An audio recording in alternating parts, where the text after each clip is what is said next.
After I graduated high school, I moved to a small city in southern Ontario, Canada, called Kitchener. I hated the idea of living in residence since I am not the most social person, so I moved into a house with 2 friends from home and 2 other guys that were already living in the house.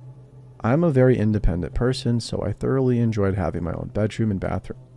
At this point, my boyfriend and I had been together for a year, and he wanted us to move in together. However, I refused. I love him, but I need my own space, and a lot of it sometimes. A couple weeks into the school year, I was invited to go out to a house party, not far from my house. I don't typically like going to parties because of my anxiety. I get very anxious being around a large number of people, but I decided to go and be a little social with some fellow classmates. I have not always got along with my fellow females. I find many of them exhausting to be around, so my main group of friends consists of mostly guys. I spend the majority of my time chatting with a guy I knew from my classes, Alan. He is similar to me in a few ways, and we bonded over a mutual love of the Legend of Zelda series. I noticed he brought another male companion with him to this house party. I didn't notice him hanging around at first, but eventually I felt his eyes burning a hole into me, and it made me a bit uncomfortable. I tried to be friendly and introduce myself to him, but he didn't say anything. I shrugged it off and just figured he was shy. When the guy that was there with Alan left for the bathroom, Alan apologized for his friend's behavior. "I'm sorry about Sean. He is actually a buddy's brother. He doesn't have a lot of friends, so I said he could come along." I reassured him that there was no reason for him to apologize. I could relate to Sean on that level and felt a little bit of sympathy for him. Throughout the night, Sean's behaviors did not change.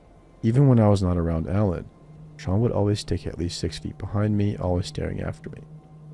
I felt it was time for me to leave, which I felt quite relieved about, thinking this should fill my social quota for the next couple of months. My boyfriend doesn't like the idea of me walking home alone, especially this late at night. He had to work early, so he could not walk me home. So Alan offered to take the walk since he knows my boyfriend quite well. Of course, since Alan was going, Sean came too. He didn't walk with us. He stayed about 10 meters behind us, which of course I felt was odd. But of course, I tried not to pay much attention to it. However, if you have anxiety, this is easier said than done. We made it to my house and Alan left as I was walking up my driveway. It was at this point that I realized Sean was not around. I didn't see him leave with Alan, nor did he walk me up my driveway. Again, I tried to not pay much attention to this observation, but of course it kept nagging at me, begging for me to give it my full attention. I fumbled with my keys and was about to put the key into the keyhole when Sean popped out of the bush next to my door. To say it startled me would be quite the understatement. I damn near crashed myself. Breathing heavily, he stared into my eyes and said, "Nice place. I'll see you later." And with that, he was gone. I hurried inside and locked the door quickly behind me. I went around to all the windows and doors, making sure they were all shut and locked. This is a part of my nightly routine, but I made sure to do it much slower tonight, double and then triple checking every entrance to the house. I went up to my room and my phone dinged as I received a notification from Facebook. It was a friend request from Sean. I ignored the request. Before I headed off to bed, my phone rang again. This time it was a message from a number I didn't recognize.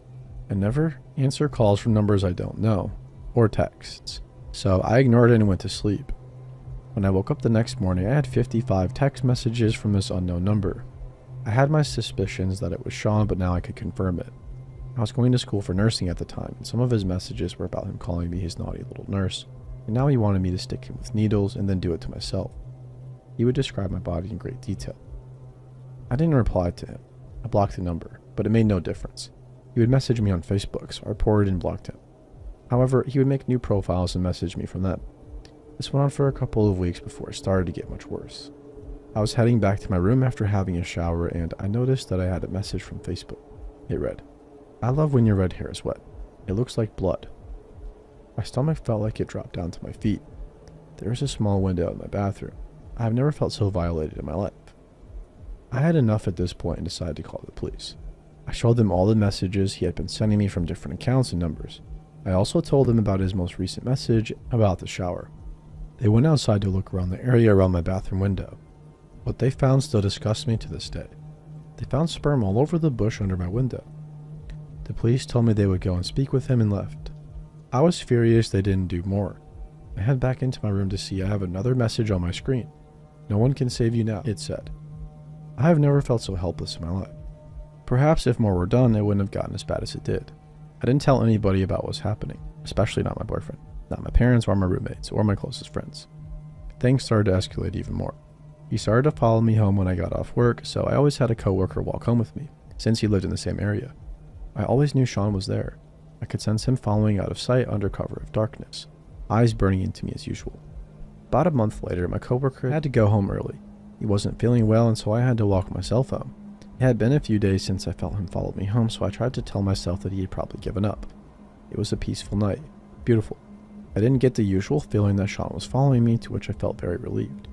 Maybe it was finally over. I thought to myself, but boy was I ever wrong. Another benefit to having an anxiety disorder, in my case at least, is you become very aware of your surroundings. I know everything about my house and where everything is supposed to be. My roommates all went to their families' homes for the weekend, so I knew I'd be coming home to a fully locked and secure house. Walking up to the front door, I got this feeling that something was wrong. I unlocked the door and stepped inside.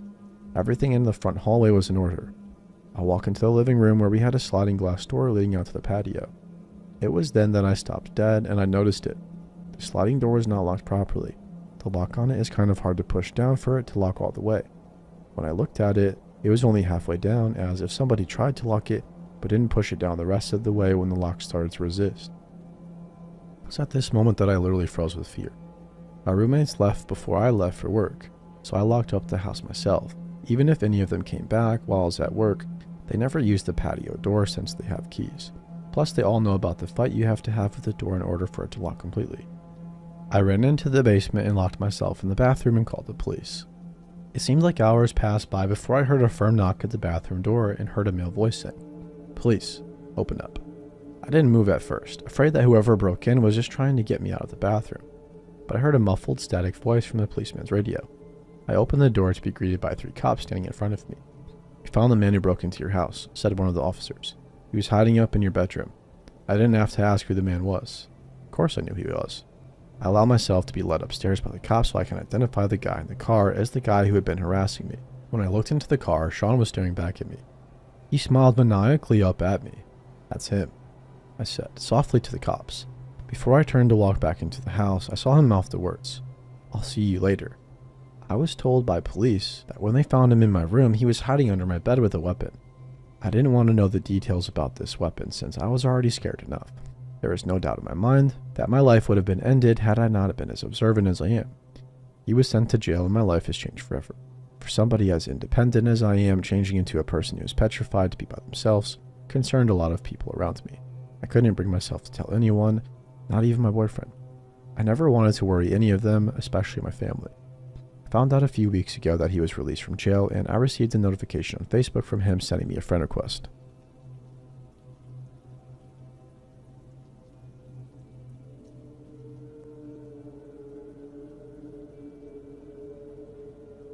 I worked at a seasonal gift shop restaurant last summer. It was on an island in Canada known as a vacation spot. The most popular way to get to the island is by ferry, so we have 4 rushes lasting 1 to 4 hours each, but the gift shop is almost always dead. While there were always mostly normal families, there were also quite a few weirdos. So the gift shop is completely dead, and I'm just sorting out the displays when a 40-ish-year-old man walks in. I'm going to call him Creepy Guy. I greet him and we chat a bit. I give him the usual spiel about asking if he needs anything and then continue sorting the shelves. A few minutes later, the man comes up from behind me and starts to stare a bit. Creep sensor is activated. Then he touches my shoulder and asks me a question and tells me I'm beautiful. Turning around, I ignore the remark and ask if he needs anything. He just stares a bit. I move over to the shelves, close the restaurant, and continue to stock. The shelf is accessible from either side, and he moves to the other side. I begin to move away and head to the restaurant where my boss is to tell him about the creepy guy when he said he wants to grab my hand, and he grabs it through the shelving unit and begins to spew this nonsense. "You know, you're beautiful." Me. Shocked silence. "There is nothing that would make you more beautiful," he said. Me. Begins to pull away, but his grip is tight. "You're almost perfect. You know what would make you more perfect? If you were dead. Death preserves everything, and if you were dead, you would stay just as beautiful as you are forever." Now, I don't really get surprised easily, but this guy just shocked me into the most unexpected silence. I rip my hand away now that this guy has relaxed his grip a bit, as he continues to ramble on about death. I quickly walk over to my manager, who throws the guy out. Luckily, we don't end up seeing him again, but they have someone keeping me company for the rest of my shift.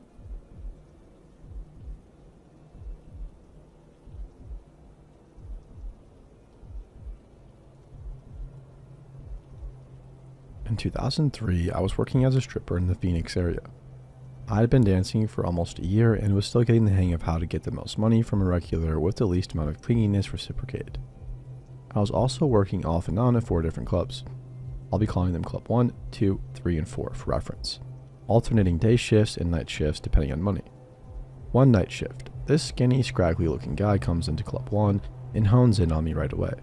From the way he's bouncing and twitching in his seat, it's clear even in a strip club lighting that he's a meth addict and higher than my heels. No big deal. I was raised by meth addicts, and as long as he's happy, this should be easy money.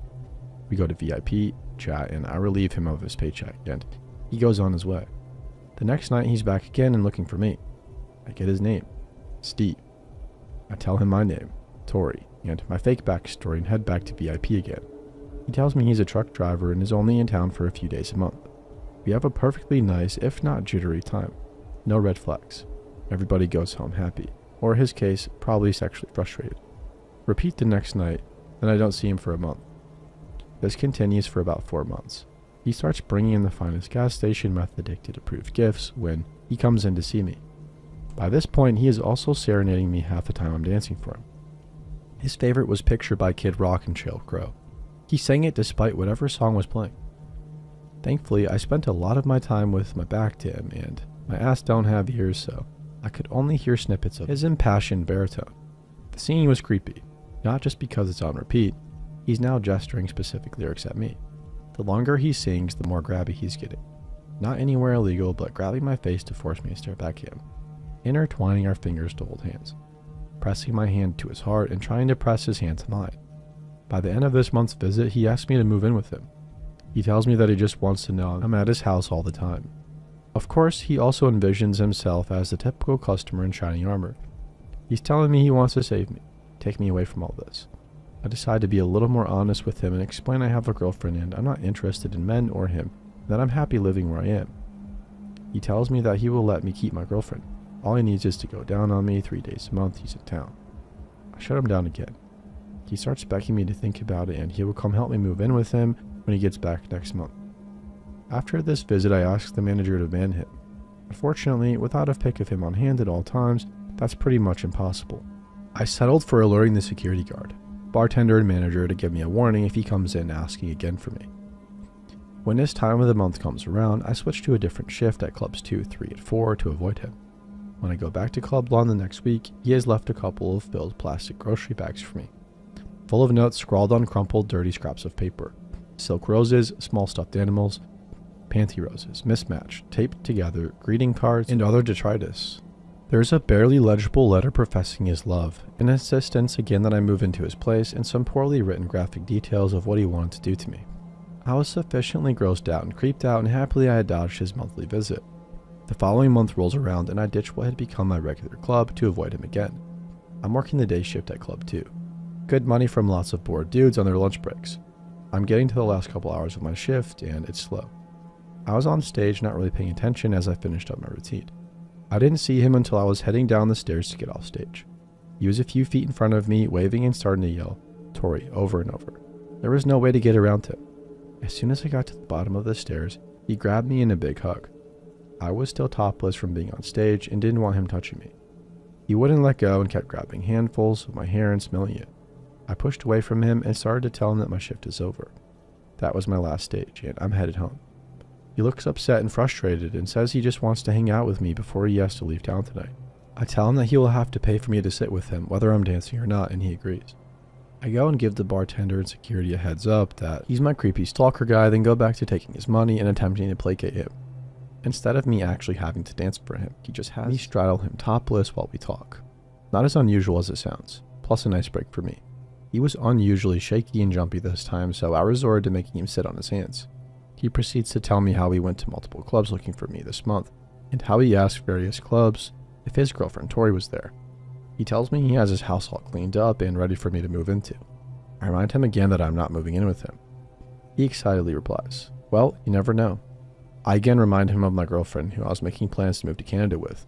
He says he's in love with me and that our whole lives are about to change now that we found each other. Amidst all this jilted conversation, he's singing lines from Picture again and prodding me to sing along with him, like some weird romantic duet. Finally, despite the money, I decide he's just being way too crazy this time and really creeping me out.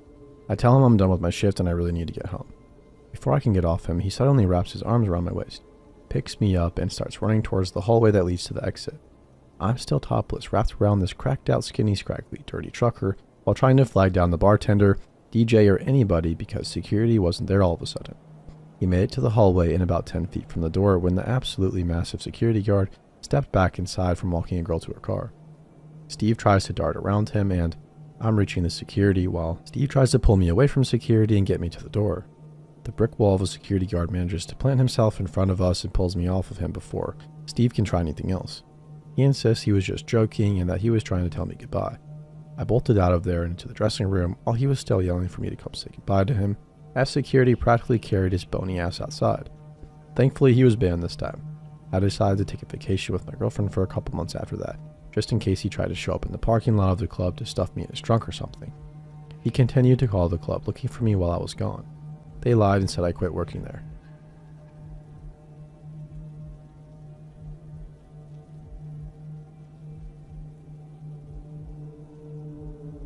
When I was 13, I lived with my mom in one of two dilapidated apartments above a skate shop, in an otherwise hoity-toity Canadian ski town.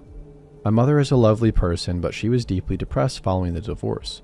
She was and is also largely uneducated because her parents, devout Jehovah's Witnesses, thought the world would end in the 1980s and didn't see the point in her completing much schooling. All this to say that when this story took place, she was working part-time for minimum wage in a grocery store and we weren't doing very well. We got most of our food from food banks, secondhand clothes from other Jehovah's Witnesses, and furniture from the garbage, and all we could afford to live in was this terrible apartment. And when I say terrible, I mean terrible. All of the floors were crooked enough to feel the incline. There was a balcony in the back, but we were warned to use it at our own risk, as it had never been maintained. We only used it in the summer, after I got a heat stroke. Fans by the windows weren't enough to cool the place down when temperatures hit the 30s Celsius, and yes, it gets hot in Canada sometimes. There was a bright green monster crudely painted on the entirety of the bathroom floor. I took out my craft pants and gave it lipstick, pearls, and a purple dress, trying to make my mom laugh. We had separate beds, but shared the one bedroom. It may not sound too bad, but it was very rickety and damp, and you could hear music blaring from the store below all day. Our bedroom was at the back of the apartment. The front and only door led directly into the kitchen, where we also kept a shoe rack and a coat stand. To the right of the kitchen was the bathroom. Past the kitchen was our bedroom, with the living room on the right in front of the bathroom.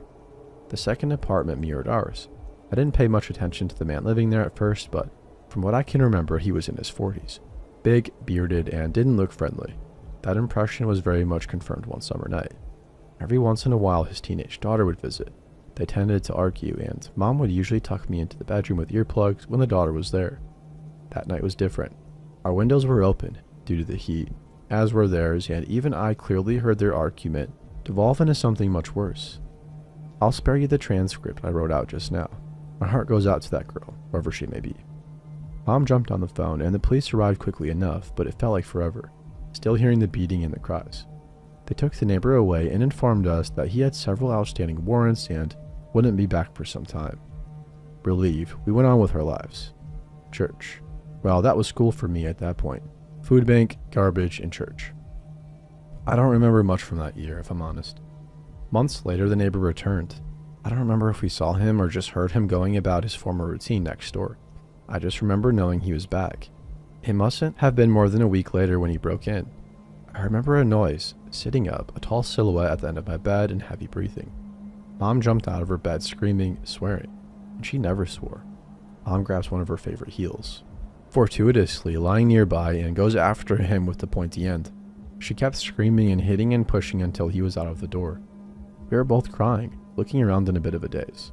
Nothing seemed out of place apart from a candle that usually sat on a small table between our bedroom and the living room. It was on the floor now, and we were both convinced the sound of it falling was what woke us up. We hurried into the kitchen to tuck a chair under the doorknob, still unsure whether we had simply forgotten to lock up. Very improbable, or whether the neighbor had picked the lock. It was at that moment that I realized my feet were wet. Why were my feet wet? Mom was already on the phone with the police. I tucked one leg up and looked at my sock. Soaked. I looked around, and my eyes fell on the shoe rack. It was covered in piss, as the area around it. I shook my mom's arm and motioned at the mess. I heard her tell the operator he'd also peed in our kitchen. I heard the operator laugh. I was scared and now I felt ashamed. The police came to pick up the neighbor once more, and that was the last that we saw of him, as we moved not long afterwards. It's been 14 years, 9 of them on my own, and I'm still very, very wary of my safety at home. My current apartment boasts locks, chains, bolts, and even fancy magnetic doorstops. So, to the neighbor who abused his daughter, stood by my bed in the dead of night, and peed on our damn shoes, I hope I never have to see you again.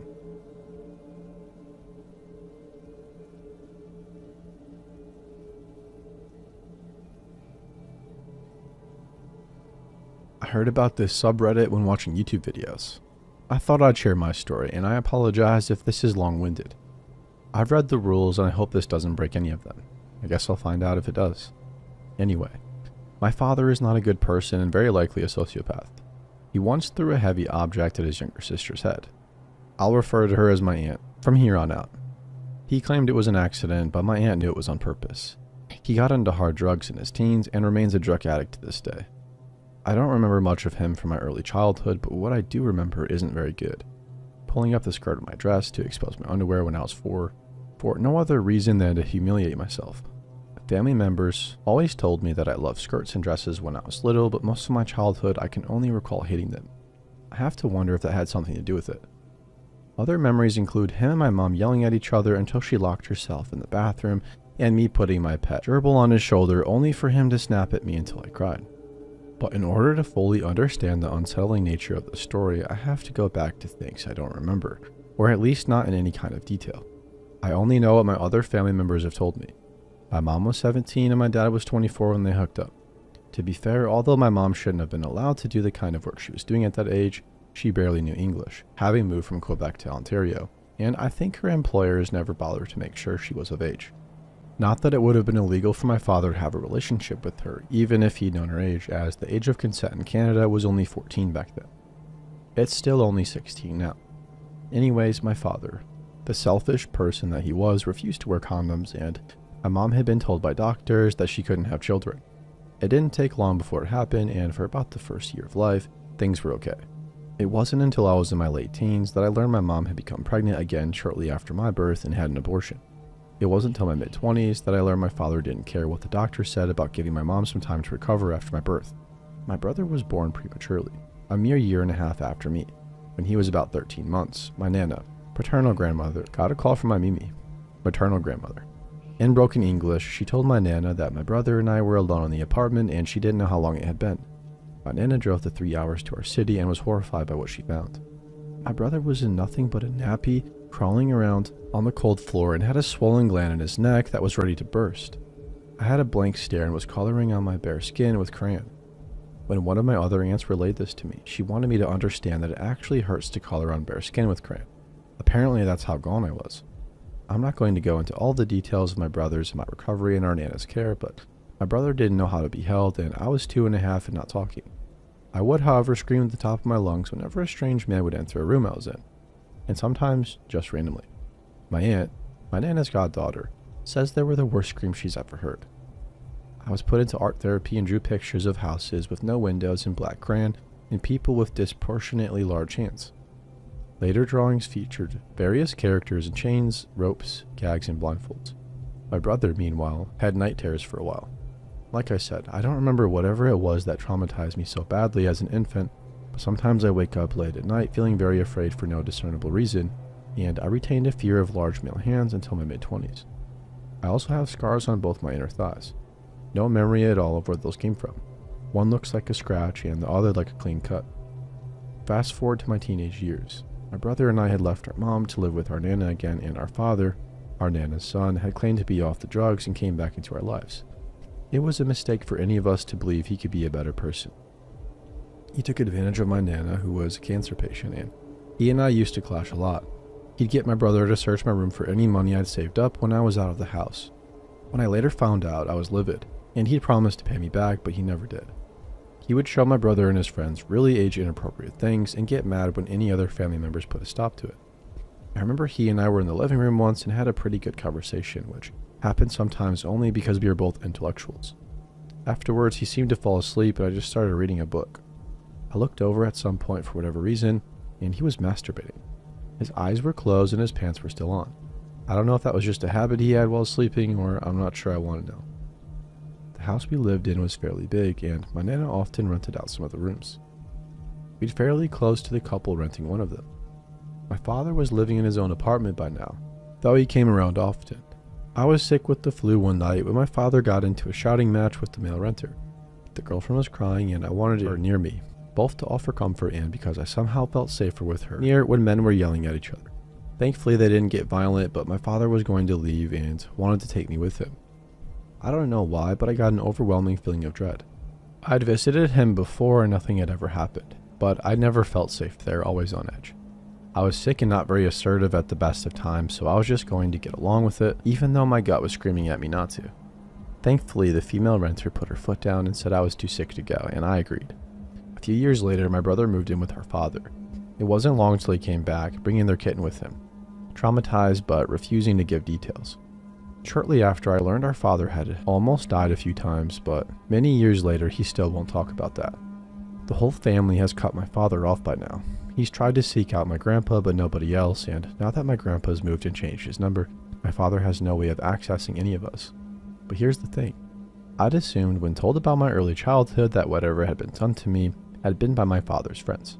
I'd always known my aunt, my father's sister, had experienced some kind of abuse as a child, but never by who.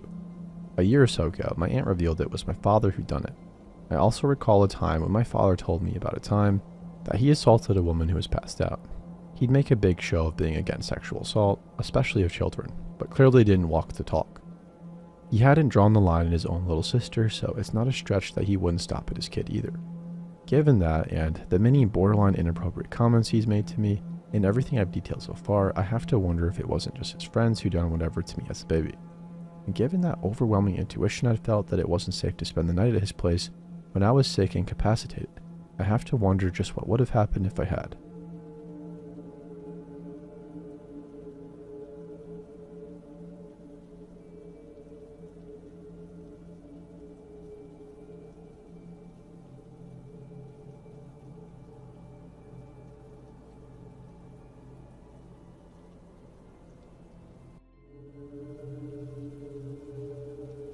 To preface this, I am currently 19 going on 20. Due to a vindictive teacher, she manipulated the grades so I would have to repeat the 3rd grade because I called another student a brat for crying about wanting her mom.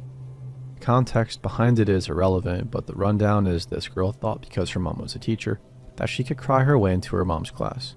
Her mom was a high school teacher and would almost always cry and cry until she was allowed to go, and her poor daughter would be distraught having to leave for class and pick her daughter up because she wanted attention. I ended up snapping and telling the girl that she's in 3rd grade and is way too old to be crying for her mom and disrupting other students leaving. Probably harsh, but you could tell this girl was spoiled. On to the actual person in question. In August of 2023, I was in my junior year. I went to a trade school in Sumeru County for graphic design. A sophomore named James had taken notice that I wouldn't be dropped off at our home school like he was. He offered to drive me home. I don't know this kid well. I spoke to him a few times, but other than that, I wasn't buddy-buddy with him. I told him my mom prefers to meet people before just letting me ride in a random person's car, especially a guy. With me being 18 at the time, I told him that if he got into a wreck, I would be responsible as the adult in the car. After that, he really didn't bother me with anything. We still talked and could tell he wasn't neurotypical. It wasn't until my senior year that things got creepy. We exchanged numbers because I would sometimes help him with homework he didn't fully understand and give recommendations of horror channels on YouTube such as Reddit stories, creepypasta readings, or channels that cover disturbing videos like Hannah the Horrible or Nick Crowley or even Nexpo. Within a month he found my home address. I never told him where I lived and he got dropped off way earlier than me. The way the homeschool worked was that all of the students on the west side of the Fontaine going into Solani would go to one singular middle school and high school, while students from East Fontaine going into Louis would go to another high school. I never told this kid where I lived, let alone a rough area. I started documenting everything at this point, no matter how big or small.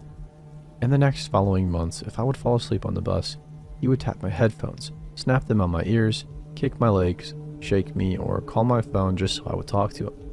In April, he asked me to go to prom with him, and I tried to tell him multiple times that I wasn't interested, and he tried to manipulate me, to which I just lied to him and told him that I had a family event that day. After that, I said something to the principal about him harassing and shaming people to go to prom, and he gave the most insincere apology ever. He worded it like it was a forced apology. I get a phone call the next day from him asking if my sister drove a red car and worked at Sangonomiya Coffee House. I quickly told him no and blocked his number. I went to administration, coupled with the fact that this kid would call to ask if I went to the Dollar General, went to work, or was at home, and told me thoughts he had about killing his mom's boyfriend, how he wanted to smash his teeth in and smacking his phone against the window, and tried to manipulate me into calling while he was having a panic attack and ranted about how my math teacher needed to be gutted because she was overweight and that fat women are ugly and horrible vessels for producing babies. And she's not overweight from poor diet. She has a medical condition that caused the buildup of estrogen. The worst was when he lashed out in anger about him losing his AirPod case and aggressively stomping on his AirPods, and literally foaming at the mouth. I went to the principal and liaison after this, only to be unable to talk, and they yelled at me for an hour about how I was being mean to a kid on the spectrum and that my information, my mom's information and my sister's information, are public. I started having a panic attack and called my mom. At this point, I was literally vomiting in the trash can in the conference room. My mom was pissed. She told me to call the sheriff's office after I get home. The sheriff actually went to this kid's house and told him to knock this stuff off, or he had every right to file stalking and harassment charges. The 180 Women's Shelter confirmed that what the principal and liaison did was disgusting and dangerous. So far I haven't seen him, and I still have his number blocked. Hopefully I don't see this little bastard anymore. To James, if you see this post by some chance, stay away from me and my sister. I hope your future general finds out about this stuff. Yeah, that's right. This dude wants to be in the army. Should I see him again, I won't hesitate to press charges against him, and I don't care if it ruins his life forever, because he's a danger to those around him.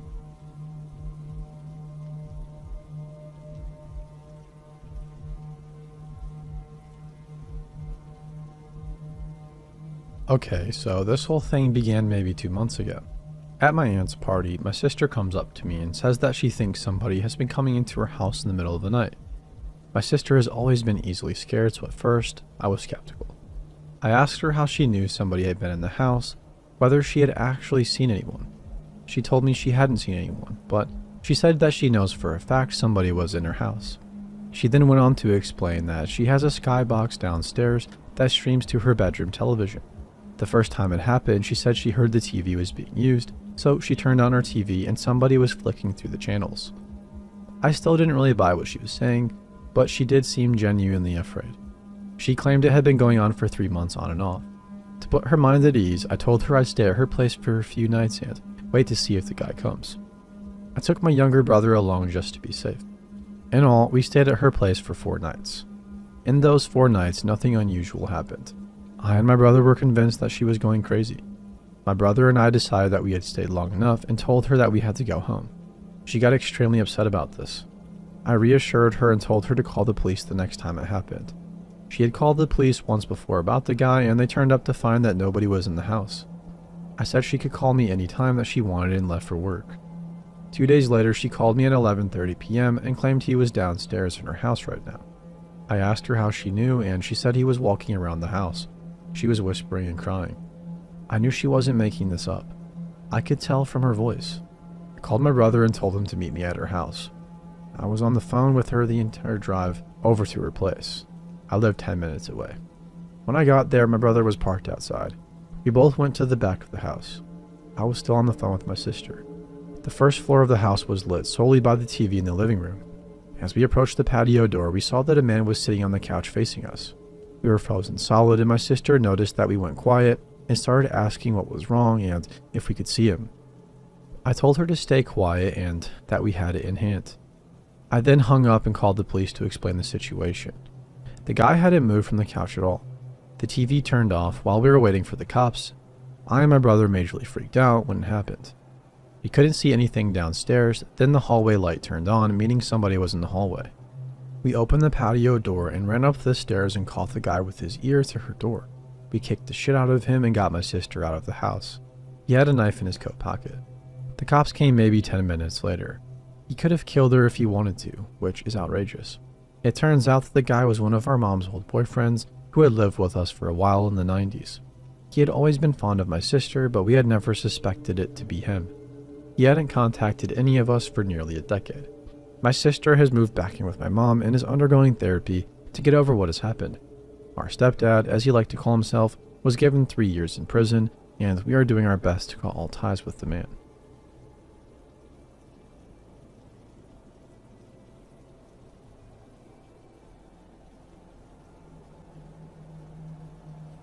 This story happened to me and my girlfriend, now fiance. To give you some context, she and I met online in 2015 and fell in love. We communicated via Skype for 3 years because we lived in separate countries until I came to live with her in February of 2018.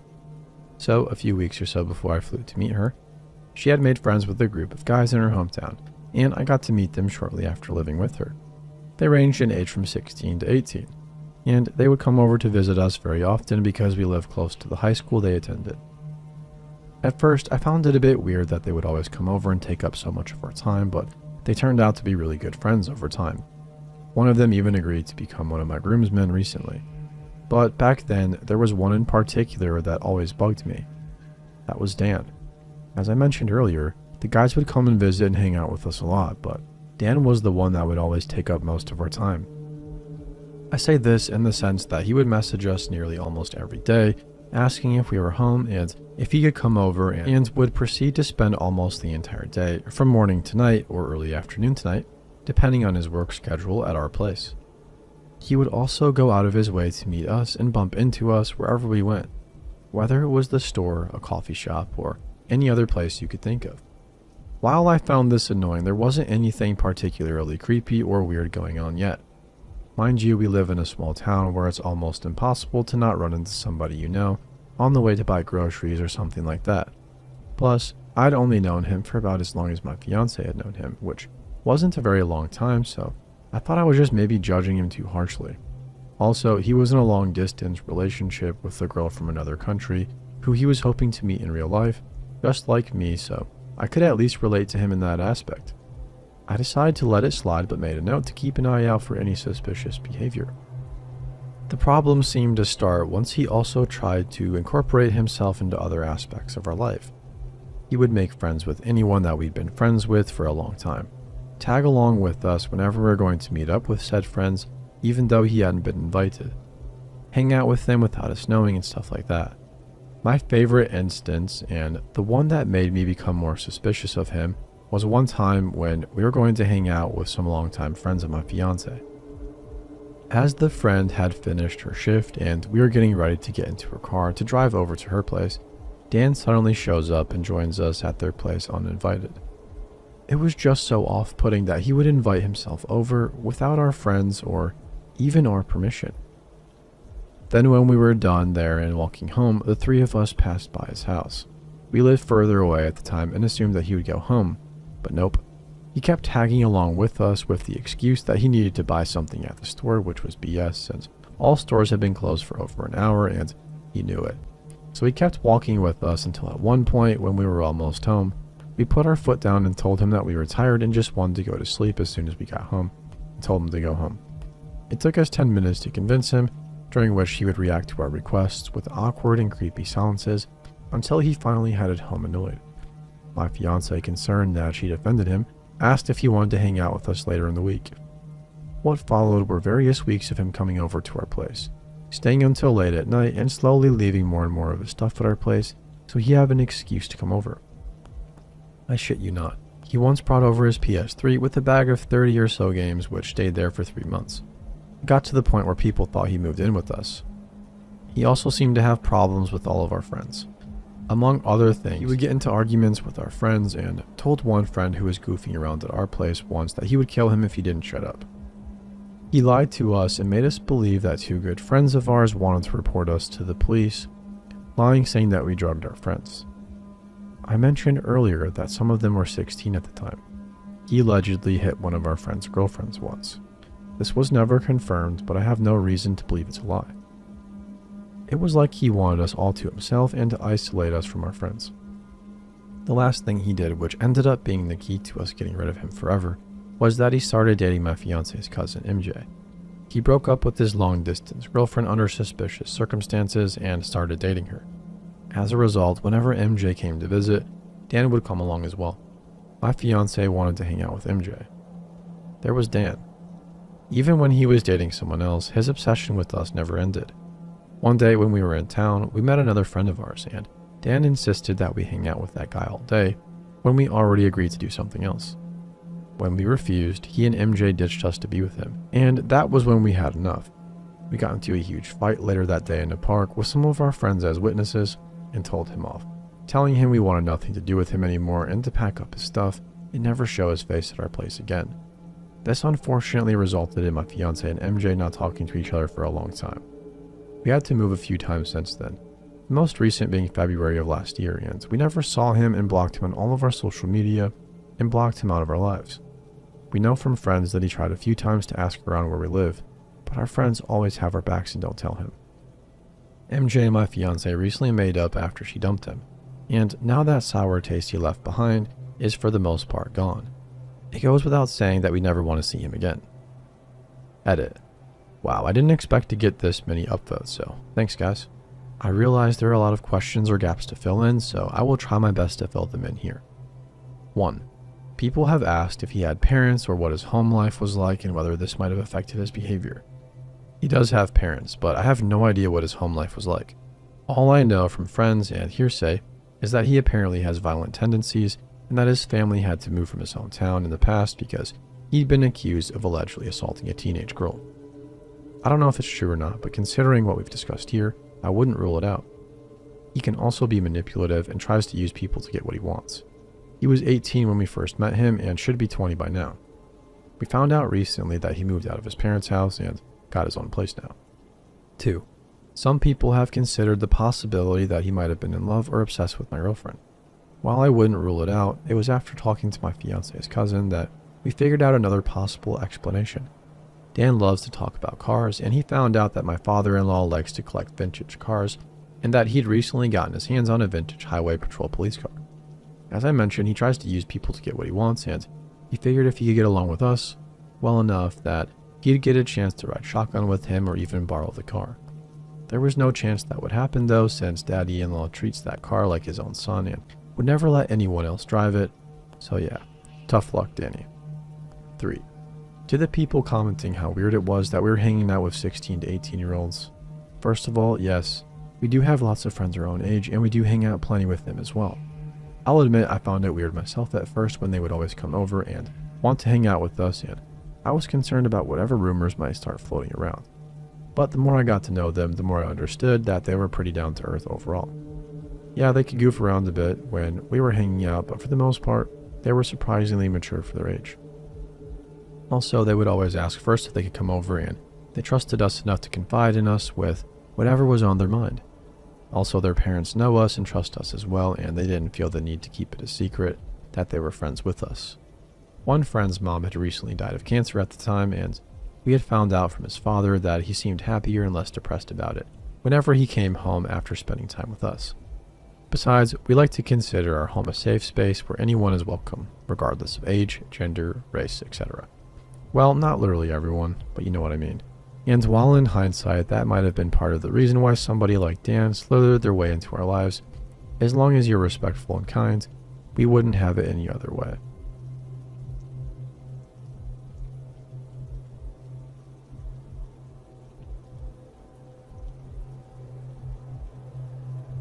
This happened probably 5 or 6 years ago. I think I was 18 at the time. For starters, I lived in a city where neighborhoods and forests kind of blend together. There are plenty of wooded areas where people go to have bonfires and parties. One night, after discovering that all of our usual spots were crowded with people, I suggested that we go to a spot that I had been to a few times nearby. I had been there multiple times, but only during the day. The street where we park is maybe 200 feet from the tree line. It's your average middle-class neighborhood. Nothing crazy is really known to happen there. So we walk in, start a bonfire, and we're all having a good time. Some of us are drinking and smoking a bit, myself included. After about 45 minutes pass by and I'm a little bit intoxicated, but nothing major. Over the sound of our quiet music and my friends talking, I hear something weird. I can't make out what it is, so I figure maybe I'm just hearing stuff. Another 10 minutes go by and I hear it again, a little bit better this time. It still sounds relatively far away, but it sounds like Velcro tearing. I stop and kind of just sit there trying to listen while my friends carry away laughing and talking. They haven't seemed to notice, and that's when I heard a sound that I was very familiar with. A zapping noise, like you hear from a taser. Very brief, but unmistakable. My stomach drops and I start looking around a little frantically. My girlfriend at the time was the first to notice my distress. She asks me what's wrong and I explain, and she immediately starts worrying. She gets my friends to quiet down and we all just sit there and listen for a bit. Then we all hear it, an electric zap. Brief again, but we all know that sound. We all start panicking a bit and we quickly put out the fire while asking each other what the heck that was or where exactly it was coming from. We were all scared to walk out. It's only maybe a 5-minute walk to the street, but dark. We all muster the courage to finally walk the path out, and if we don't run into anyone. We finally get to the street and start walking to our cars, nervously laughing and relishing being under the street lamps again. I see him first. He's walking toward us, not at us, just walking in the direction we just came from, slightly to the right of us. He's holding a stick of some sort. It scared me at first, but for a brief second I calmed myself. It was a pretty safe neighborhood that I knew really well, and it was really common to see people out walking at night. But then I noticed he's looking right at us. That stare is burned into my mind. We pass each other. My friends and I are all silent as we're having this stare down with this random man. And that's when it happened. He doesn't break eye contact, holds up the pole, and smiles this creepy smile. His eyes are open so wide. The end of the stick lights up bright, and that same zapping sound happens again, much louder this time. He's holding a cattle prod. We live in a city, no farmland nearby, no reason to have a cattle prod. My friends and I are silently shitting ourselves as he walks past us, maybe 20 feet away, and goes straight into the woods without a flashlight or anything. We all got into our cars and peeled out of there. We never went back to that spot.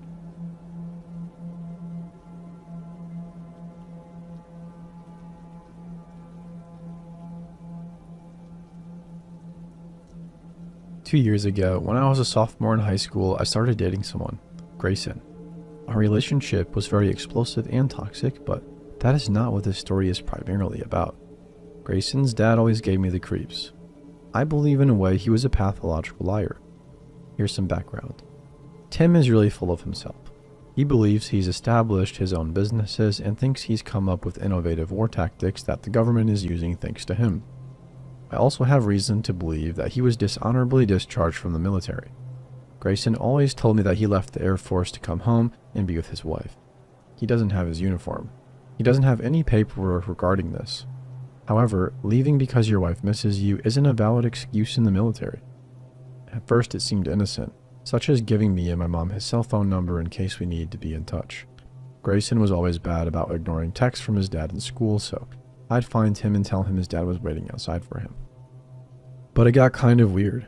He would go out of his way to text me and my mom for non-Grayson related matters.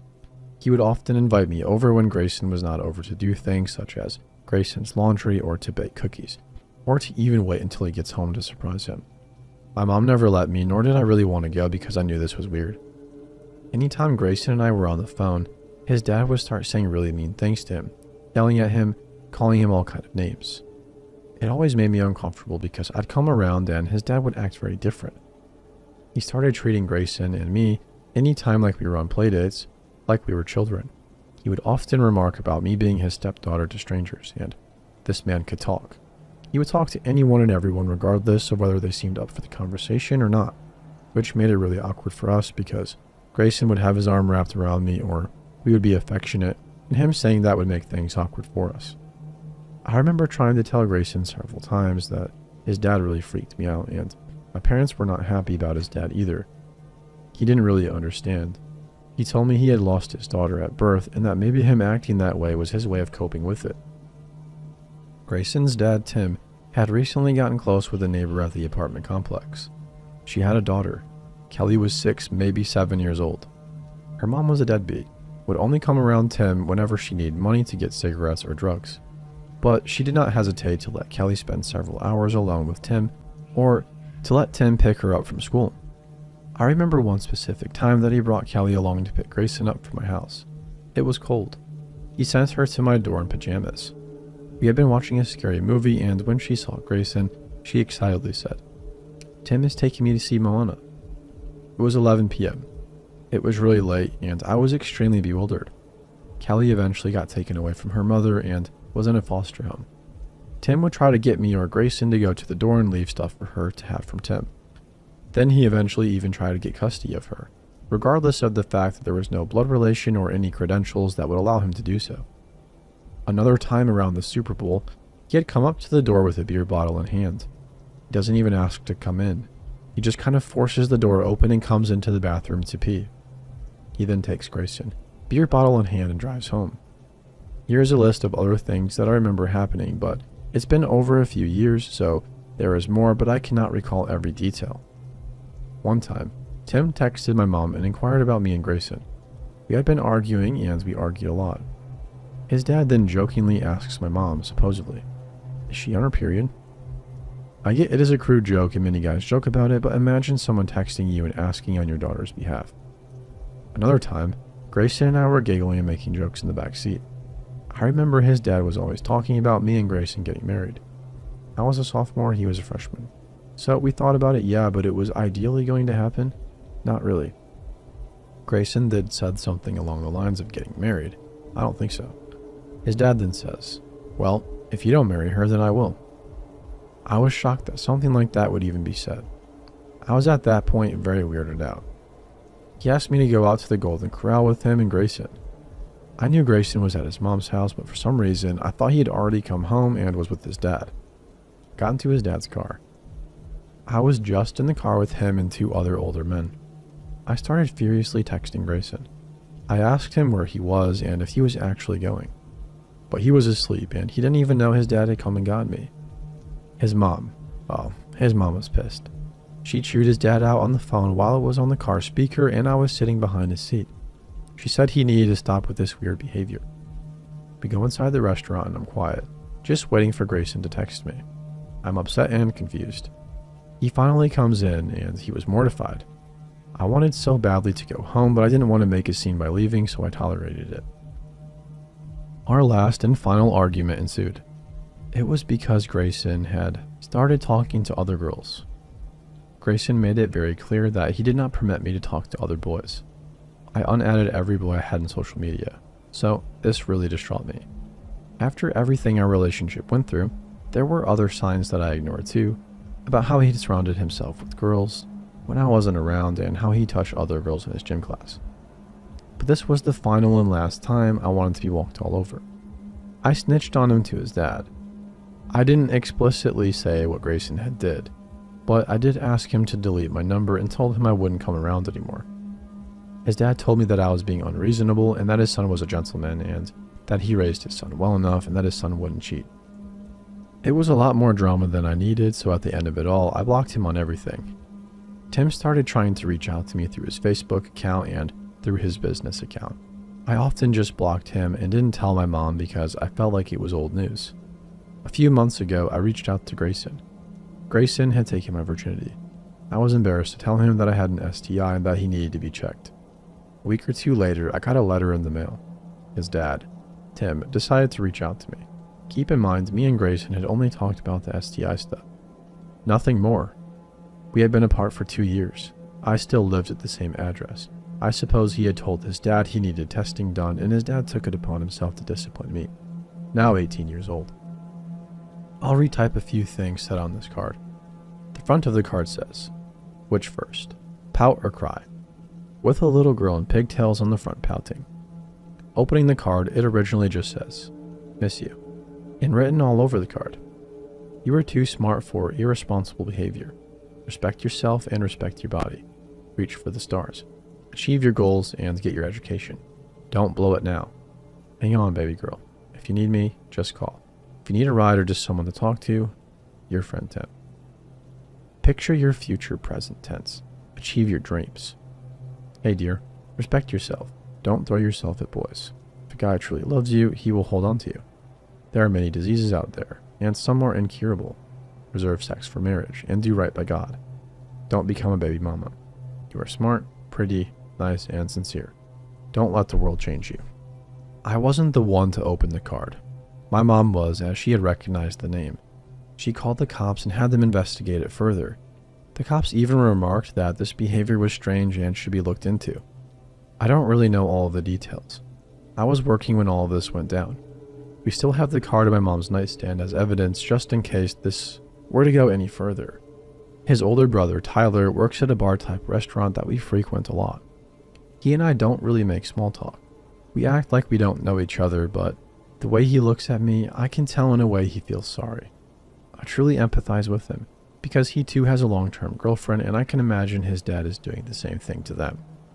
It's gotten so bad that one of his older sons, who has his first grandchildren, is moving away to get away from him. His wife doesn't like Tim, and even though he can see through the man his dad proclaims to be. I apologize if this is all scattered and it doesn't really add up. It has been a while and I haven't really typed it all out or really talked to anyone about this other than my immediate family. I have other reasons to believe that maybe Tim isn't mentally sound and he uses Catholicism to back up his reasoning for many things he does wrong in life. I think maybe the reason why our relationship failed was because Grayson's dad mistreated him, and going to his mom's house was an escape from that. I think that is truly why Grayson treated me how he did, and it breaks my heart for him. But I am glad that I am well out of that relationship. Well out of having to deal with his dad and in a brand new relationship with a family that adores me. While this is an extreme, I really hope that I will never be involved with Tim or affiliate with any of the members of his family again.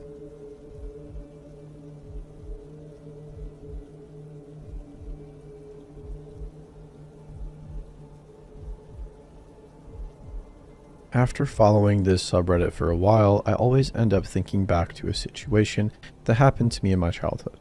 I don't usually post anything, so I made an account just to share this story. This happened when I was 9. Keep in mind I was very short. Still am, and was the smallest girl in my age group, so I was an easy target to say the least. When I was young, my family moved us from a third world country in Asia to a Western safe country. During that time, foreigners weren't that widespread here, so in fear of being discriminated against, my parents weren't fond of asking for help, even from police. This is important later. My family was not well off, and to keep afloat, my parents had to work very long hours, often leaving me home alone for a few hours after school.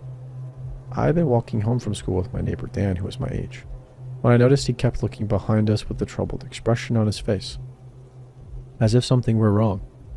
Every time I turned around, though, I saw no one.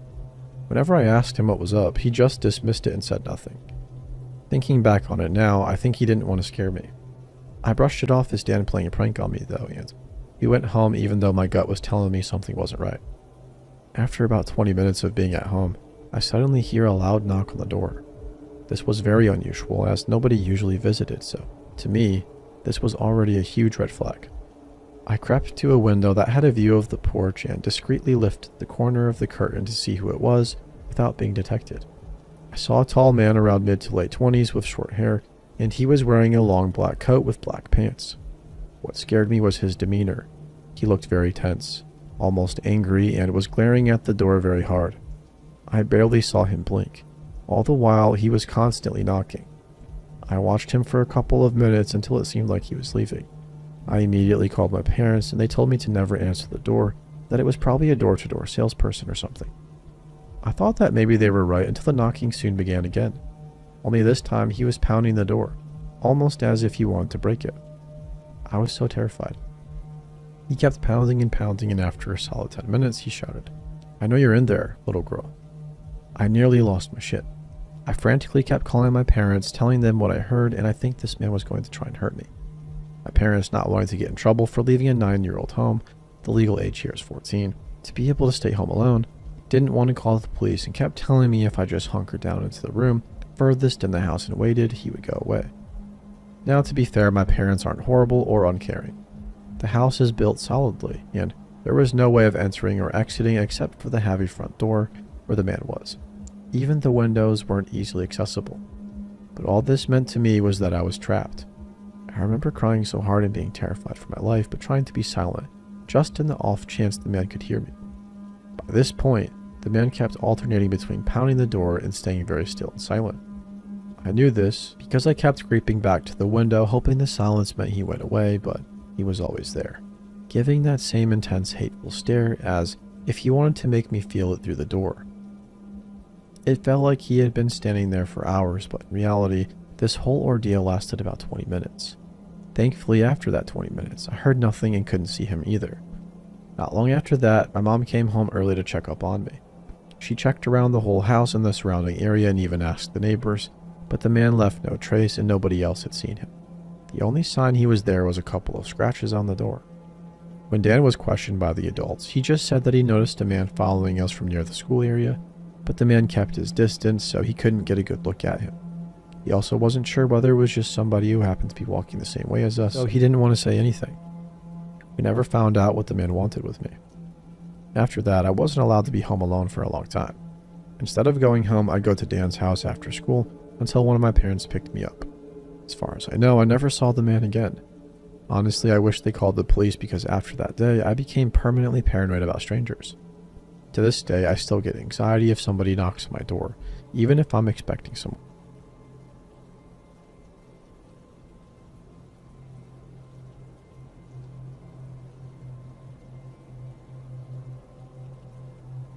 This story is about an event that happened to my mother around 1972 when she was 8 years old. She told me about it since I was young, and she truly thinks about it and is affected to this day. To set the scene, both of my grandparents ran a restaurant and gas station in our hometown. They have always run a business of some type since the 50s. This means that a lot of days my mom would have to take the school bus home and stay by herself if my grandma had to stay and help run things. Usually no more than an hour or two. My uncle, her older brother, would usually come home on the bus with her, but he was a little bit older and sometimes had football practice, so was the case on the day of the event I'm getting to. My mother arrived home on this day, let herself into the house, and put away her things. She had just recently received a new puppy and knew the first thing that she needed to do was take the pup out to the yard to use the restroom. She wrapped the dog in a white towel. This is important, and walked him outside. As she put down the dog, she shook its hair out of the blanket, flailing it about in the wind. It's then she noticed the neighbor's son was staring at her from across the street. This guy was in his late 20s and was known to be very strange and mentally ill. Though in the country, mental illness seems to not always be recognized. He would always do psycho stuff like killing the neighbor's pigs or skinning stray cats and hanging them from a clothesline in their yard. Real sick stuff. My mom said he always creeped her and everybody else out. She said he would stare at her when she would play outside and made her feel generally uncomfortable. She said he appeared out of nowhere in his yard that day, and as she shook out the blanket, he had begun grinning and waving. Feeling more than a little shocked, she picked up her pup, went inside, and locked the door. She began to do some homework, and after about 5 minutes of work, she heard a loud knock at the door. She slowly walked to the window to see who it was. She knew it wasn't my grandparents because, of course, they had keys. As she opened the blinds, her eyes locked with those of the creep from across the street, like he was already looking in the window. She jumped and said she screamed like just a little bit as she shut the blinds. She walked to the door and made sure it was locked. She said he just continued with a slow continuous thud on the door, almost in a rhythm. Then she got really terrified as he began speaking to her through the door. "Hi, sweetie. I saw you with your dog. Let me in to see him." She was obviously in shock. "Come on. Let me in, sweetie, please. I want to see the puppy." In full freak-out mode, my mom screamed, "You need to leave now. You need to go back to your house. I don't know you." But he kept knocking. I can see the fear in my mom's eyes when she describes that part, and it gives my whole body chills. He said, "Damn it. Let me in. I saw you waving your flag of surrender." I kid you not. The guy thought my mom shaking her hair from the blanket was a flag of surrender and a sign for him to come over. My mom screamed that I'm calling my dad and the police if you don't leave now. With this, the knocking finally stopped. She tried to catch her breath and shake off her fear. She then got up from the door and ran to the basement level of the home. It was an old house, so the kitchen and rec room were down there, along with the only phone in the house. She made it to the phone and began to dial 911. All of a sudden, she heard a shatter from the next room. She looked over to see the crazed neighbor attempting to crawl through the kitchen window. She was ripping down the curtain as his upper body got through, and my mom screamed what was happening to the police on the phone. All of a sudden, he was bleeding from the abdomen where the window glass had cut him as his lower half couldn't squeeze through. Then my mom began hearing my grandma's screams. "What the heck are you doing?" The guy yelled in pain and squirmed out the window as she hit him from behind with some type of tool that was lying in her garden on the side of the house where the entrance to the window was. He managed to get out the window and bolted to his house. The police came. Grandma called my grandfather, and he arrived as well after shutting down the business as soon as she told him. They arrested him for breaking and entering and something else. I believe that was unrelated, like a probation violation, I assume. On the day of his court date, he told them the white flag of surrender story. But this was the final nut on his crazy cake, as they put him in a mental institution that day. He may have gotten out, but went back because my mother said he later died in an institution. Outside the courthouse, the crazy Appalachian redneck family of the creep tried to blame my 8-year-old mother, and the man's father called my mother a harlot. Needless to say, my army-trained grandpa beat the guy's ass on the courthouse steps, as the local cops turned a blind eye. That story has always stuck with me. My mom had to receive therapy for it, so it haunts her a lot as well to this day. We always can't help but wonder though, what would he have done to her if my grandma hadn't come at that moment? So to you, creepy cat killer who traumatized my mom, let's not meet.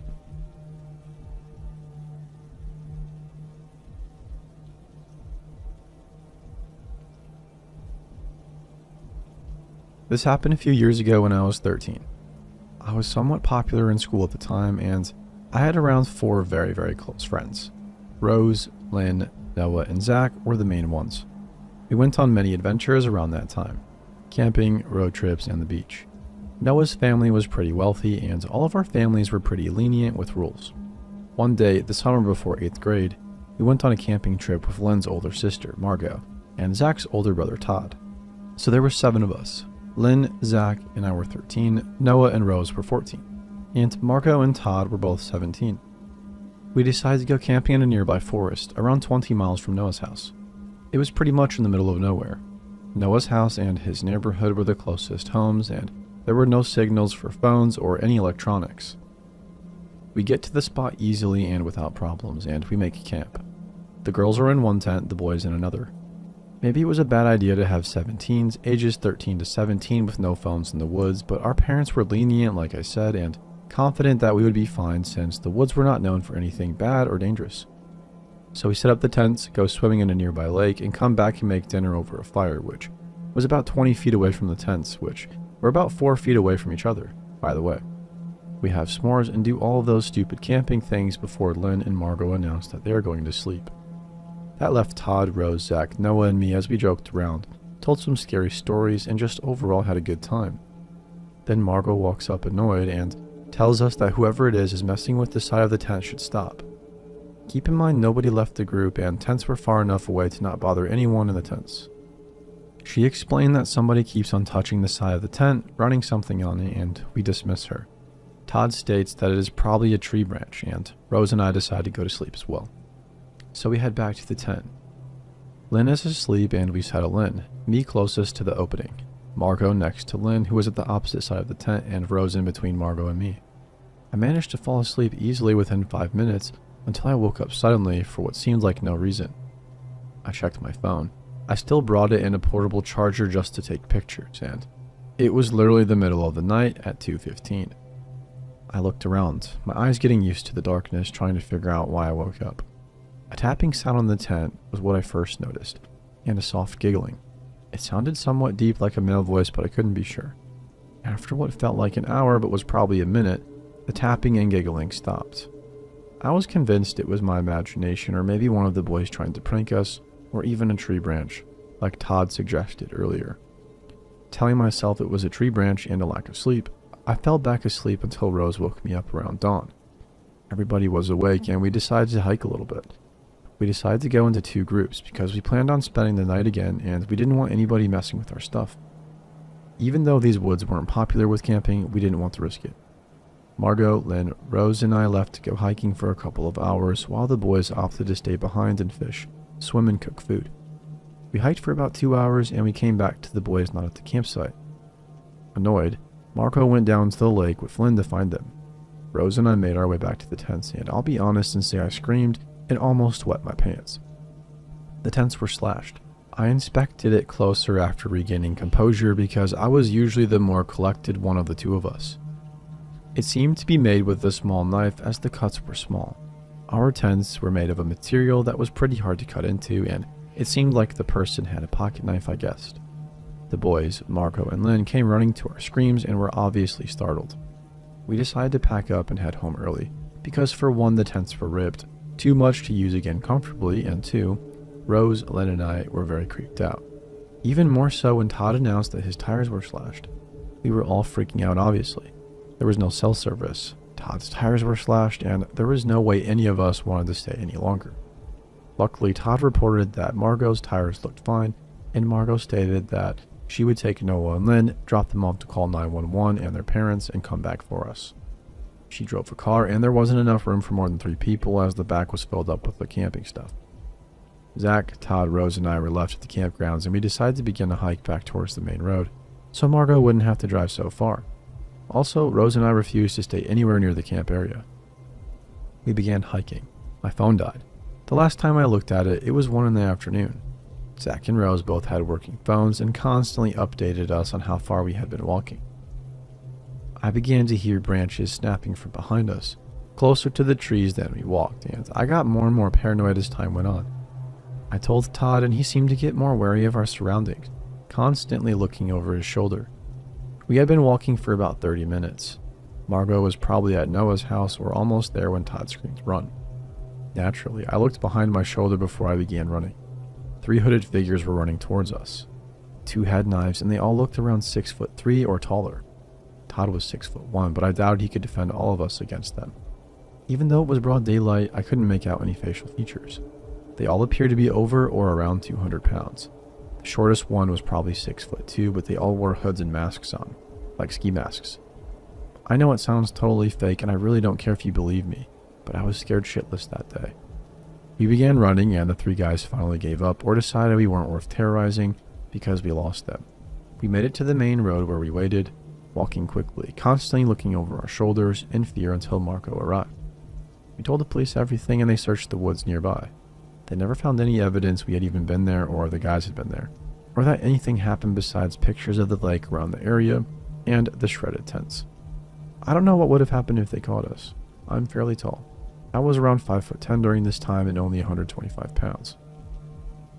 Rose was around 5'1" and 100 pounds, and Zach was barely 5'9" at the time. He probably outweighed me by 10 pounds maximum. I am so thankful that I told Todd about them. I have no doubt that they would have been able to catch us if he hadn't been looking over his shoulder constantly, and I am so thankful that we all got physical activity regularly. We're fast enough to outrun them, and that they gave up. So, whoever you guys were, let's not meet.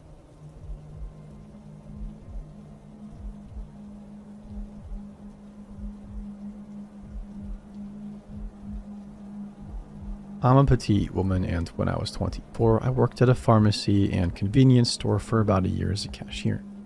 I had many weird encounters because people were sometimes behind in their medication doses when they came in to pick them up, mostly harmless. The shifts were usually just one cashier and a supervisor, with the supervisor in the back of the store and the cashier alone up front. This happened close to Halloween at about 9 a.m. on a sunny, innocent day. I was just chilling at the cash register, waiting for customers when a man came in and stood in the aisle across from the register and just stared at me for a good 5 minutes. I didn't realize that's actually what he was doing until he made eye contact and he didn't look away. He was huge and reminded me of Tyler Levine's character in Tucker and Dale vs. Evil, just not the least bit charming. I immediately called my supervisor up front over the loudspeaker, and the guy walked down the aisle towards the pharmacy. When my supervisor appeared, I'm not being mean, but she was morbidly obese and had bad knees, so she was very slow. I told her what happened. She downplayed it, didn't look for him, and said to just call her if he did anything. Comforting. When she was gone, the man made a loop around the store and came right to my register with a bag of Halloween candy and nothing else. I tried ringing him up quickly, but he started asking me ridiculous questions about our savings card program and insisting he sign up. I slid him a pamphlet to fill out his information because I did not want to speak to him more than I had to. He just stood there holding the pen and staring at me, then suddenly asked if I knew how trick-or-treating originated. I didn't have the time to answer him before he started describing how back in the day, that men ruled the country, and that they would go house to house every year on Halloween and demand the daughters of every age to be handed over so they could assault them. That was trick-or-treating in his mind. As soon as I heard that word, I said, "Get away from me," and walked to the other register and called my supervisor loudly over the speaker because he was blocking my way to the bag. He knew she was out of shape and slow, and he didn't flinch as He followed me to the next register and started talking about how all women are bitches and are meant to serve men sexually. He noted my wedding ring and said that my husband could also rent me out for sex because it was his right, and so on. I was shaking and considering jumping the side of the register to put some distance between us so I could run. Luckily, the male pharmacist heard the panic in my voice and rushed to the front of the store. He saw the man and shouted, "Jake, get the heck out of here." The man, Jake, just stared at him as he calmly walked out, and it was so scary and stupid at the same time. It turns out that Jake had been a regular customer until he stopped picking up his medication. Instead, he would just come in and harass female workers, and he'd been on a police enforced ban for over a year. The person who helped me, Mr. Pharmacist, called the police and the store manager to bitch her out for still scheduling girls alone after everything Jake did in the past, such as ripping a toilet seat off one of our toilets and threatening to beat a girl with it who used to work there. I quickly transferred to a different location because I just could not get over it, and the manager kept scheduling us alone. The police only watched the store for a week. Jake, just now.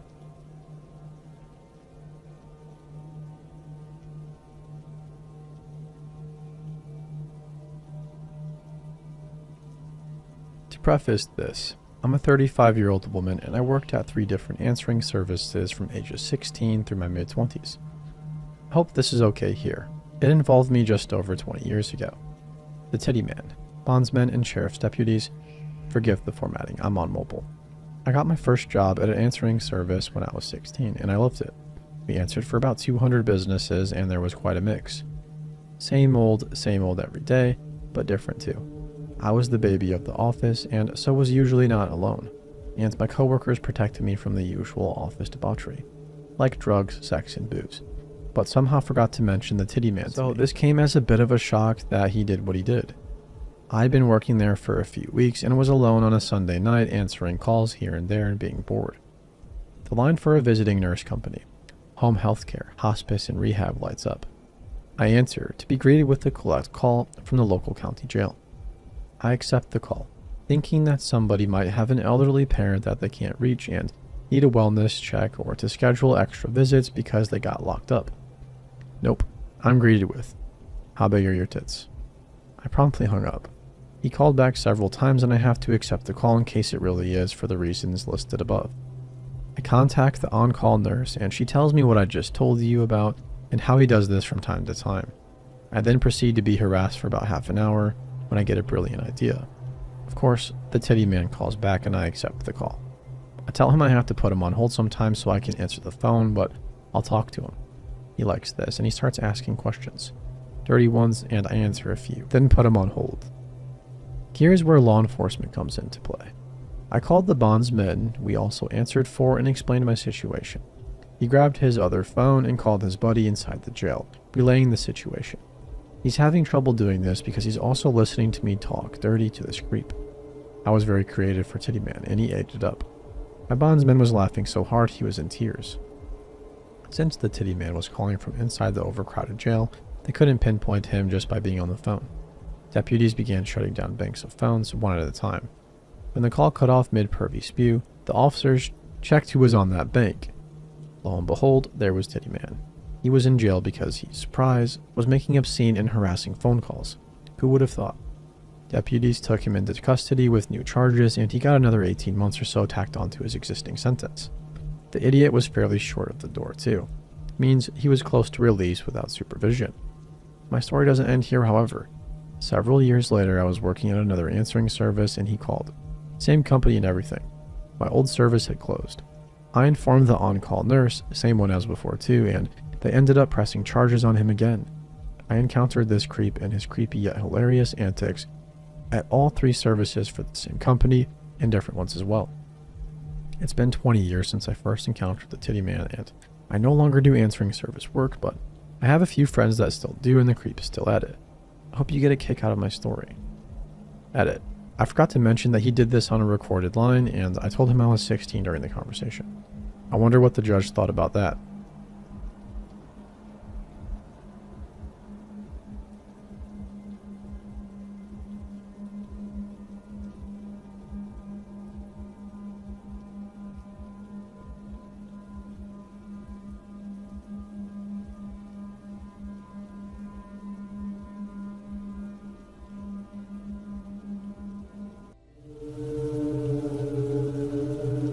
When I was a kid, I lived in a pretty normal, semi-rural suburb of a major US city.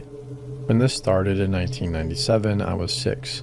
My brother was 3, and my half-sister was 18. My sister made the dean's list at her university her first 2 semesters, so we went out to dinner to celebrate. The 5 of us, along with my grandparents, went to a seafood restaurant chain in a nearby city. It was connected to a mall, and our table was by a window that looked out into the hallway of the mall. Shortly after ordering, I looked up from my coloring to see a woman staring in the window at us. She had long, stringy, mousy-colored hair, big glasses, and a longish olive green coat. She made me nervous from the get-go. Next time I looked up, she was no longer in the hallway of the mall, but in the restaurant. She was standing at the host stand, ignoring the host's questions about how many people she would be dining with. She was still staring at our table. Eventually, she requested to be seated at the bar, where she could still see our table. I finally pointed out to my grandmother that somebody was staring at us. She pointed it out to the waiter, and he said that unfortunately there wasn't much that he could do unless she actually harassed us. So we finished our meal uneasily, all of us aware that this woman was staring. After dinner, we walked around the mall. The woman followed us into American Eagle, which at the time wasn't so teenager-oriented, and that could have been coincidental. But afterwards, she followed us into Limited Too, a clothing store for young girls. She didn't look at any of the clothing, just my mom, brother, sister, and me. My mom told an employee that the woman had been following us, and she left the store. She sat on a bench outside and watched us while we purchased clothing for me. She followed us the rest of the evening, never going into the stores after us, just throughout the mall. My dad, who had been pretty nonchalant about the issue at the beginning, finally was getting creeped out and we left. A few weeks later, I saw the same woman in a car outside of my summer daycare. I began to cry and told the aide that the woman had followed us around the mall. The aide went up to the woman and asked her to leave or she would call the cops. We had on occasion had other creeps watch the daycare's playground, and the cops had to be called. Then she came to our church. It was almost September at this point, with these events starting in June. She attended one service, sitting on the opposite side of the congregation area from where we were. There were 3 sections of pews, one straight out from the pulpit and stage, and 2 on the sides at a 45-degree angle from the stage. My family was on one side and she was on the other. We informed the pastor, and he targeted her in a very pastorally way, inviting her to new member classes, asking how she found out about the church, and what drew her to this church, etc. She apparently was fairly unresponsive and never showed up again. We didn't see her again for a few years, at least not in any way that was as obvious as it was in 1997. My sister swears she saw the woman on her university's campus a few times her sophomore year, 1997 to 1998. My mom and dad thought they saw her at a local music festival in the summer of 1999. I thought she was in a museum while on a school field trip in 1999. Started crying and was basically told I was imagining things by my teacher. In 2001, she showed up again. Every year, the Girl Scouts had a big slumber party at my elementary school. All of the Brownie and Junior troops had dinner, played games, had events, worked on badges, and had a big sleepover in the gym. The elementary school I went to had these gates that closed off sections of the school, I assume for security reasons. The offices, gym, cafeteria, and health room were all on one end of the L-shaped building. The rest of the school was closed off to us by a locked gate. I walked out of the gym and looked down the hallway into the locked part, and a few classrooms down there was a janitor. It wasn't just a random after-hours janitor though, it was the woman. I bursted into tears and ran and hid in the bathroom until my troop leader called my mom. She picked me up and took me home. On Monday morning, my mom inquired about the woman with the school. It turns out that she had been hired as an after-hours janitor by the district about a year prior. She had worked at a different school for about a year before transferring to my elementary school, a few weeks back before I saw her. My mom told the school about the incidents in the late 1990s, and the school seemed skeptical.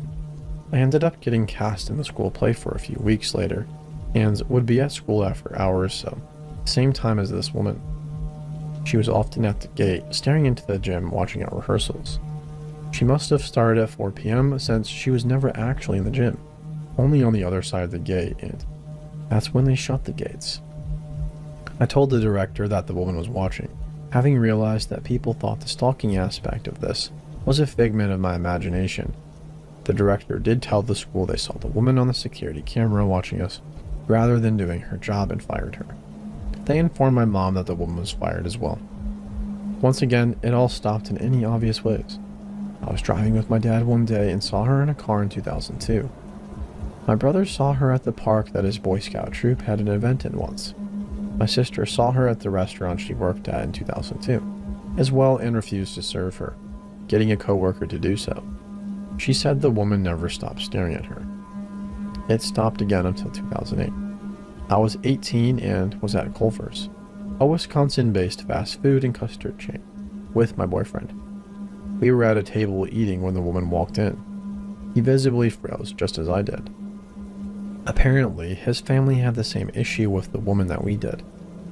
There were a few instances of her actually stalking them. His dad owned a restaurant for a time, and she would come in and ask people about the owner's kids, but refused to talk to the owner or would go silent if he approached. For them, this started in 2000 when he was 8-ish and his sisters were 5 and 1. Like my family, they saw the woman in the background for years, including at the elementary school that we both went to.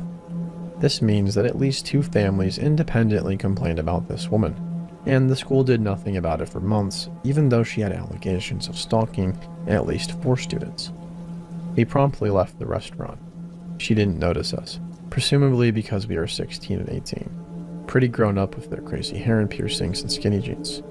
But she'd followed both of our families around, just watching from the background for years.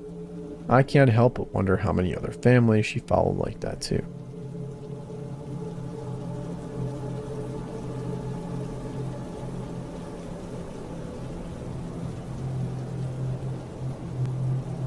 I'll never know what this man's intentions were, but I am thankful I listened to my gut anyways, even if it took me a hot minute to smarten up. At the time that this happened, I didn't think much of it until looking back on it from the perspective of an adult more mature and wiser. Now, as I revisit the memory of this encounter, I am convinced something more sinister was at play, but I'll never know for sure.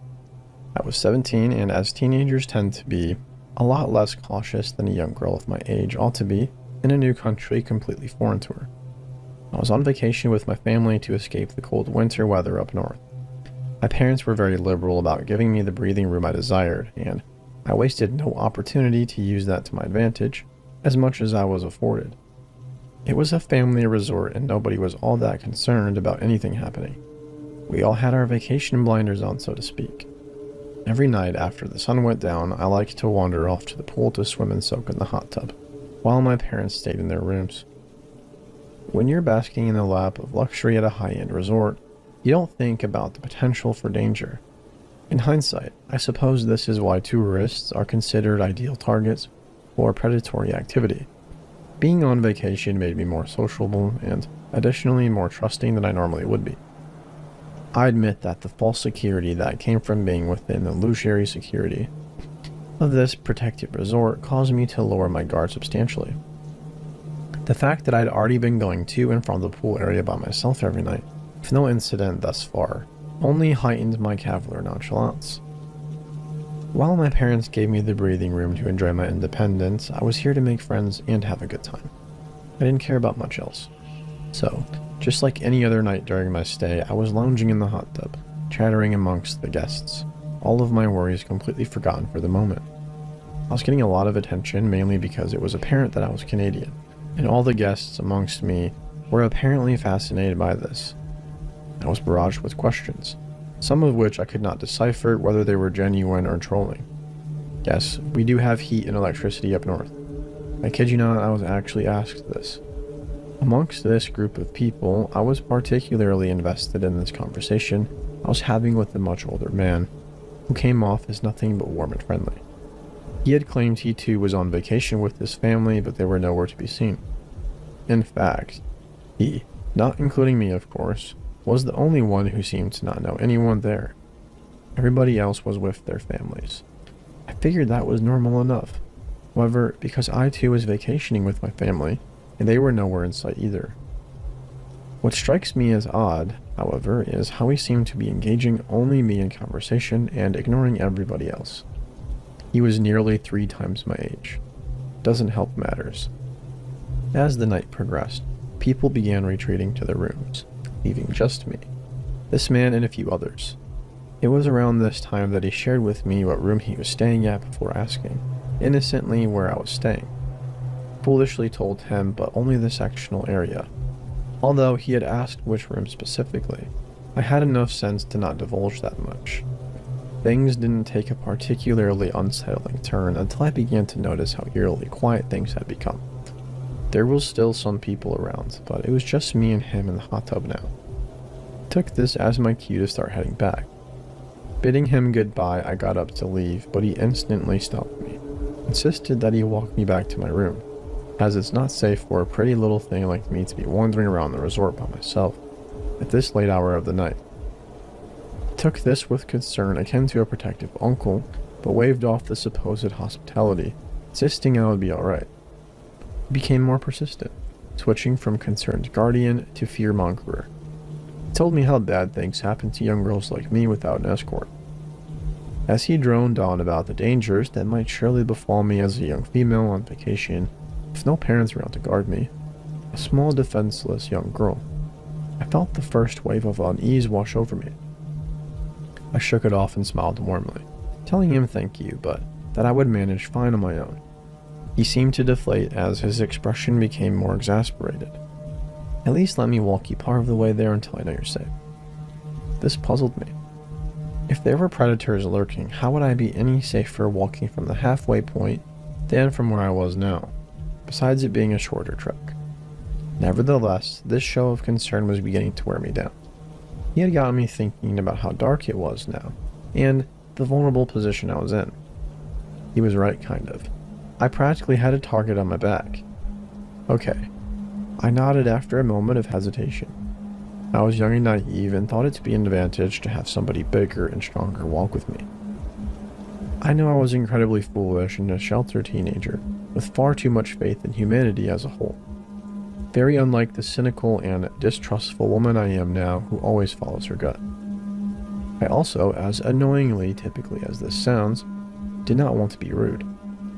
Fortunately, I have since grown out of my people-pleasing complex and will not hesitate to say no when I feel weird at the first sign of a red flag, but I had yet to develop this quality then. I hesitantly relented.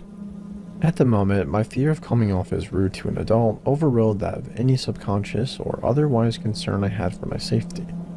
His eyes lit up and he nodded approvingly. Good. Let's get going then. It's late and your parents will worry. I ignored the twisting in my gut and rose from the hot tub, shivering from the sudden exposure of the cold air. Suddenly feeling too exposed, I hastily fastened my towel around myself, padded towards the lockers. At this point, I was just determined to get back to safety and warmth of my hotel room. It was only as I was getting closer to leaving that I began to get this sinking feeling in my stomach that something about this whole night just wasn't right. My suspicions were further affirmed as I took note of my escort following me. The lockers were outside and the women's changing room was to the left of them. I was going to retrieve my clothes from the locker, change in the locker room, and then go. With this complete stranger who I didn't know at all. I noticed he was standing a little too closely now, and I instinctively shrunk away from him. This definitely wasn't right, but it wasn't until I was shakily pulling my top on over my soaked bikini top, having already decided I would skip the locker room, which regrettably accented my womanly curves a little bit more than I was comfortable with at the moment, and which he seemed to notice as well, that I decided I could not wander off with this strange man that I hardly knew. Any last bit of false security had waned away the moment I felt his eyes on me, watching me dress, his eyes clearly appraising my body. I shivered again, this time not from the cold. As I pulled on the rest of my clothes, I had already made my decision. You know, I really appreciate you offering to walk me back, but I think I'll manage after all. Thank you, though.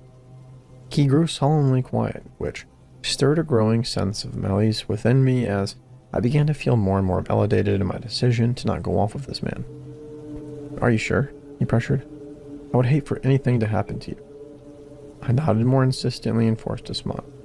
Nah, it's alright, I'll be fine, thanks. Okay, he said quietly as I practically started running for the exit. While still in earshot behind me, I heard him say. You be careful now. You never know who might be out there. As soon as I was out of sight, I began bolting and was stopped in my tracks, instantly by the second wave of impending dread to hit me that night. I decided against walking back on foot and headed towards the on-resort shuttle instead. On the way, on 2 separate occasions within the space of no more than 10 minutes, 2 older men in their 50s made a pass at me. And at the shuttle stop, a group of men in a car offered to give me a ride, but I ended up making it back to safety from the shuttle without any further incident.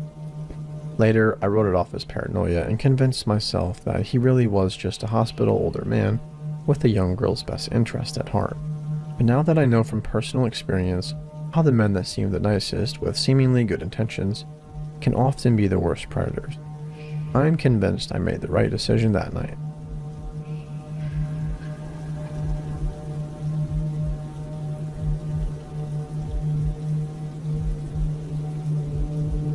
So this happened a few months ago.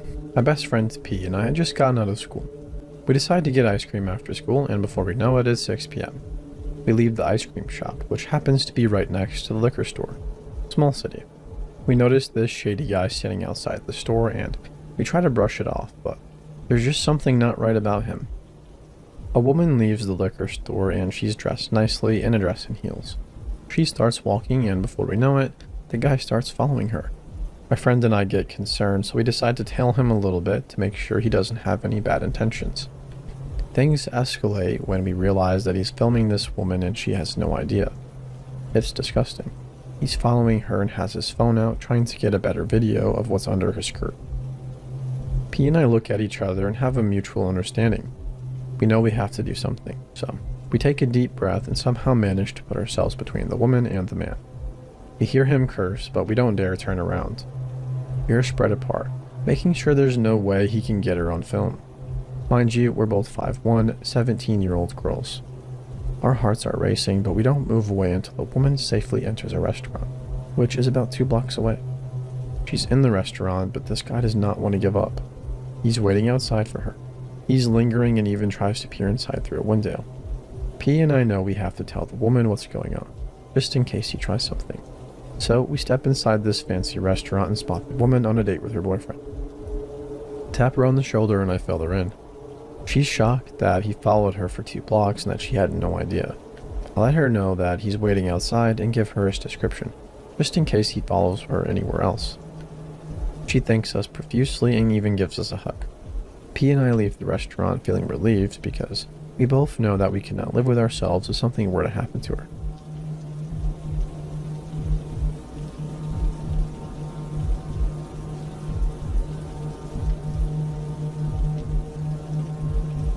I'm a 22-year-old female and come from the US, but am currently living in Germany for a work study.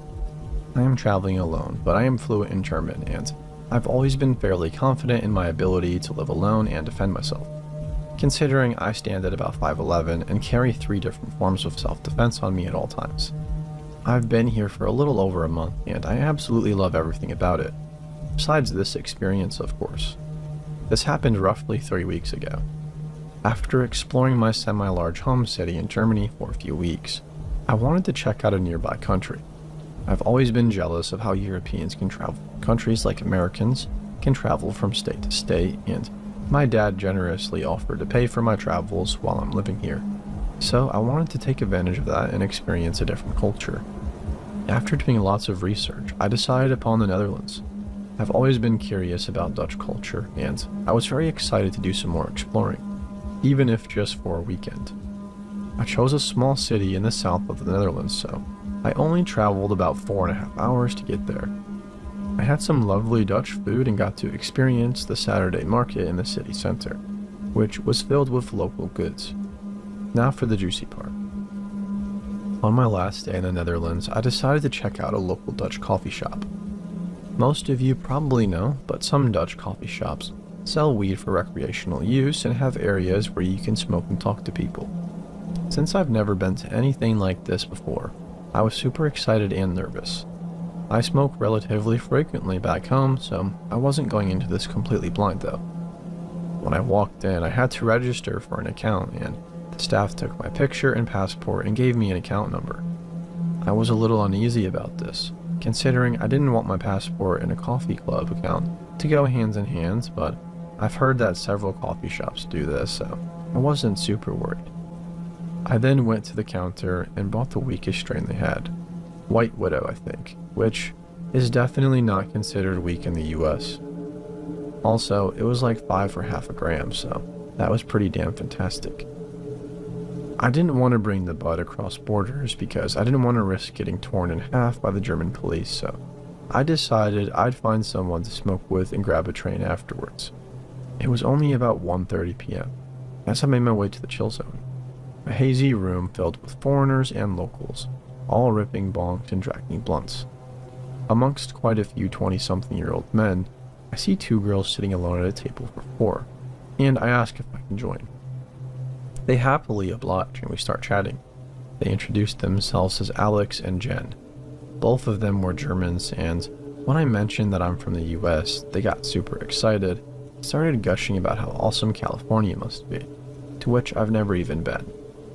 Not even after a minute that I'm talking to Alex and Jen, some lanky, freaky-looking boy looks over from a different table and says, "Oh, you're from the US? We were just talking about how we wish we could afford to travel there." Immediately after saying this, he sits down across from me, despite the fact that nobody invited him to. Looks-wise, this guy appeared to be anywhere between 25 and 30, relatively scraggly with big hazed-over brown eyes, shaggy brown hair, and a very large mouth, which was always slightly ajar. Though he was slightly unkempt, he seemed relatively normal, despite inviting himself to pop a squat with us. This lurky boy starts asking us normal questions.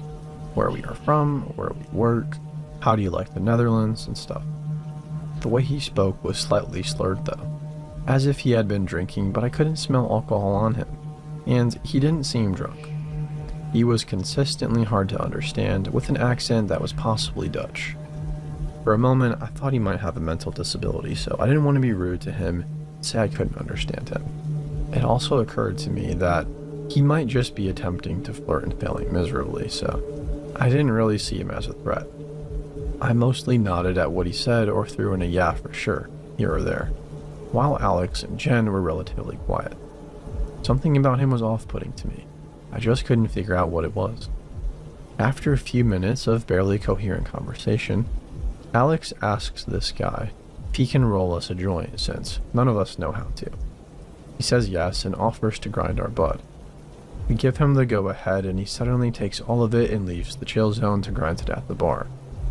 This is where I started to get concerned.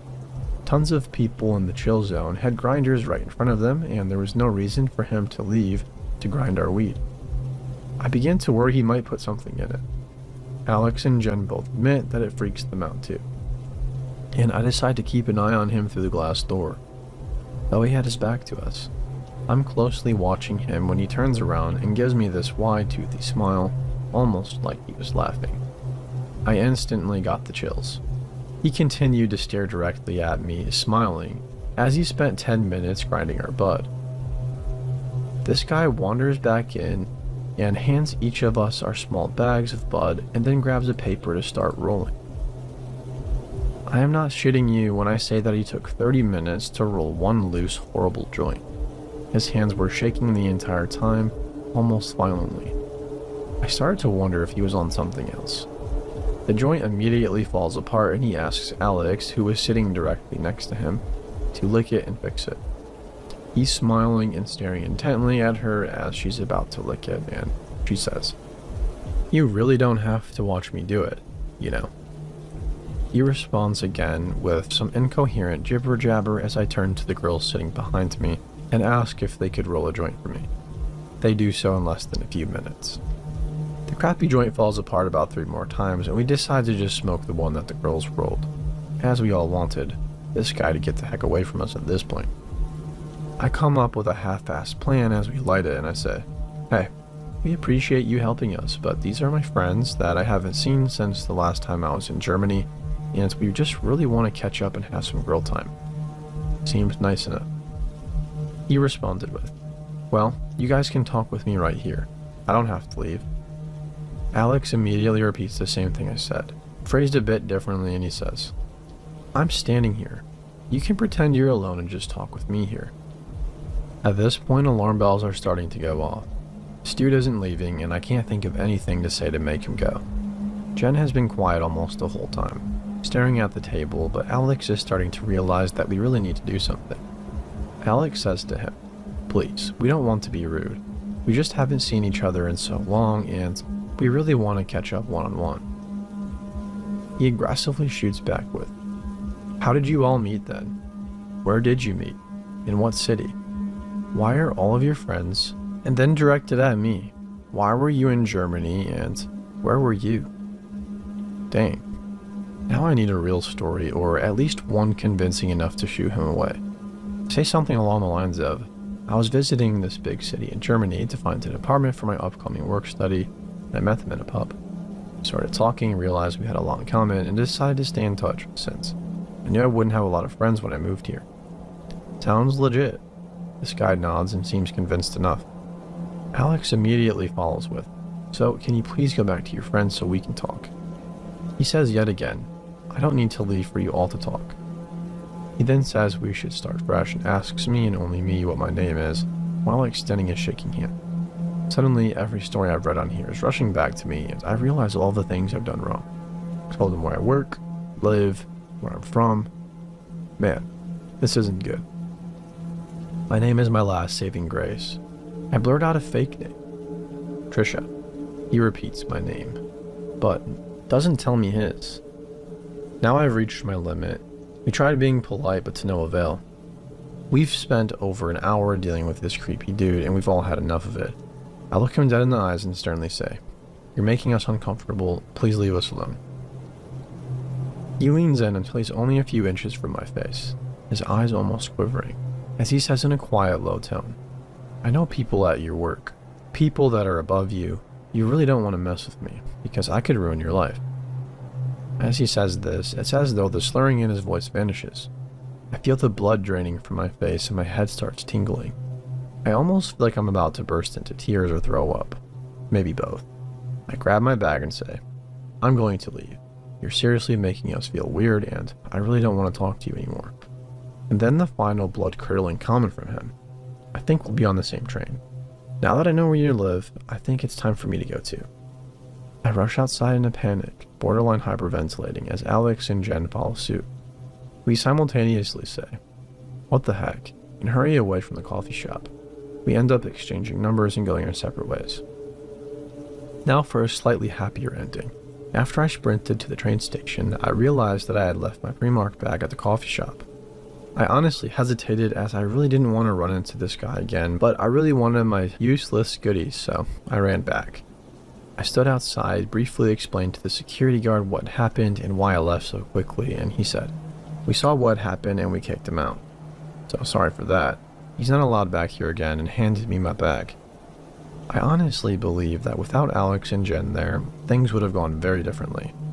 I think this dude had some seriously messed up intentions, and the only thing stopping him was the fact that we were all together.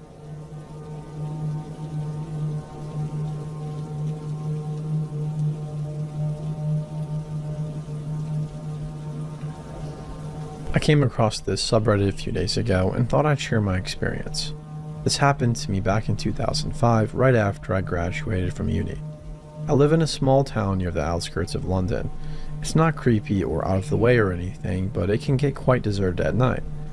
The night in question, I and a bunch of mates were going to all get together and go down to Fabric in central London. I was getting ready to leave the house when my girlfriend Sarah called with a bit of a problem, prompting me to tell my friends that they should go on without me, and I'll meet them there. I hopped on the bus and headed to hers. A few hours later, I'd helped her sort through her crisis and was thinking I'd better make a move on and head to the club. I asked if she wanted to come. Several times she insisted that she felt better and wanted to stay at home. Knowing better than to test her resolve, I left it at that and called a minicab. I was waiting for the cab at the front of the driveway when Sarah joined me for the wait. We were kissing when the car drove up. This was my first sign that something was wrong. We didn't hear him pull up because he was driving really slowly with the headlights off. The only reason he grabbed our attention was because he turned on his bright lights at us. It was an old cream-colored Mercedes station wagon. I ignored whatever apprehension I had because I thought I just had an overactive imagination. Okay, so he pulled up quietly. So what? Knowing what I do now, I'm so happy Sarah never agreed to come with me.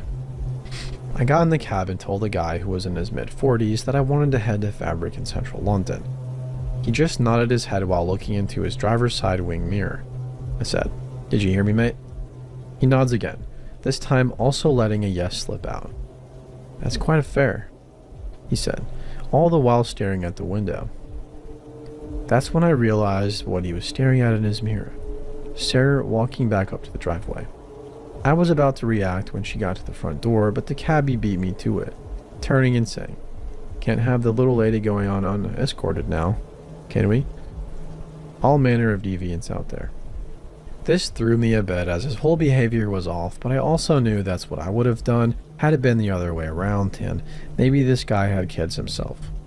I decided to just talk to him, break the ice, and after about 5 minutes I felt at ease as we slipped into a familiar conversation.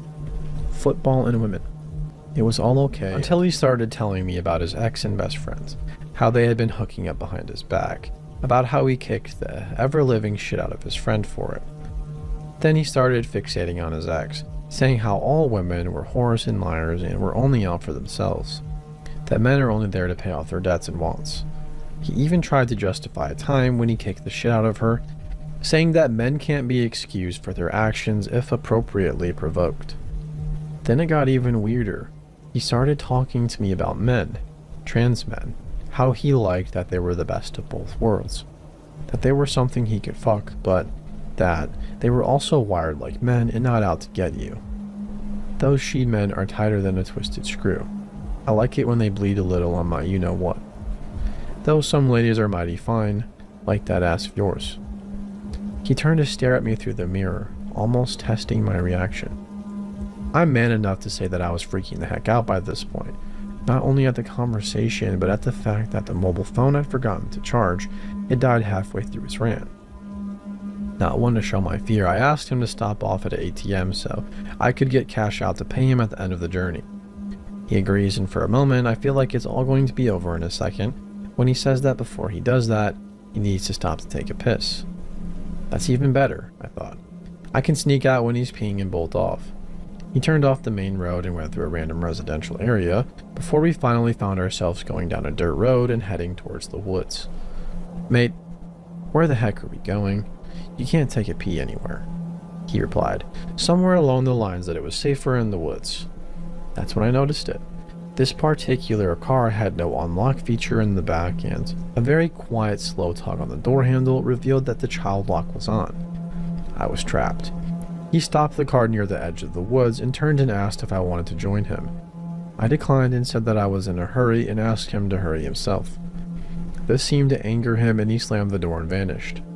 I waited about 1 minute and tried to climb out the driver's side, but it was locked too, and I was scared that my movement had alerted the cabbie just outside. Having tried and failed to restart my phone, I looked around to see if he'd left a phone or some kind of device that I could communicate with, but nothing. After nearly 10 minutes had gone by, I worked myself up to smashing the windows, figuring that this was in no way a normal situation and that abnormal measures could be taken. Just as I was getting into position, I heard a loud crash. It sounded like a massive branch had just hit the leaves below. I froze, not moving a muscle, not even my lungs. I wanted to be able to hear everything just at that moment. As my ears slowly tuned in, I began to hear two very distinct sounds, but both in intervals. The first was a rustling sound, but it wasn't the wind. It sounded more like birds flying through the trees all at once. The second was a squelching slam. The slam only occurred 3 times, whereas the rustling was quite often. Then silence again. I decided not to wait any longer. My imagination was going wild as to what those sounds were, and I just wanted to get away as fast as my legs could carry me. I used to be on the track team. I leaned back and thrust my legs out as hard as I could and kicked the backseat window through. It shattered and I wasted no time in shimmying through the broken window and outside. That's when it happened. My eyes focused in the dark, and I began to see that the ground was littered all around me with clothes. Children's clothes, and the odd toy. I was so busy looking around that I didn't notice him walk straight up to me from behind and grab me by the nape. He was obviously way stronger than me. "Where are you going, friend? I still need to take you down Central." I noticed his shirt was off. He was sweating profusely and was covered in dirt. And in his hands he had a knife. A full-on kitchen knife, and there was something on it. I said, "What the heck, man? What the heck are you doing?" He replied something to the effect that he had some foul traps out in the woods and was checking on them for game. He offered to show me, recognizing that if I went with him, it would probably be the last choice I make. I twisted my body as much as I could and punched him square in the face. And I ran as fast as I could. He yelled after me, "See you soon." I ignored him and kept running. Even though we had driven quite far, at least 5 or 6 miles, I still legged it all the way back and straight to the cops and told them everything I remembered. They said they could go and check it out and send me home in a squad car. The next morning, I called Sarah and went over right away to check on her. I still wasn't over the way the creepy cabbie had been staring at her, and since he had picked me up from hers, he knew where she lived. I told her the whole story. When I was done, she just stared at me in disbelief, not sure what to say, and hugged me. At that point, the police rang and I went outside to take the call. They told me that they went to check the specific area I mentioned, finding none of the clothes or toys I said I had seen. Neither was there any sign of foul traps or a knife. They did mention finding a few pieces of cut up rope, but with nothing to go on, they just insinuated I was having a laugh at their expense. I then called the minicab company, figuring I could at least lodge a complaint against the wacko. The idea that this could have provoked him didn't enter my head at the time. They said they had no record of a car picking me up that night. One had been sent, but by the time it arrived, nobody was waiting. This creeped me out all over again. How had he found me then? Was it random? Was I chosen? Could he have been listening in to their private car radio network or something? I left Sarah's and headed back to mine, and she was going to join me after helping her mom do some chores, and I wanted to go chill for a while. I should mention at this point that Sarah and I are now happily married, going on 8 years, and that all is well. However, that day, after I got home from hers and took a shower, I wandered off to the window. What I saw sent a chill down my spine, and still does whenever I think about it. I saw it, that cream-colored Mercedes station wagon, and the crazy cabbie staring at me with such a cold, empty look on his face, until he slowly smiled and drove off. He told me I'd see him again. He wanted me to see him, wanted me to know that he could find me when he wanted. I still don't understand how he followed me or what his intentions were, and I have never told Sarah about this last incident. About a year later, I took out a loan and moved me and Sarah. We were engaged at that point, to another part of the country, and my parents followed soon after. Over the years, I've pondered what he was going to do, where he wanted to lead me, what the noises were, and how he had found me when he must have stopped to clean up the spot in the woods, but most of all, why he even picked me up that night. I suppose I should be happy it was me and not some other poor victim who might not have reacted as I did, but just in case, crazy cabbie, let's not meet.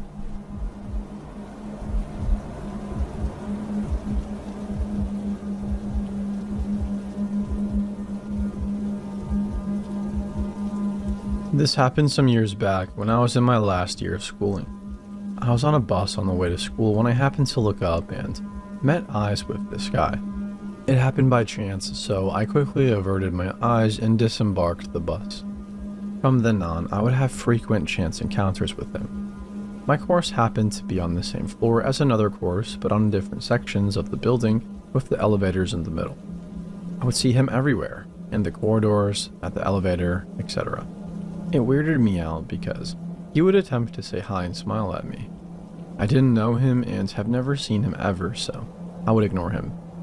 Turns out he was studying at the course opposite mine. I chalked it up to coincidence, but still felt extremely uncomfortable. Told my friends about it, and they told me that the guy had some extremely disturbing violent tendencies, and had maybe even stalked other female students.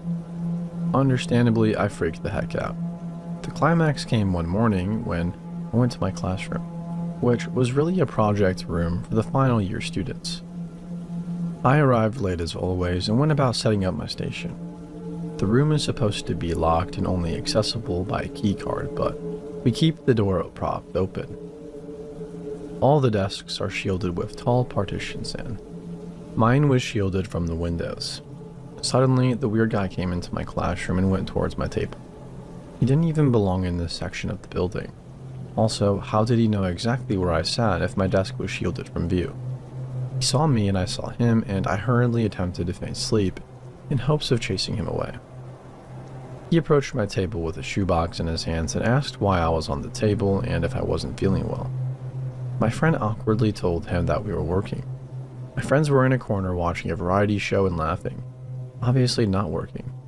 He said he had something to give me. I stayed silent and continued pretending to be asleep. This lasted until he awkwardly went away. Later on, as I related this to my friends from the other course, they told me that he was extremely protective about the box and was extremely threatening to people in his class. Went something along the lines of, "If you look, I'll kill you." Problem was, nobody expressed interest in the box and the threat was unprovoked, so they got curious and peeked into the box to find that it contained dead flowers. How would he feel the need to pick dead flowers and gift them to me in a shoebox? I felt extremely unsafe and uncomfortable and insisted my friends accompany me everywhere until it felt safe enough. The strange guy also never appeared again.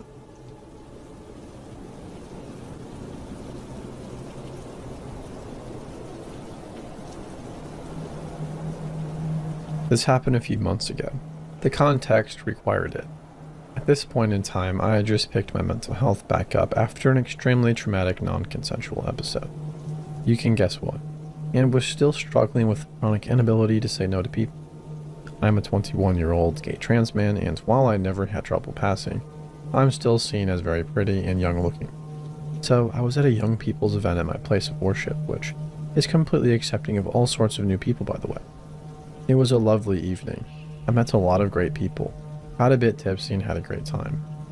That is, until around 12:45 to 1 a.m. when things were starting to wind up. I went upstairs and met a man, looked approximately in his late 30s, called Tobias. Tobias was quite forward, complimenting my appearance, being familiar, asking about my sexuality, so I guessed that he was interested, but I didn't feel the same way. My place of worship has always been a safe place for me, so I assumed if I didn't flirt back, he would get the message. Shortly after, I went downstairs to put something in the bin and he followed me. When we were alone, he kissed me. I pulled away and told him, "Sorry, I'm not available." He said, "Don't worry, neither am I," and gestured to his wedding ring. I laughed it off, turned, and walked back upstairs. And as we walked, Tobias told me, "I can't believe I just did that. Nothing happened. That didn't just happen." I nodded and thought that was that. The evening was getting late. I decided to get home. I offered to walk a friend of mine to the station, and when she left to go to the bathroom, he asked where I was going. I said firmly, "I'm going to walk my friend to the station, and then I'm going home." She returned, and as we left, he decided to come along with us. I asked where he was headed. He said, "Oh, I'll go to the station for you." I reiterated that I was going straight home from that point. Along the way, my friend wanted to get another drink and hang out, and I agreed. We were chatting and all seemed friendly, but I was becoming increasingly uncomfortable with Tobias's behavior. He was constantly complimenting me, telling me I was amazing, special, and not like anyone he'd ever met. And even kept touching me, putting his hands on my neck and down the back of my skirt, still trying to kiss me. FYI, this is a tactic called love bombing, I think, and it is a big ol' red flag. He commented on some hickeys I had.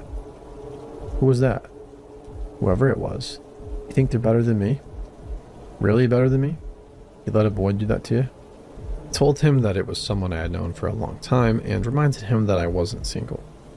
He had kissed me around 4 times up to this point, and when he did, I would pull away, try and put distance between us, move my head so he wouldn't, laugh awkwardly, and say, "We are in a shop. Please don't. I'm not what you're looking for. You don't know me," etc. This man straight up tried to make out with me 1 meter away from some poor shopkeeper serving us. Squeezed my waist and commented on how skinny and small I was. Asked me how old I was and commented, "Wow, you look so young." He asked me if I was attracted to him and I shrugged, shook my head and said sorry, I'm very into the person I'm with, and I can't even look at anyone else when I have someone. At this point, I should have told him to screw off. In fact, I should have said that a long time before this. But when it's actually happening, it's surprisingly difficult to get a bearing on when you can start being rude. Which is exactly what people who behave like this rely on. A vulnerable person's fear of making a scene. Or else they actually believe that this behavior means the person wants to be persuaded. We all decided to sit on a bench as all the pubs were shut. I sat on the end and my friend was next to me. Tobias whined that I wasn't sitting next to him. My friend asked why that mattered and he said, "Oh, you know, because I want him to." Never mind, I'm being too much. I'm going too far. I tried to steer the conversation away from him flirting, but he kept standing and walking to where I was sitting to kiss me, crouching by me and putting his hands on my knees. He didn't want to tell us how old he was because he was afraid I wouldn't like him, but did eventually confess he was 37. In an attempt to stop him being interested in me, I revealed that I was transgender and he put his hand up my shirt saying, "Wow, you really think I would judge you for that? You have no idea who I am. I see you." Side note, what is this, the Avatar? I would never care. I would still do everything with you. He meant sexually, by the way. I wiggled away as far as I was able and said something along the lines of, "Well, thank you, but I'm not interested." My friend had somehow misread the situation as me enjoying this behavior, probably because I'm a bloke. I texted another friend to call me so that I could get 5 minutes away from the situation, walked up the street, explained everything and made a plan, which was a really good idea, talking out loud about it. I finally registered that this wasn't right, that I was totally in the right to be uncomfortable and wanted to get the heck out. I returned and told everyone that I was going home. The second I came back, he tried to kiss me and told me he was worried and had tried to come looking for me. I moved my head so he couldn't and told him, "Please don't, I'm going home."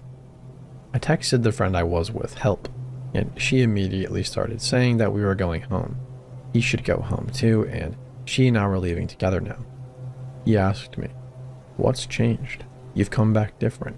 Who are you talking to? What's going on?" I told him, "I'm uncomfortable and I'm going home now." He said, "What are you talking about?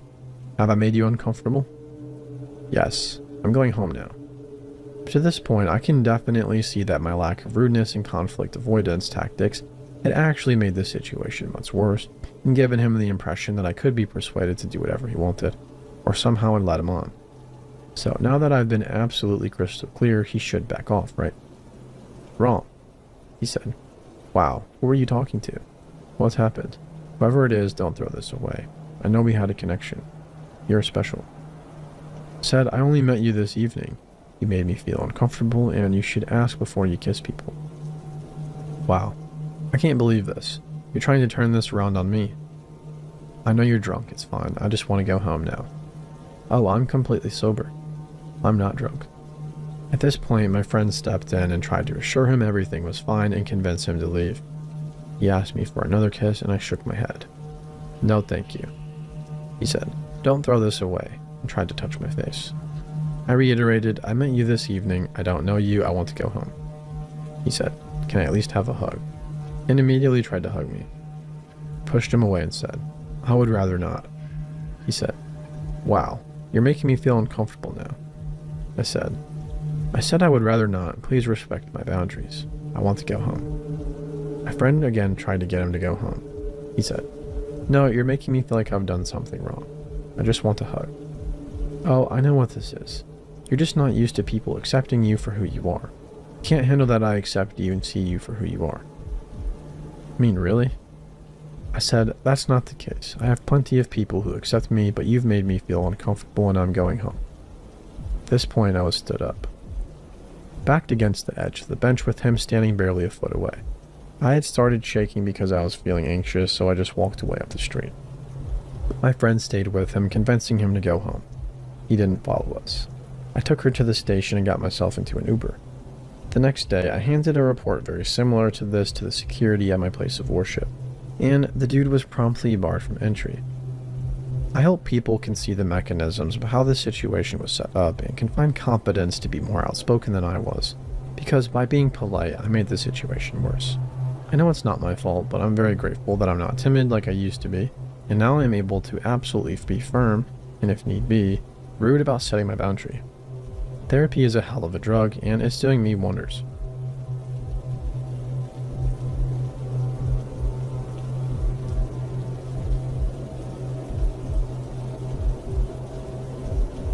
This story happened to me around 6 months ago.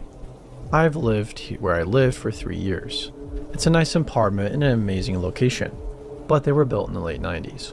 The last few years, the city I live in has had a massive population boom and people have been non-stop pouring in.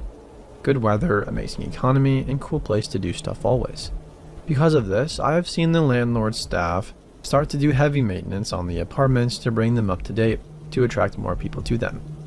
My neighbor lived in his apartment for something like 6 years before he ended up buying a house and moved. When he moved, the landlord immediately started redoing his apartment as one to bring up to date. The way that the apartment layout is, there are 2 stories. Where my bedroom is, on the direct other side of the bedroom wall, is the staircase in my neighbor's apartment. The way my bedroom layout is, has my bed right up against that wall. They were completely stripping this place clean. It was one of the first ones that they did such heavy remodeling to. For weeks, I would always see the workers over there painting and redoing the floors. A few days before this happened were no different. I left and saw them doing maintenance on the kitchen, and when I came home from work, they were gone for the day. Nothing unusual, not a single bit. The part that is unusual is what happened one particular night. I was awake around 1 a.m. watching TV in my room when I heard somebody on the other side of the wall slowly walking up the stairs and very obviously stopping halfway up. Where the person was stopping was directly where my head lay on the other side of the wall. I could feel him listening to me breathing. I immediately turned the TV sound off and sat there extremely quiet and still. I heard nothing for a few minutes, and then after what felt like an absolute eternity, I heard the person start walking the rest of the stairs to the second floor. My survival instinct kicked in instantly. It was very obvious that somebody was on the other side of that wall listening to me. I also knew that it was only a few days before this happened that I saw the maintenance redoing that apartment's kitchen. I knew that there was no way somebody already moved in that fast. I obviously couldn't see if there was movement in there from the window, but I had a good angle to see if anybody walked out. I sat there for about 15 minutes just staring outside to see if I saw anything at all. Nothing. I went back into my room and lay down in bed again. I didn't play the TV, just sat there waiting to hear something again. I was messing around on my phone for about 20 minutes in silence until I heard movement of the stairs again. This time though, the movement didn't start from the top or the bottom. The movement started in the middle of the staircase, meaning that the entire time I was sitting there in silence, this person was just on the other side of the wall listening to my every move. This terrified me, so I called the police. I gave them all the information of what was going on, and they informed me somebody would be out very soon. I went back to one room and watched out the window again. Only a few moments later, a police car pulled up and a cop got out to examine the building and apartment. He was looking around and shining his light in the windows. I heard him knock on the door and, shortly after, could hear him talking to somebody but couldn't make out what they were saying. I was totally puzzled by this. The officer walked over to my door and knocked. I went downstairs and he informed me very nicely that somebody just moved in there. I laughed and was completely embarrassed. I even said to the cop that it was a heck of a way to meet your new neighbor. I felt embarrassed, but more importantly, felt very relieved about the entire situation. I brushed off the whole thing as just being late and my mind playing massive tricks on me. The next day, I went to leave my apartment when I saw something that made me stop dead in my tracks. I went outside and only took a few steps towards my car when I saw maintenance over there carrying out the old refrigerator. I was puzzled. I walked over to the apartment and I looked in the door that was wide open. The kitchen was still being worked on and not a single piece of furniture could be seen. I was legitimately speechless. I walked over to a maintenance man and said, "Didn't somebody move in here?" And he informed me no, and that the apartment wouldn't be ready for showings until at least 3 weeks. I ran back upstairs into my apartment and called my landlord. I asked her if somebody was staying there and she said absolutely not. I told her about what I experienced the night before and she was floored. She told me that they would change that apartment's locks immediately. She also suggested that I call the non-emergency line to the police department and inform them that nobody lives there. I did just that, and they asked me to come down to the station. I told them all the information in detail of what happened. They were able to quickly figure out what officer came out to check out the situation, so he could help identify the person who answered the door. The officer described the man in detail, and I confirmed that I have never seen him around the apartments before. There was a search around town for a few weeks, until the whole thing just sort of fizzled out, and I stopped hearing about it and started seeing fewer and fewer patrol cars randomly in the parking lot. After that night, I never heard anything in that apartment. Around a month later, an older couple moved in and they were very nice. When I saw the moving van pull up, I went to introduce myself to them, but to be completely honest, the only reason I went out there was to see if any of them matched the description of who the cops saw. Not even close. I'm certain that the person who was in that apartment got away with it. I had an extremely hard time sleeping the following weeks after that happened to me. I actually ended up moving my bed into the smaller second bedroom because it bothered me so much. I have zero idea what the intentions of this person were or what he was doing on that staircase, but it's easily one of the most chilling things that's ever happened to me. So, random man that's listening to me sleep, let's not meet again.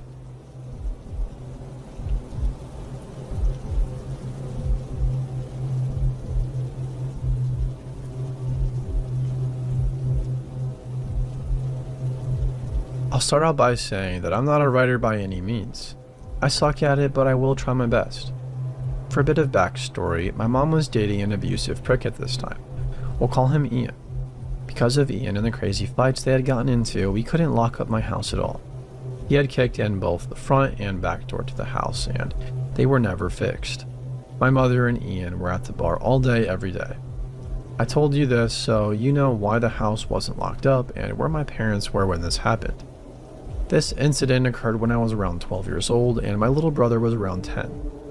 I was a pretty smart girl at this age and my brother was sick all the time, so he was very tiny and frail. My mother and Ian were at the bar as usual. When you opened my front door, it put you in the living room and you could see the back door. There was a hallway to the right that led back into the bedrooms, and that is where my brother and I were. We were in his bedroom with the door closed, playing something on the PlayStation. It was around midnight or 1 a.m. and we were playing and having a good time when I heard a weird noise. My brother didn't hear it and I didn't want to creep him out. I told him that I wanted to get a drink and told him to stay in the room and I would bring him something. To get to my kitchen, you would have to walk down the hallway in front of both the front and back doors because it was behind the living room. Kept hearing strange noises, so before I left out of my brother's room, I told him to get into the closet and work on our fort so that it would be ready when I was done getting our drinks and a snack. I raised my little brother for the most part and took care of him. I had a terrible feeling, a sense of dread. I could tell something wasn't right, and this was a way to get my brother to hide without scaring him. He frightened easily and had really bad asthma attacks, and at this time we had no inhaler or his breathing treatment machine for him. Good going, Ma. I knew if he started having an asthma attack on top of being scared, it wouldn't be pretty. Anyways, I left the back room and decided to see what was going on, because I was such a badass at 12 years old, but I had to protect my little brother. Started sneaking up the hallway as slowly and quietly as I could. I was terrified. I could feel that something was wrong. Before I made it to the end of the hallway, I heard a man. It sounded like he was growling. It was a deep, terrifying noise. Can't explain it, but the feeling that washed over me damn near made me puke. So I, of course, freeze. I have no one in this town. I don't know anyone, and my dad is living in a different state. My mom is at the bar drunk as heck. I was sitting there trying to gather the courage to see what was around the corner and going over my options when I heard my brother's door open. He sees me and the look on my face and freezes. I remember his eyes going so wide with fear because he must have heard the growl or whatever it was too. I motioned to him with my hands to go back in the room and he does. I gathered the courage to peek around the corner and what I saw still freaks me out to this day. It was horrifying. I saw a man probably around 6'6" and 300 pounds, sitting on my couch with a wicked grin on his face. That grin and the look in his eyes will forever be burned into my head. By some stupid luck, the man didn't see me. I so slowly snuck back to my brother's room. I slowly shut the door and started going over my options. My little brother was already, of course, horrified because of the growling noise this man was making. I'm so thankful that he wasn't the one who saw what was out there. I mustered my brave big sister face and calmly told him that there was a man that I didn't know on the couch and he needed to be very quiet, and I needed him to be brave and keep his breathing in check. My little brother adored me and looked up to me, so when I told him that I needed him to be brave, he tried his best. I told him not to move and he didn't. The first thing I tried was the window, but it wouldn't budge. It was completely stuck. I'm making myself stay calm for my brother's sake, but I know what's sitting out there. So since the window was stuck, I decided to start looking for a weapon. My older brother lived here and I know he had swords somewhere. I don't remember where he was. As I'm looking for a weapon, I hear the man sing, "I know you're here." Man, my stomach knotted up. The hair on the back of my neck rose and I instantly got a cold sweat. And then I hear it. My little brother had started wheezing. Asthma attack. I hugged him, reminded him about being brave, and told him to sit still and focus on his breathing. I started frantically trying to get my window open, but it was stuck. I looked around and started moving blankets when I found my older brother's cell phone that he always forgot. I remember thinking that I was lucky and felt a bit of relief. I immediately called the police and told them what was happening, hysterical at this point but still remaining quiet. The dispatcher told me to remain on the phone so she could hear what was happening when the man started banging on our bedroom door. It had been about 5 minutes into the phone call when this happened and I could no longer remain calm. I lost it. I started screaming. I mean like a blood-curdling scream. The kind that would send chills down your spine if you heard it. I forgot to mention that our bedroom had the only working lock, so the door was locked. He was trying to get in and banging on the door. His banging got louder and louder. He was screaming to let him in when it went completely silent. Then he did the creepiest, most terrifying thing ever. He started laughing. "You know I could just bust down this door in about 2 seconds, right, little girl?" Tap, tap, tap. Now he's lightly knocking on the door and asking for me to open it. His demeanor completely changed. I then heard a scraping at the door. What I had imagined it was in my 12-year-old head was he was scraping the door with his really long fingernails or something. But that wasn't the case. Then I hear the police start screaming at him to get on the ground, put his hands up, etc. I heard him putting up a fight, followed by more yelling and eventually silence. After a few minutes there was a knock on my door, but at this point I was too terrified to open it. I thought that this nightmare guy was still there. So being in my hysterical state, I started screaming, "No, no, no, please," over and over again. I couldn't stay brave for my little brother anymore. I was on the floor holding him this whole time and convinced that we were going to die. Eventually I calmed myself a bit, and this time a female officer was at the door, so I opened it. There were about 5 cops standing in the hallway listening to me being hysterical. I refused to let go of my brother at this point, but we both ran to this female officer and just collapsed. We had been so scared. It turns out this guy was completely wasted and high on drugs. I remember the cops walking me up to him and having me stand in front of him to ask me if I knew this man. I didn't, but I'll never forget standing in front of this huge man, looking into his brown eyes that were completely bloodshot and filled with hatred. I'll never forget that growling noise that he was making, or the look of pure horror in my little brother's eyes. My parents were called and investigated for leaving us alone like that and for the doors being like that. My mom is a different person now. She doesn't drink and is now married to a cop. She has completely changed. I remember asking her about it later on and she told me something that I didn't know. The man had a huge knife, so that's what he was scraping the door with. And he also had some rope, tape, and a tarp. I still don't know how he didn't get to us, or why he didn't just bust down the door to get us. It would have taken one half-ass kick from him to kick down the door. It was super thin. It creeps me out still, and I have had nightmares from it. My husband doesn't understand why I get so furious with him when he leaves the door unlocked at night. I work 3rd shift, so I'll come home and the door will be unlocked. It's infuriating because I then have to go through every room in the house and check the closets and the other places that a person could hide. I have 2 kids and they will never ever go through what I did. Sorry for my shitty writing style, but I wanted to tell my story after lurking here for so long.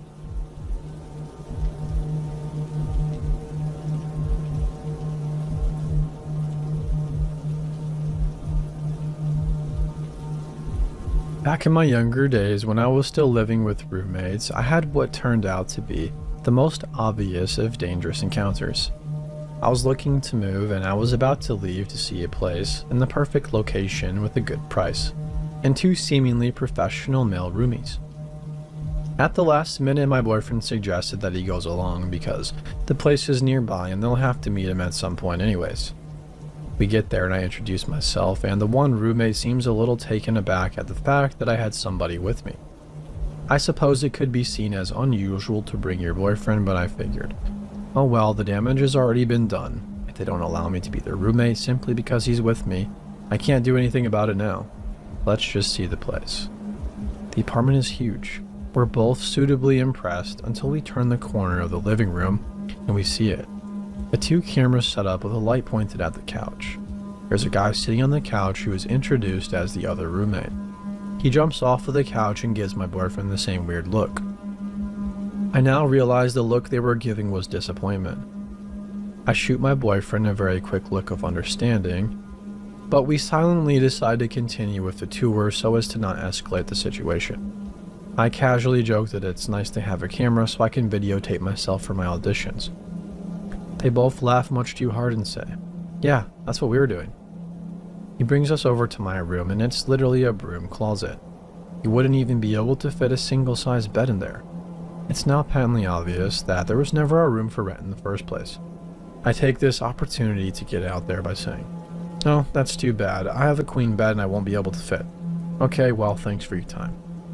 We get out to the street and walk around the corner without saying a word. When we finally look at each other, it's in this stunned silence. He just hugged me really tight and we went for a walk in the park.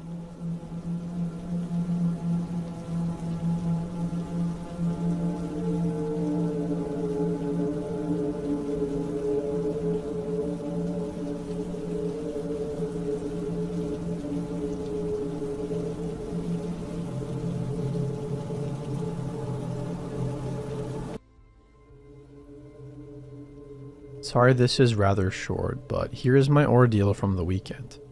On Saturday, I got a call from a few friends about going to the mall. It was a stressful week at work, so I thought some retail therapy would definitely help. We shop for the typical lady stuff like makeup, lingerie, and shoes before we decide on hitting the food hall for a spot of lunch. I gave the girls my order and told them I would come and find them, as I needed to use the restroom. The restrooms were at the end of a large and wide corridor, and they were your typical mall with lots of stalls. Anyways, so I sat down to, well, and I could see from the gap on the floor between the wall of the stall and the floor lots of movement from someone's shadow. I wasn't sure if they were getting changed or not, so I didn't pay much attention at first, but it felt like the shadow was coming from above at some points.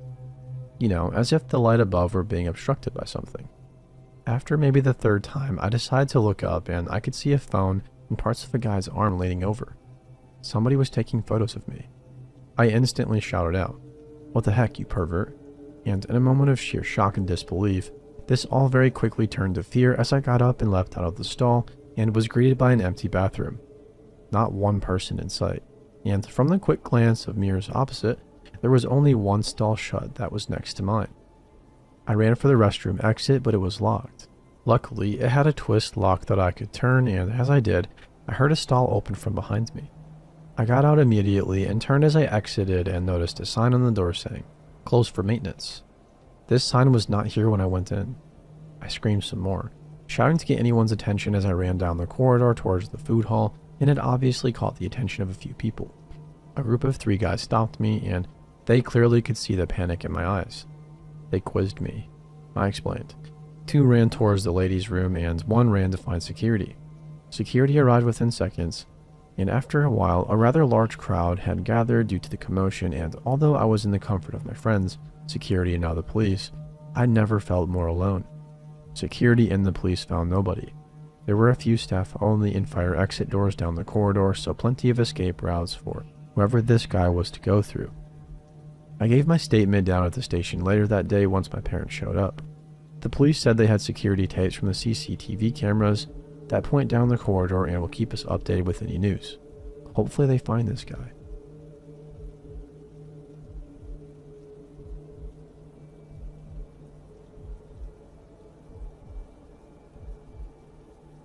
For some context, I had a really shitty childhood. It was terrible as I don't remember anything from birth all the way to 13 years of age. Everything I know about what happened through all those years was a mixture of sparse memories, things my family has told me about myself, and even police reports. One of those things I do remember, however, is this lady I called Auntie. No first name, no last name, nothing else contributing to her identity. She was just Auntie. I started seeing her when I was 7 years old, sitting in her living room as she typed everything I said down on her laptop. I had no problem with her. I saw her once every month and she seemed gentle enough that I really thought that she was somebody I could trust, so I did. 7 years later, 14 years old, I admitted to her that I was struggling big time. It was a mixture of multiple different factors.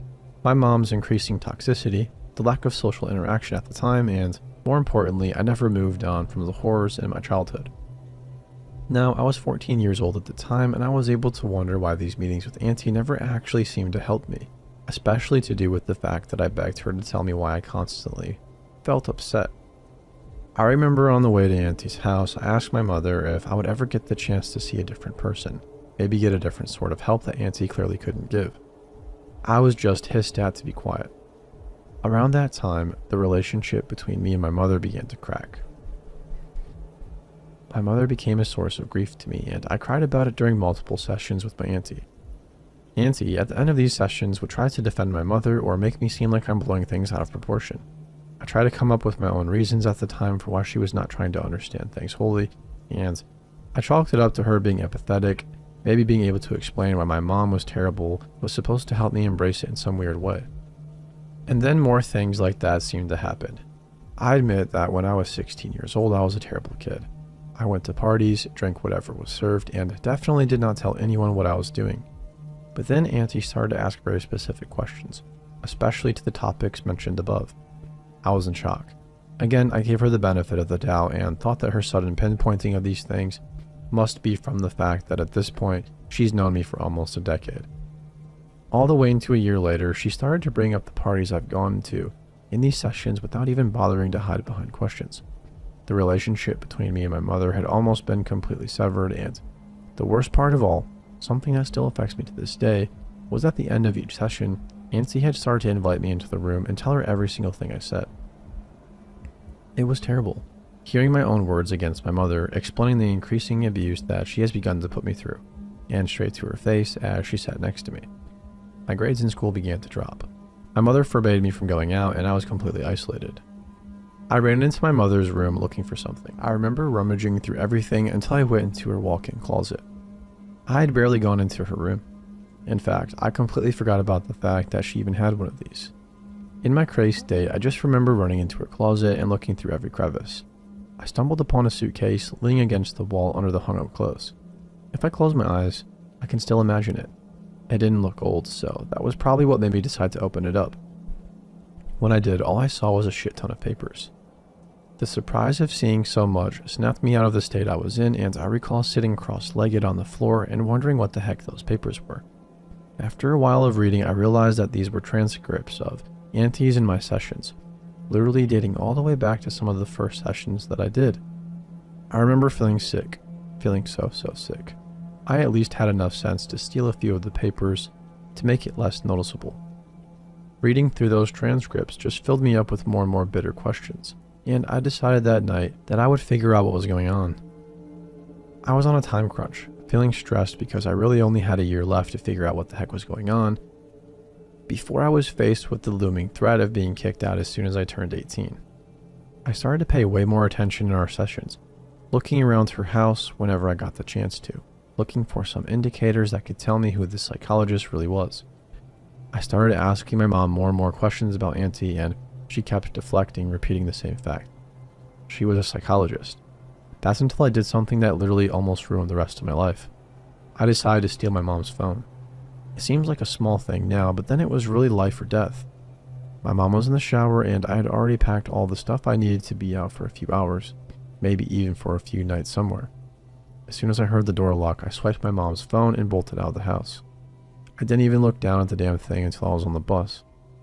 I remember looking through my mom's messages first, and I knew I found Auntie when I stumbled across an unfamiliar one. Even better when the messages clearly showed when my mother booked appointments. I scrolled up for a while, enough for the bus to get me to a safe place, but even as I walked off the bus and years of texts were read, nothing incriminating had shown itself. I then looked through my mother's call logs and I saw the fact that they call extremely often. I wasn't an idiot. Whatever was really going on was happening on calls instead of messages, which was smart. I'll give credit where credit is due, but it still didn't get me anything. I found a place to sit at the end of the road and I continued my search. I looked through my mom's social media and when I tried searching up Auntie's name, nothing came up. I genuinely felt all hope leave my body then, and sometimes now I swear I can still feel the same sick feeling as I felt then. I almost gave up. Almost. Every day I thank myself for mindlessly swiping through my mother's followers because I found her. Her account name didn't have her real name, it was some weird fake one. But when I clicked on her profile, it was most definitely her. She posted photos with some of my mother's friends, and I scrolled for a while down her page until I saw a photo that I posted of her and my mother years ago. They have literally been friends even before I was born. I felt sick, betrayed, and a bit relieved that I now knew what the heck was going on. Why my mother had transcripts, and why Auntie didn't think twice before telling my mother every single thing I said, and why she defended her. I didn't even bother to find a place to stay that night. I just went back home. I got beaten black and blue for doing something that didn't deserve any forgiveness. It didn't hurt at all compared to what I found out earlier that day. All I asked my mother that night was, who is Auntie really? And she couldn't even answer that. A few years later, I was in my first year of university. I had the lucky chance to move out of my mother's house as soon as I got the chance to, with an old friend taking pity on me and allowing me to stay with him since we applied to the same university. He's one of my best friends now. What finally gave me closure in some bittersweet way was clearing out my Instagram. I deleted people that I didn't care about or didn't know. My heart dropped when I saw a familiar username in my followers. I didn't think about it at all when I searched up the username in the search bar, and when it came up with Auntie's Facebook account. This psycho had been following me for who knows how long on my Instagram, and suddenly everything that didn't click finally made sense. The sudden, precise questions. Why did my mother suddenly decide to isolate me from my friends? It didn't even say psychologist or anything of the sort in her bio. Tell me why I said chemistry teacher with over 20 years. I admit that I cried like a baby that night because it had taken years for me to finally understand why two of my main female models seemed to despise me. Still to this day, I mourn the fact that most of my early adult years are being used to heal from everything in my childhood. Instead of going out with newly made friends and giving my all to university, it sucks. Everyone who hears my life story agrees on the fact that there's something wrong with them. I just wish I knew that sooner. 2 days ago, I had my first session with a real psychologist. Trust me, I did my research. I felt almost ashamed when I blurted out the reason why I'm sitting in this guy's chair. But he just smiled and told me we had a lot of work to do. Yeah, we do, lol. I decided to post about my experience just in the slight chance anybody had a familiar experience with therapy becoming messed up, or they feel like they've been living in a hole their entire life. I promise you guys it gets better, with a little bit of luck in surrounding yourself with the right people at least. Anyways, Auntie, let's not meet again.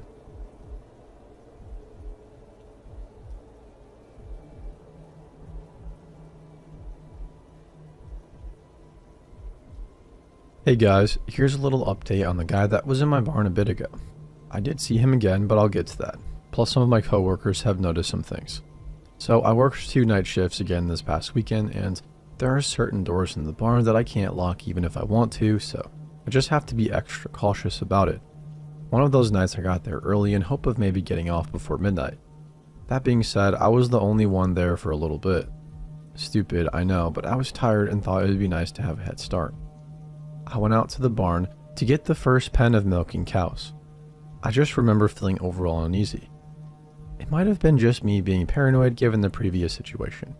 Well, that night I thought I saw somebody lurking in the pasture in which we had the heifers in earlier. I couldn't see very well because it was dark, but I swear that I saw an all too familiar smile with the little light I had coming from the silos. But I figured I was hallucinating, being a little bit skittish, so I brushed it off and went in the barn. I almost had the whole first pen to the parlor when my coworker showed up. We continued the night as usual, and then I had to start the pasteurizer. Of course, I didn't want to, but I had to. I went in there and the calves seemed fine. Everything seemed perfect. I looked around, not hard enough, you'll come to find, and everything was good. I went back to help milk the second pen. After that pen, I went to feed the calves while my coworker went to get the third pen like usual. Like I said, everything seemed fine. I was probably in there for around 20 minutes feeding the hutch calves bottles, which typically takes longer, and we had 6, so it took a little bit. Then I went to the far pens where I saw the man the last time and everything was alright. Then I went to feed the middle pens, and that's when something didn't seem right. One of the calves was lying down and refused to get up to eat, so I hopped the fence to help it up. Just a note, I set the pail of milk on the ground in between the 2 middle pens.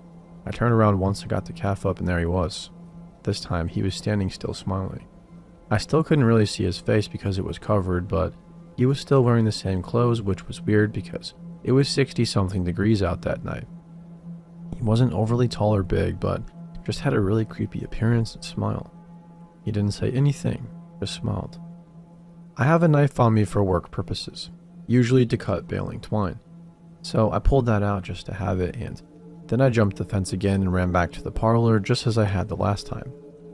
I was working with the same girl, and she and I literally locked ourselves in the break room again and called our boss. He got there and we went to the calf barn again, and everything was just as I left it except for one thing. The milk pail that had previously been filled to a mark on it was now empty, and the milk was all over the ground around it, but the pail was placed back upright. My boss didn't know what to tell us, but he stayed at the barn for the rest of the shift. My other coworkers started reporting things going missing, cows being moved, lights turning on and off, doors being left open, and milkers being turned off. One even said that the man was sitting in one of the empty calf hutches, and they didn't realize it wasn't a calf until they went to feed it, and he was just smiling at them.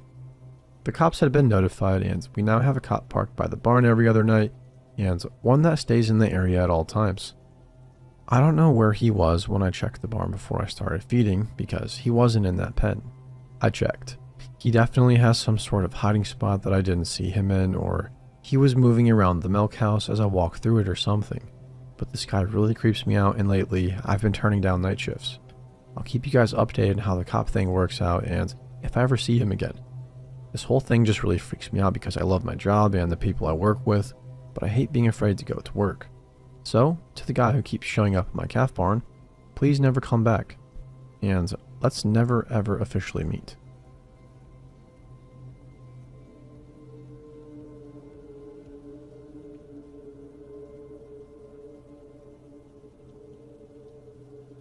First time posting a story, so I apologize for any errors. This was the most terrifying experience I've ever had. I've only ever told this to a few people because it does give me the chills every time I repeat it, but it's definitely worth telling. So, a little info. I live in the New England area, East Coast, and this took place last November and ended around February of this year. So one day, my dad had to take me to school because my mom left early for work. I go to a private school, and about 5 minutes into the drive to school, I noticed that I forgot my ID card, which I need to walk around the school with. So my dad turned the car around and we drove back home. Now, my house is gated and you need a code to get in. After we got through the gate, my dad and I noticed that there was somebody peeking through the windows. There was no car parked in the driveway though. I was a bit freaked out because I had no idea how this guy got in. The only way to get onto our property is by putting the code in at the gate. And no, he couldn't have jumped the gate. The sensor would have gone off.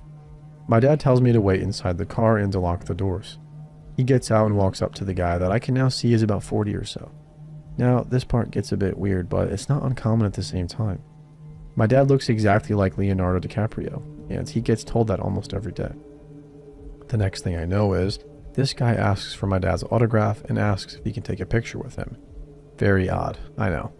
My dad nervously laughs and backs away a little bit. We could tell that this guy had some problems, so my dad offered to call somebody for him or even a cab. The guy says, "No, I'm good," and starts walking down our driveway. Okay, ready for this? When he gets to the gate, he puts the frickin' code in.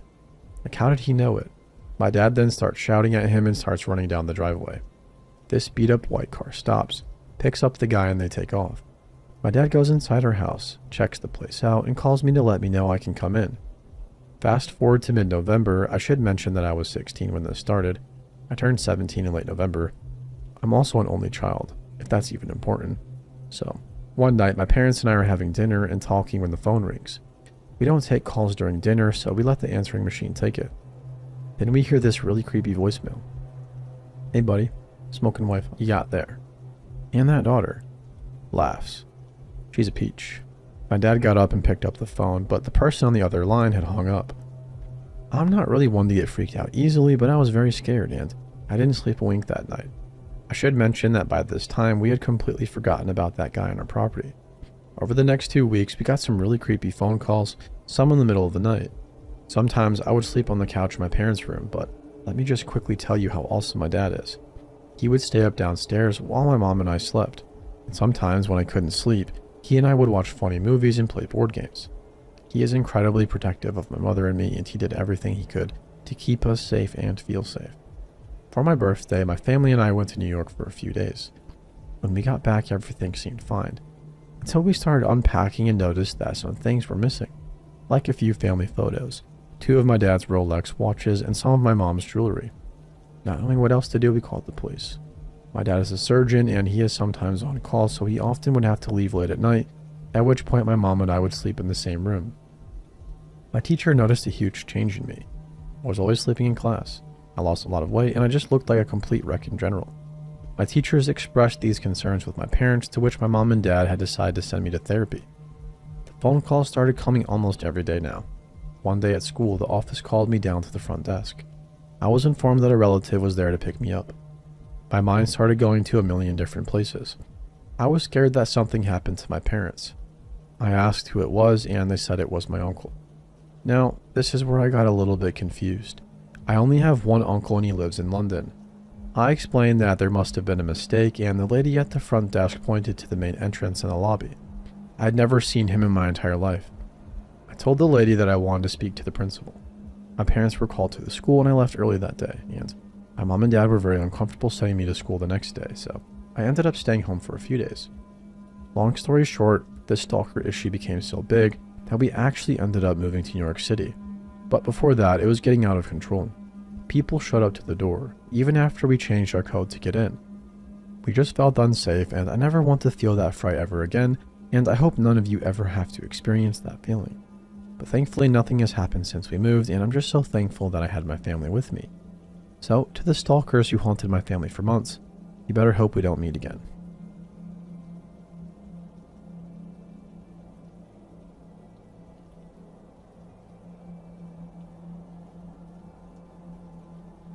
Okay, so this happened a few years ago when I was beginning 9th grade. Forgive me if it gets to be a bit long. That's the nature of the narrative.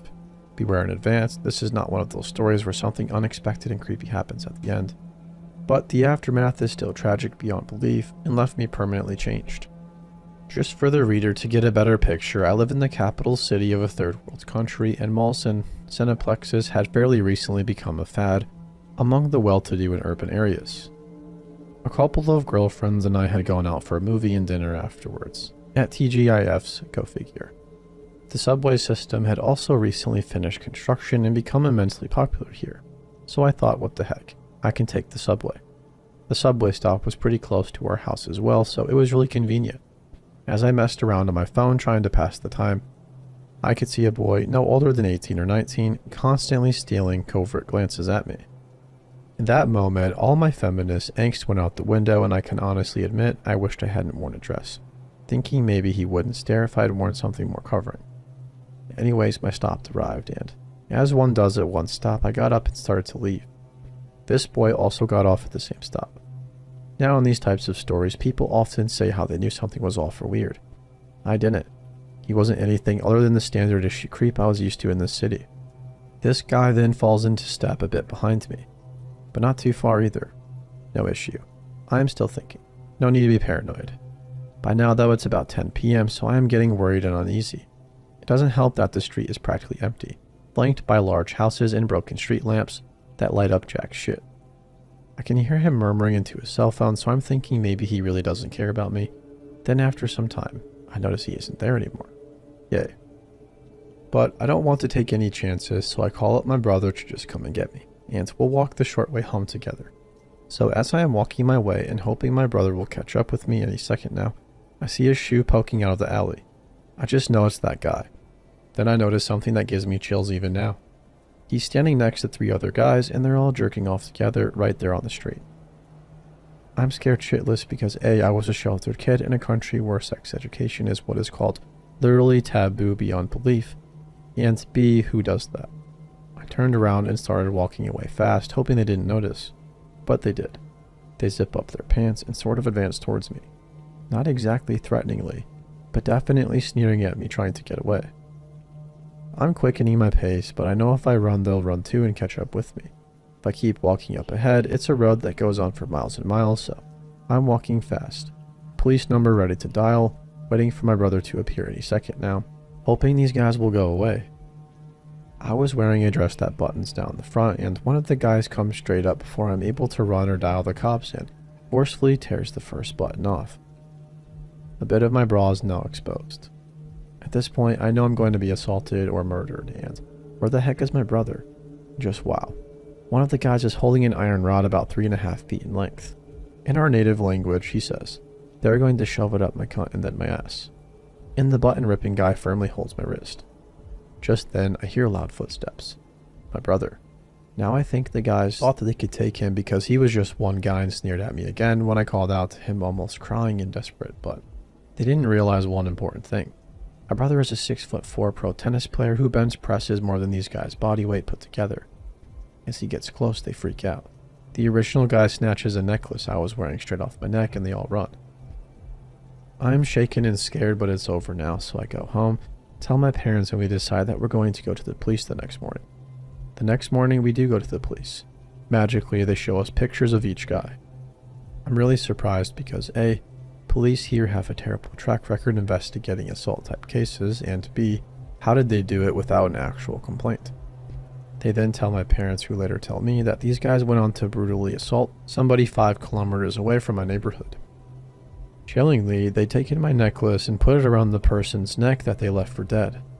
But they were seen on tape by traffic cameras doing their heinous act and had been caught, and then it also admitted to harassing a girl of my description in my neighborhood earlier in the evening, before progressing to their final act. So I come from a really rich family which is fairly well known in political and business circles in my city. This is kind of relevant in 2 ways because A, this was why these guys were indicted fairly fast, and as my parents put a lot of pressure on the authorities, and B, I struggled with being angry at why wealth was such an important factor in these cases. Because assault is assault, right? The final few things I want to say are these.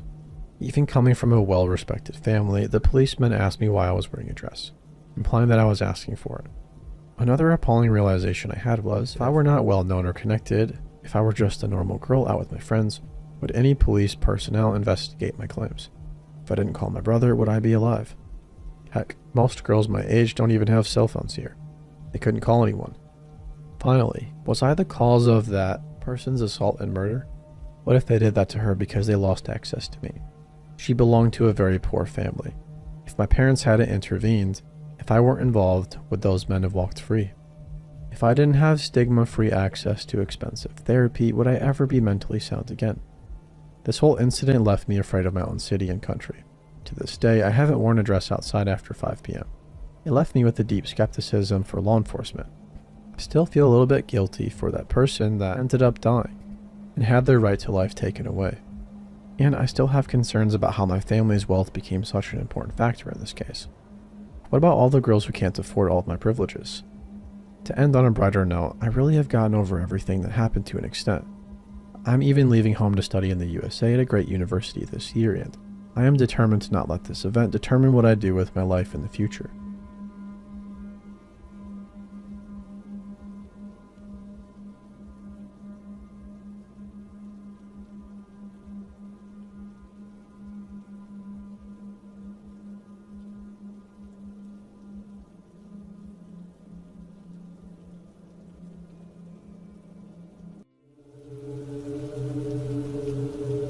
So my Let's Not Meet encounter happened 7 years ago. I haven't really spoken about it since it happened, as I kind of just wanted to move on, and I was really unnerved by the whole experience. I was 25. I am female, and I was working a job as an admin assistant, office worker to tide me over and pay my bills, until I eventually figured out what the career of my dream was. I was tired of the job. I'd been there about a year when this happened, and believe me, when the creepy shit went down, I was certainly incensed to get myself on a decent career path and the heck out of that place. So you understand my old workplace building, which will give you a clear picture of how this began. I worked in a somewhat old building with a few floors, and on each floor were numerous office spaces that were rented out by different companies. It was a pretty open plan building, some parts more dilapidated than others, and it was in serious need of refurbishment to bring it A, up to health and safety standards, and B, cosmetic standards for the general public. How the offices on my floor were set out meant that our small office, which only consisted of 4 to 5 workers on different days, was situated at the front of the building with access through the front and back of the building, but nobody really used the back. Our staff quarters, as we called them, the lunchroom, were situated at the back of the building, and being an older style building meant there was a long hall and lots of space between the office and the staff quarters. Staff quarters were used only for lunch breaks, and as we were such a small office, we all rotated our lunch breaks so that only one person was off for lunch in the lunchroom at a time. Nobody else really used the lunchroom, as they preferred to go out and get lunch from the nearby shops, but as I had a shorter lunch break, it was always me, alone in the lunchroom at the back of this old creepy-ass building by the rear entry point. Other parts of the building were now under refurbishment, so there was a lot of upheaval in certain spaces and areas, but we managed to retain ours as normal for a while, before building work was scheduled to begin on our floor. Bear in mind that the lunchroom was so far back from the main offices that nothing could be heard or seen that way. There were only 2 companies on the ground floor where I was situated. The other one was on the other side of the building and used the front entrance, but we rarely saw them and certainly didn't keep track of their staff members or clients, and there was no need for us to see who was going in and out. Anyways, I digress. I was sitting in the lunchroom one day eating, heater going as it was freezing, minding my own business, when out of the corner of my eye, I saw a shadow quickly sweep past the door from the light underneath it. It wasn't unusual for new clients to be wandering around looking for a specific office they required. As we were on the ground floor, there was often a slew of stupid people wandering the corridors aimlessly looking for the office they required. We did have a code entry system on the front door and a telephone system, so you could press the office you needed to get into and it would call through, and they would let you in so people couldn't just walk in without being let in, if you get me. We also had a code for workers to use to get through the front door. As I said, the back door wasn't much used apart from the odd worker who had a set of keys for it, and it was completely unmonitored. I wasn't too startled even when the lunchroom door opened this particular day, and a smart-looking man put his head round, suited and booted and smelling like expensive cologne. I honestly was more embarrassed to see somebody as attractive peering in, as I was sat there with mayo splatter on my shirt and a mouthful of bread, looking in absolute state. But hey, I didn't usually see anyone back there, and I am a messy eater, I admit. "Can I help you?" I asked him, trying to clean myself up. He laughed and said I looked like the one who needed help, and I immediately laughed back, aware that he was still at the door and not imposing on me in any way. Yet, when I laughed along with him, he seemed to take that as an invitation to come right in and sit opposite me at the table. And to my surprise, he took some food out of his expensive-looking leather bag and started brazenly eating a sandwich.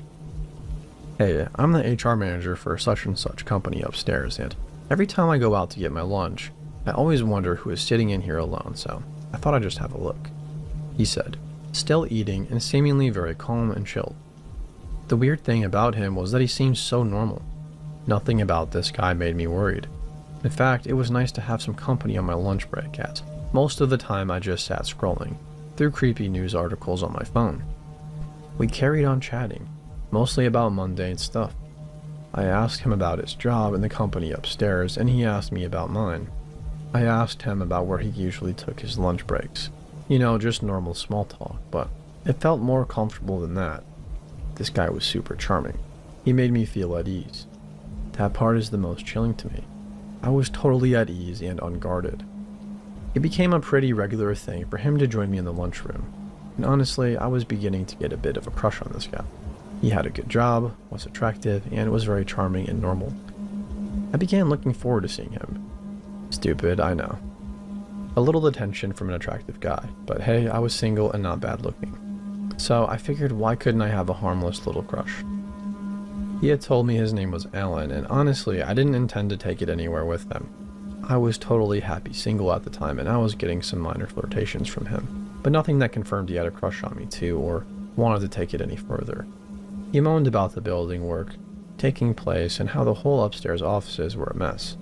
Their break rooms, etc., had all been gutted, and he was glad to have somewhere to eat his lunch that nobody else knew about from his office. Again, not your average creeper, I know. At this point, I didn't even think the guy was a creeper. Until one day, things took a turn. Alan stormed into the lunchroom one Thursday, and I swear, in his eyes, I saw the look of a caged animal. You know that crazy look. You know that restless and jittery and hyper look. It kind of says somebody isn't thinking straight at all. I immediately had my guard up a bit because I had never seen him like this before. It freaked me out the way he stormed into the room, slammed his bag down on the table, and started ranting about how his boss was a jerk and that he wished he could gut him like a fish. All while pacing around, running his hand through his hair, beads of sweat forming on his brow, and pure rage in his eyes.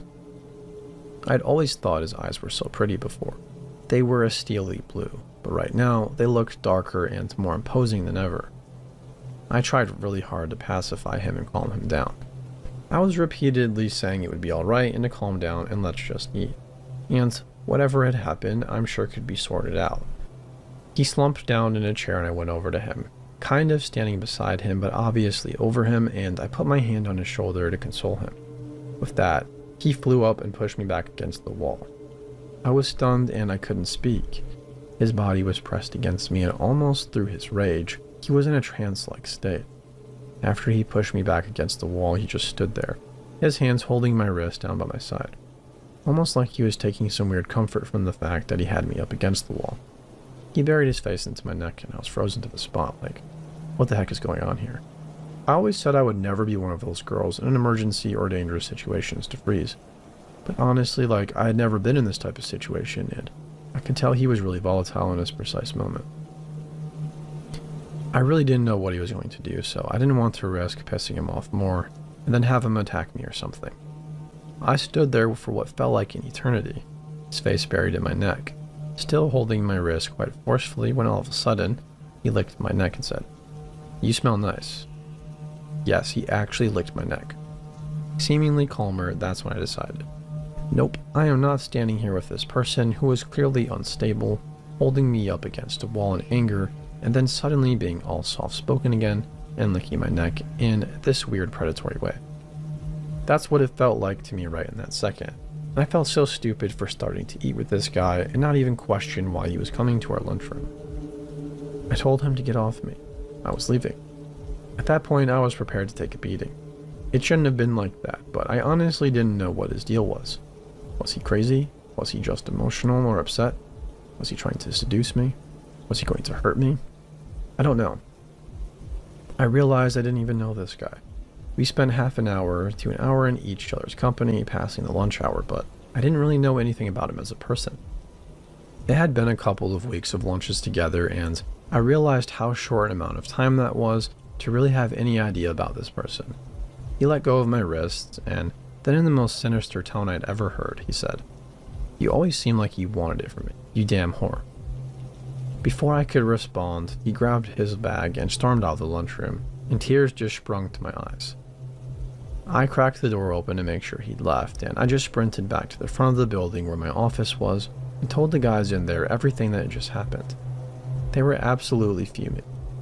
They knew this guy had been hanging around me in the lunchroom, but as I'd always been comfortable with it and thought Alan was okay, nobody ever thought anything of it.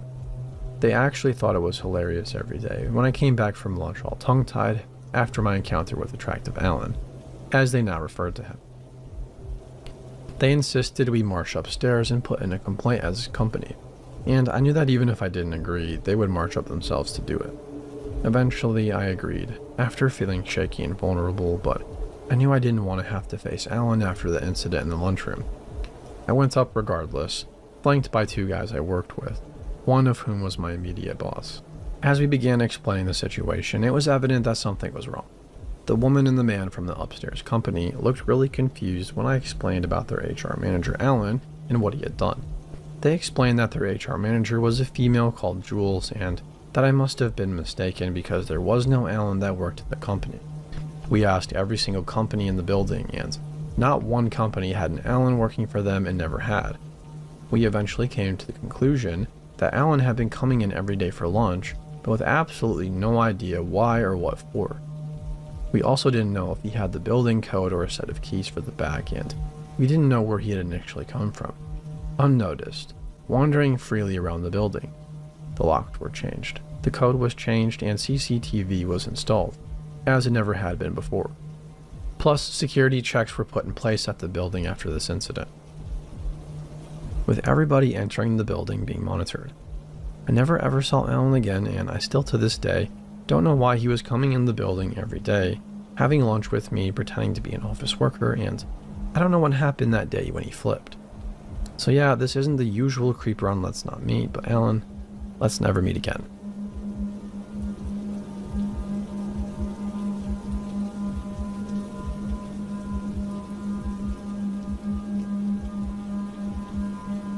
I'm back with another story from my childhood. I tried to add more details that I can remember since the last one got requests to be more specific. I was about 14 or 15 years old, walking back from one of my friend's house at around 10 p.m. on a school night. Trisha's father was a police dispatcher, and the small, medium town I grew up in didn't have much of a force to speak of. I could run to the station in 2 minutes flat, and the park I frequented was next to it. It was also the same building as the Justice Department. Between Trisha's house and my own was less than a mile. I was halfway there when I could see a car, a Ford of a dark color, slowly roll through an intersection in front of me. I knew it was a Ford because it looked like a normal unmarked police car. It stopped for a good 30 seconds in the middle of said intersection as I walked towards it. When I got to it, I sort of stopped. Not as much scared as I was plain confused. I walked around the back of it. The lights inside were turned off as well, and the dark shape in front of the seat sat very still. I kept my ears perked, listening to the sound of the car's tires inching across the gravel. I didn't want to turn, but I could hear the low purr of the engine behind me, following me ever so slowly. Now I was worried. But Dad didn't teach me to panic, especially for how close I was to the police station. I took a deep breath and broke into a full-on sprint across the road, passing through people's lawns and yards, and through an open lot until I could see the 2-lane road that cut our town in half. Across that road was the station. I didn't even want to look behind me again and see if the man was there, because I heard his car. No lights flooded the ground or the space around me. He still had them turned off. I kept running into the street. It was so late and there were no cars on the road. I pushed open the gate separating the park and the outside, flying through it. Breathing hurt. It was winter in the northeast, and the cold was biting. When I reached the glass door of the city hall/police station, my heart fluttered. I was safe. It would be okay. I had to ring the bell to get the police to open the double-locked doors. As I did that, I heard a car pull in behind me into the parking lot. It was that same car, and who should step out of it but Trisha's dad, in his police dispatcher's uniform. "Honey, why did you run away from me? Trying to get your attention. You left your cell phone out." He held it out, walking towards me, proving his good intentions. His smile was wide and it was supposed to be reassuring, but it chilled me. Nobody came to the door. I was alone with him still. When he got to me, I grabbed the cell phone and stuffed it into my back pocket. I remember the next thing that happened like it was yesterday. He had coffee on his breath and he smelled like cigarettes. Suddenly, he grabbed my arm and pinned me to the door behind him. "Didn't your..."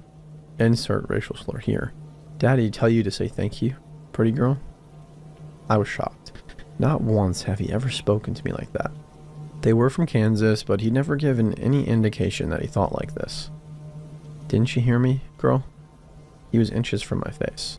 His grin now a creepy, sadistic sneer. He used his thumb that pinned my arm to touch the side of my breast. The way he said "girl" still sends a cold shiver down my spine. I've been assaulted before, but Trisha's dad's way of saying "girl" still haunts me today. I'll hear it in my mind and want to shrink into nothingness, scream at it until it goes away and cry. And just as suddenly, he let go and left. I didn't know until a police officer knocked on the glass door behind me. He was staring at Trisha's dad. "Problem, miss?" "No problem, officer. She just forgot her cell phone." Trisha's dad answered for me, his normal smile back on his face. He stepped away from me and let go, but I could still feel his hands on my arm. I don't remember what I did. Nod? Whimper? But I blanked on whatever happened until I got home and cried. Never even told my twin sister, Lexi, what went down. Ever since then, he looked at me in the creepiest way. He would do that sneer at me as soon as I walked into the door to their house. I'll never forget how awful that night made me feel. I didn't walk home alone again. Without a knife, I took from my dad's possessions at least. He's always been a creep and has caused a lot of issues with Trisha's mom and him. They're divorced now since this happened almost 10 years ago. Not only was this the beginning of my problems with him, but it was for Trisha too. She and I still keep in very close contact, and she updates me on her situations with them. Apparently, he attempted to molest her several times with physical repercussions. She's a strong-willed, physically capable woman and handled herself well. She got the heck out of Dodge as soon as she turned 18. Thankfully, she's an adult now, far away from him, and hasn't seen him in several years. I hope she never does.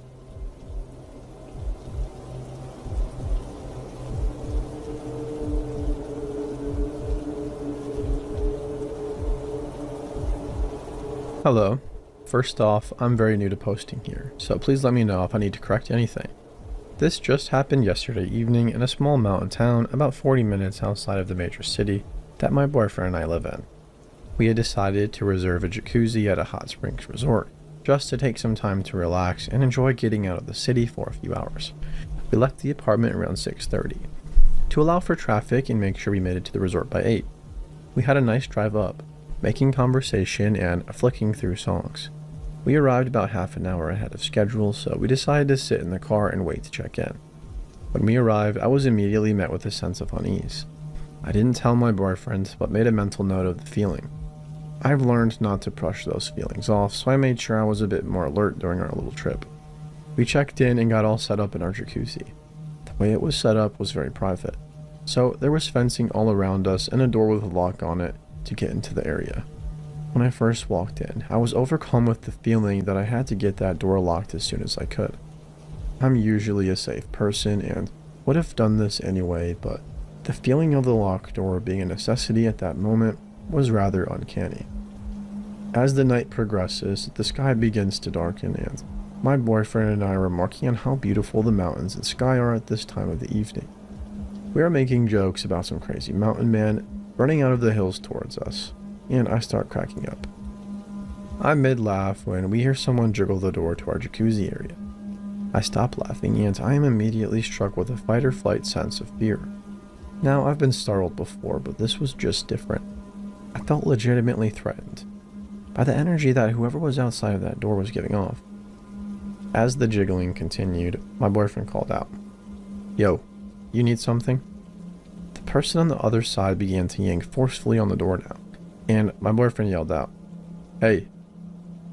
I've heard my boyfriend's voice when he gets upset or angry at someone, but this was different. This was the "you really don't want to mess with me" protective type of voice. The jiggling continued for a moment longer and then ceased completely. During this time, I had been about 15 feet away from my clothes, which contained my knife, and was 100% ready to dive for them if the person had broken through the locked door. Since we were only a few minutes away from our time being up anyway, we decided to get dressed as quickly as possible and just book it back to the car.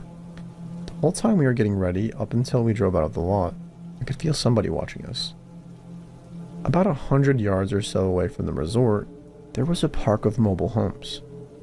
From our tub, you could easily see these mobile homes if you stood up on the edge of the jacuzzi. That means that whoever was home and looking out their window could see you too. During the whole time we were there, I was the only one who stood up completely, so I'm the only one that anyone in the mobile homes would have seen, making it seem like I was all alone there potentially. Later in the evening, my boyfriend and I were rehashing exactly what had happened and trying to figure out who the heck had tried to get into our jacuzzi. We figured if it had been resort staff, they would have made their presence known and asked to come inside. If it had been another customer and they tried the wrong door, we assumed they would have said something like, "Oh, sorry, wrong door." My boyfriend looked at me and said, "You know, you were the only one who stood up in the hot tub. And with the way it's positioned, somebody in that trailer could have easily been staring right at you." This honestly made my blood run cold for a moment because I knew he was right and I knew in my gut that's probably what happened. I'm a pretty small girl, about 5'5", and I look barely 18, even though I'm actually almost 23 and I weigh about 100 pounds. Overpowering me would be like taking candy from a baby. This realization, coupled with the fact that we both felt so disturbed and uneasy about the whole thing, made me realize whoever was trying to get in there did not have any good intentions.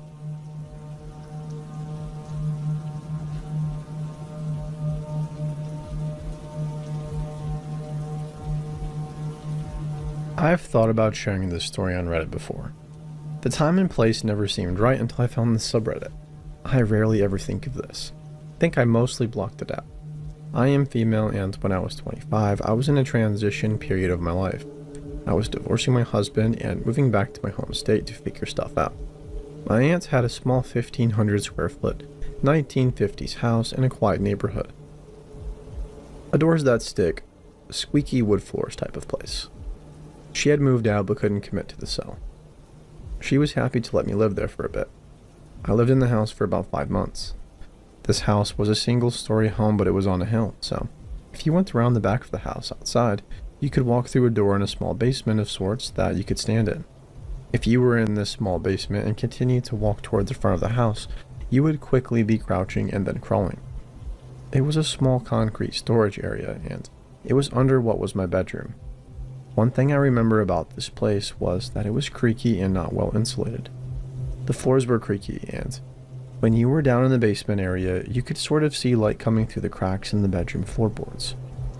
I maybe went down there once, got creeped out, and left. It was around the back of the house, like I said, and I had no reason to even be back there. Being 25 and recently leaving my jerk husband, I will admit I had a few male suitors visit me in that house, in that creaky, uninsulated bedroom. So I get my dream job, and I am moving out of the house. I'm also moving out of the state. My aunt has one request of me, to turn the water off at the street before I leave. So right before I leave the house, I turn the water off at the street. I come back inside and turn on the tub faucet. No water. I have done my job. However, this is where fate steps in. I left the faucet turned on. Didn't think to turn it back off. I drive away to my new life. A few days later, my aunt calls. She's upset because the water company has called her to say there is an unusually high amount of water running at her home. I promised her that I turned the water off and told her about checking the tub, so I'm out of state. She's out of state. My mom gets recruited to go over and figure out what's going on. Well, come to find out, the neighbor's husband from next door had been kicked out. He was living in the little room under my bedroom. He had strung an electric cord over the fence from his house. He had clothes and a toothbrush. Guess he was bathing in our yard. And when I turned off the water, he went right back out to the street and turned it back on. He had been living right under my bedroom floorboards. I am tense just writing and remembering this. I never ever want to meet this guy. The thought of him right under my feet, listening to me in my bedroom, still gives me chills.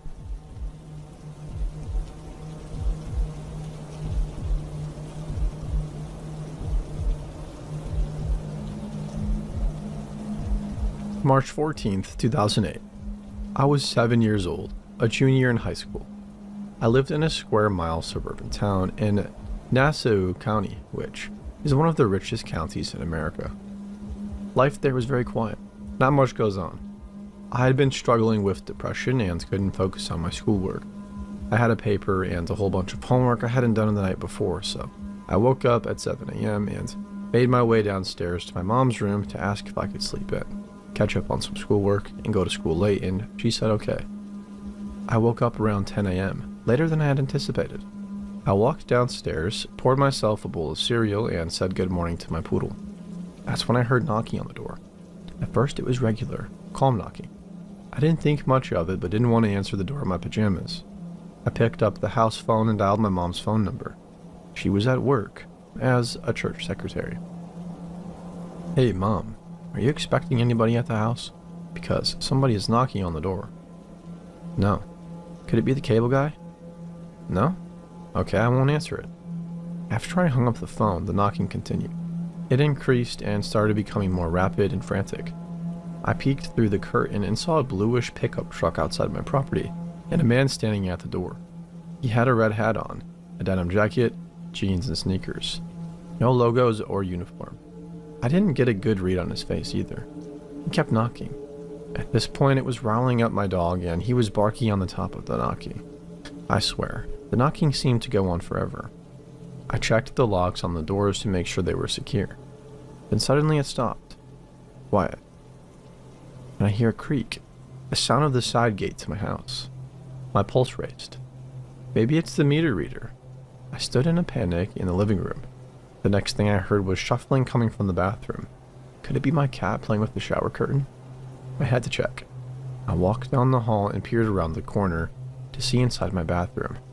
I'll never forget what I saw. The window in the shower was wide open. In the middle of my bright and sterile bathroom was a dark mess pouring in through the window, one leg at a time. Ah shit. Do I run outside the front door?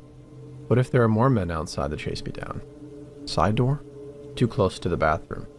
So I bolted up the stairs as carefully and silently as I could. I heard my dog barking incessantly, not in a panic, but excitement. Happiness. I closed my bedroom door behind me as quietly as possible. I didn't shut it all the way, so as to not make any noise. Cell phone. I picked it up and wondered who would come quicker, 911 or my mom, who was at work less than a mile away. I dialed her number. In a whisper. Mom, there's somebody in the house. The creak of his footsteps on the stairs. Shit, I had to think fast. I ducked underneath my desk. I could hear one step at a time as he slowly ascended the stairs. It was kind of like a movie. I quickly dialed 911. That's when my bedroom door slowly opened. His head peered around it to scan the room. That was it. He saw me. I dropped the phone before I could hit call and instinctively put my hands over my head as he rushed at me with a crowbar flying through the morning air. Please don't hurt me, I said. Don't scream, don't say anything. With a gloved hand, he struck me in the face, sending my glasses flying. Now I'm blind. Fell to the ground and squatted with my hands over my head. He took my cell phone. I was shaking and my mind was racing. I'm going to die, I thought. He dangled the crowbar over my neck. I could feel the iron tip graze the skin. He was standing over me. How much will this hurt? How long will it take? What will it feel like having a crowbar in my skull? My mom is on the way home. Not her too. This is it. I'm screwed. He rummaged through my things on my desk. Then there was silence. Is he still in the room? How many people are inside my house? I don't want to know. I heard the house getting trashed downstairs, and I could hear my dog jumping and barking at the invader or invaders, and I could hear them hushing him in a baby voice. Quiet again, for what felt like hours. I heard my name, and I was stunned and confused. Heard it again. My mom. I ran down the stairs. The front door was wide open. There she was in my living room. Bursted into tears and told her everything. I was still in a panic. Was he still in the house? Was he hiding? Called 911. They came and investigated. A pillowcase to stuff the items in. My iPod, speakers, a brand new camcorder, laptop, and leather jacket. For disguise. Were the items missing? I spoke with a forensic artist. The cops drove me around the neighborhood to take a look at suspects they stopped on the street, but he was never caught. After everything was settled, I needed a shower. I cried when I had to scrub the tub of muddy footprints. My post-traumatic stress terrorized my life. I had to sleep in my mom's room. I kept a knife under my pillow. Everywhere I went, thought I saw the man who robbed me, not only of my personal belongings, but also of my overall sense of safety. It didn't help when at school the principal made an announcement about the break-in on the loudspeaker. He told the entire building that I let my attacker in and referred to him as a gentleman. This twisted the story completely. So much so that a rumor went around school that my attacker assaulted me and that I liked it. A whole lot has happened since then, and now I'm much happier, but I still feel the effects of PTSD today. The scary thing here is that he was a landscaper. My family never had enough money for landscaping, but both of our neighbors did. Landscapers are given access to people's yards, sometimes when they're not home, and have plenty of time to scope out unlocked windows, access points, etc. You probably didn't expect anyone to be home because I didn't answer the door. The moral of the story is to always answer the door. Or if you don't feel safe answering the door, make a noise to signify that you're home. And of course, call the police first.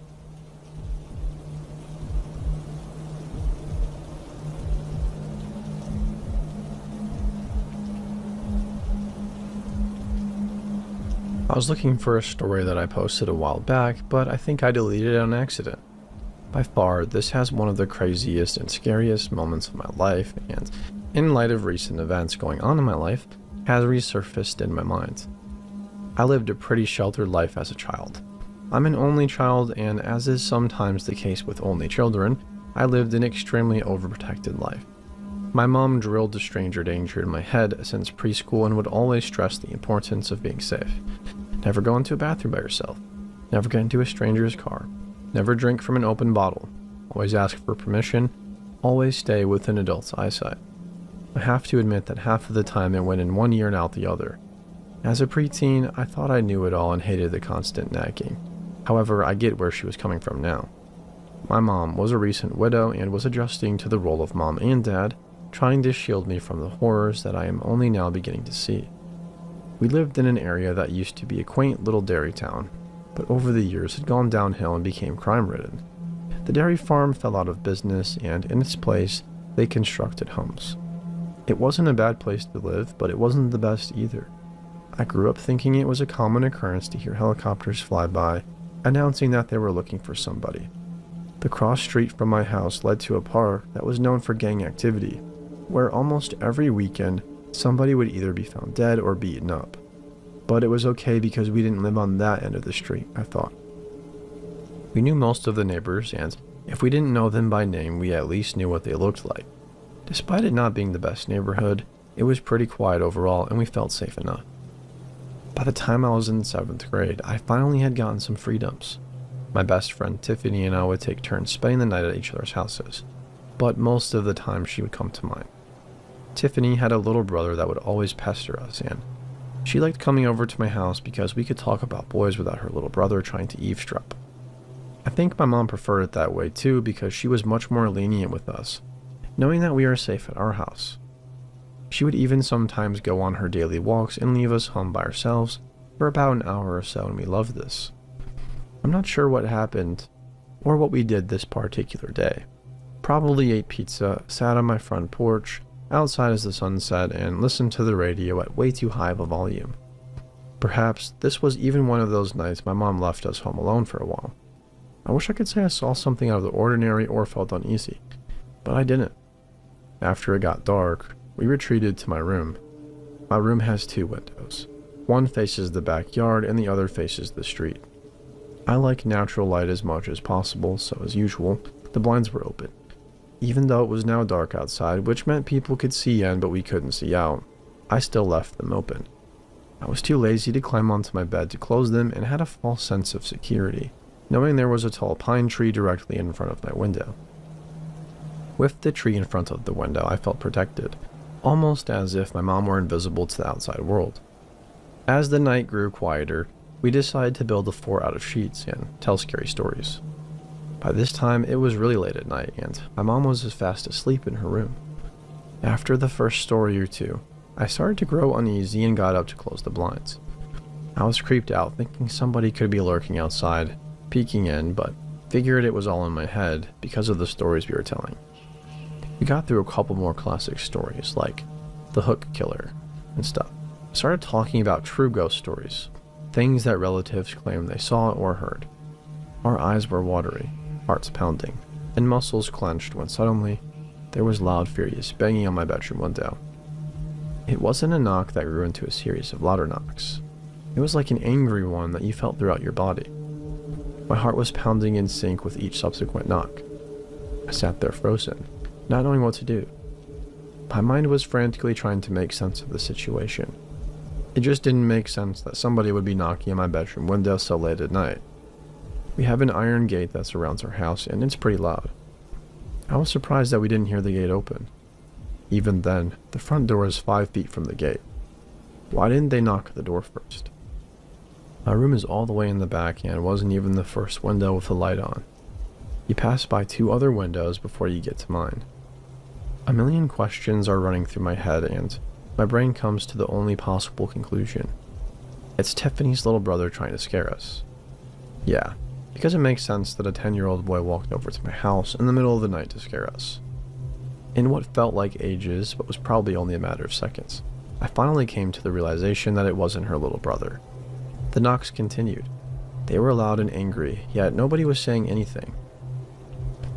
We were both frozen in fear. I just wanted to stay hidden in the fort where I couldn't be seen. What if whoever was knocking was peeking in through the cracks in the blinds and watched me as I crawled out from under the sheets? The thought of that made my every muscle weak. Then silence. The knocking had stopped.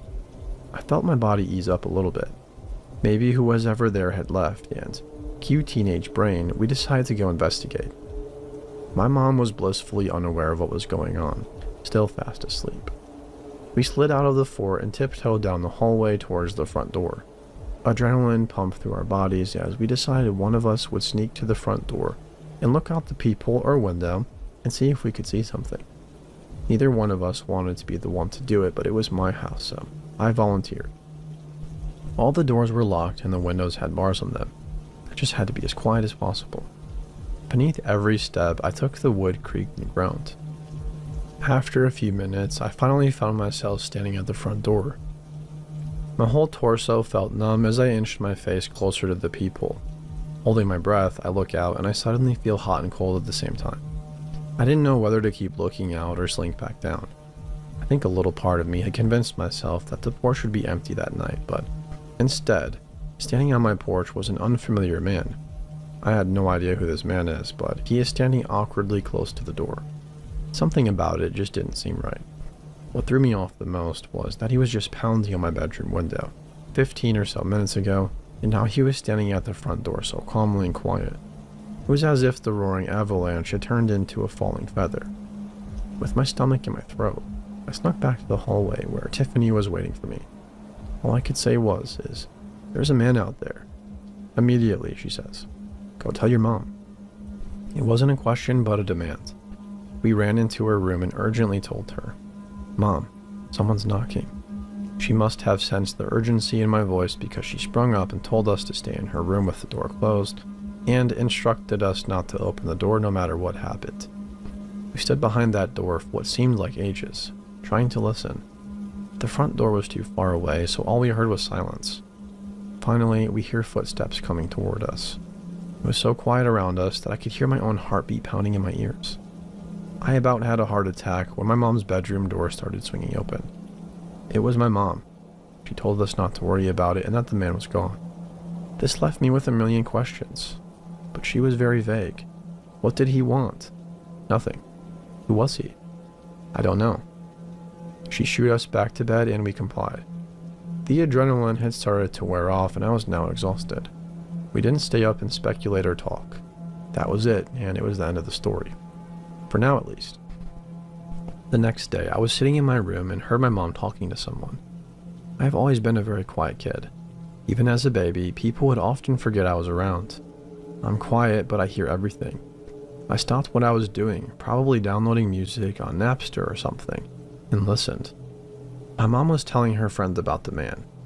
Apparently, she opened the door and through the screen asked the man if he needed any help. The man stammered as if trying to think up a story and introduced himself as the neighbor. He said that his mom was sick and he was going around asking for money to help buy her medicine. Concerned but also trying to poke holes at his story, my mom asked him what her name was in case my mom knew her. The guy didn't give her an answer, or gave a vague one and then pointed in a general direction, saying they lived at that house over there. My mom didn't buy it. She knew everybody that lived near us and she had never seen this man before. She probably should have just closed the door at this point and told him she didn't have any money on her, but she didn't want to make him mad. She didn't know if he was armed or dangerous and thought, maybe he's just a junkie and will run off if I give him some cash. Luckily, she had fallen asleep in her clothes, so as she reached in her back pocket, she found $5. Change from the pizza we had ordered earlier. She unlocked the screen door and handed him the cash. The man started getting more aggressive and growls. "That's all you got?" Now, my mom is starting to sense something more sinister in the man. He's not just a junkie, or if he is, he's a very aggressive one. My mom then lies to him and quickly tells the man, yes, this is all I have. We live day to day here, and $5 is actually even more than I should spare, but your mom is sick and I feel bad. She definitely needs this money more than we do right now. Not satisfied by her answer, he continues to demand more cash. My mom realizes that this man is not taking no for an answer and begins to bluff. She tells him that she'll go get her husband. Maybe he has some cash on him. We really don't have any more cash, but maybe my husband has some on him. I would hate to leave a neighbor in need. Your mom must really need that medicine, Tim. At once, the man's demeanor changes as he mutters, no, that's okay, and treks out of there. I don't know what would have happened if the man had called her on her bluff, but thinking a man was present scared the heck out of the guy enough to drive him away fast. I grew cold, thinking that he probably thought Tiffany and I were home alone. He must have been watching us and was planning on breaking in. Cue teenage brain. Well, he's gone. Gotta go download that Usher album. Disclaimer. I'm not sure if the following event was related, but due to its close proximity to the previous one, I think it's definitely worth mentioning. The following week, I was waiting for Tiffany's mom to pick me up to go to school. We lived 2 houses away, so they would always swing by for me in the morning. I usually would be done getting ready before they arrived, so I would head outside to the front yard and wait for them out there. Sometimes I would go climb a tree in the front and look for the bird eggs. Other times I'd just search for 4-leaf clovers. I was walking around not paying attention to my surroundings when I heard what I can only describe as what I would imagine a gun with a silencer sounds like. A quiet little pew, followed by a loud noise, which I later realized was glass breaking. Stunned, I looked around. What the heck was that? All I saw was a white van drive by. I looked over at my neighbor's house and noticed that the window to their car was completely shattered. Shards of glass everywhere. I still didn't quite put 2 and 2 together until I saw the same white van drive by, the driver staring me down. I felt a sense of unease and wanted to run back inside. For some reason, though, I didn't. I had too much pride and didn't want to give them the satisfaction of knowing they scared me. Also, I thought if I ran inside, they would maybe think I was a snitch and would retaliate more. I played dumb as if I didn't notice anything, and they drove by again, and once more after that. Tried to not look at the van as it drove by, but each time it drove by, I could feel the driver's gaze on me. Soon after, Tiffany's mom came by and took me to school. I don't know if the man drove by a 4th time.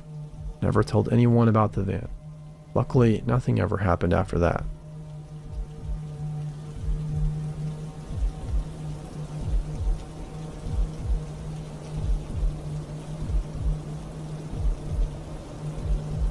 This happened to a friend of mine who lived in the same neighborhood as me when we were about 8 or 9 years old.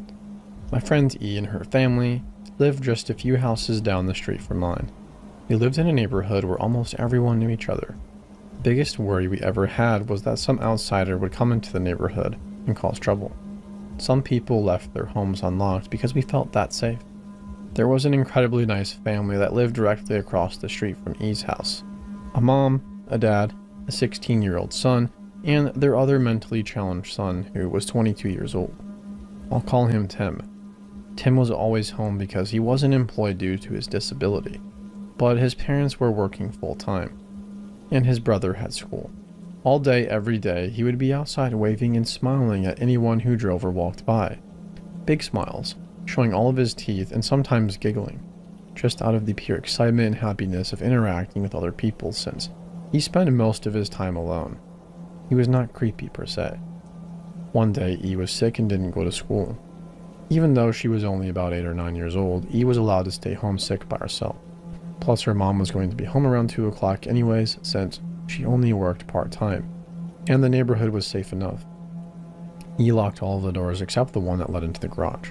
They used this as their front door because it was easier in those cookie-cutter homes to just open the garage, pull in, get out of the car, close the garage, and walk into their house through the unlocked door that led from the inside of the garage to the inside of their home.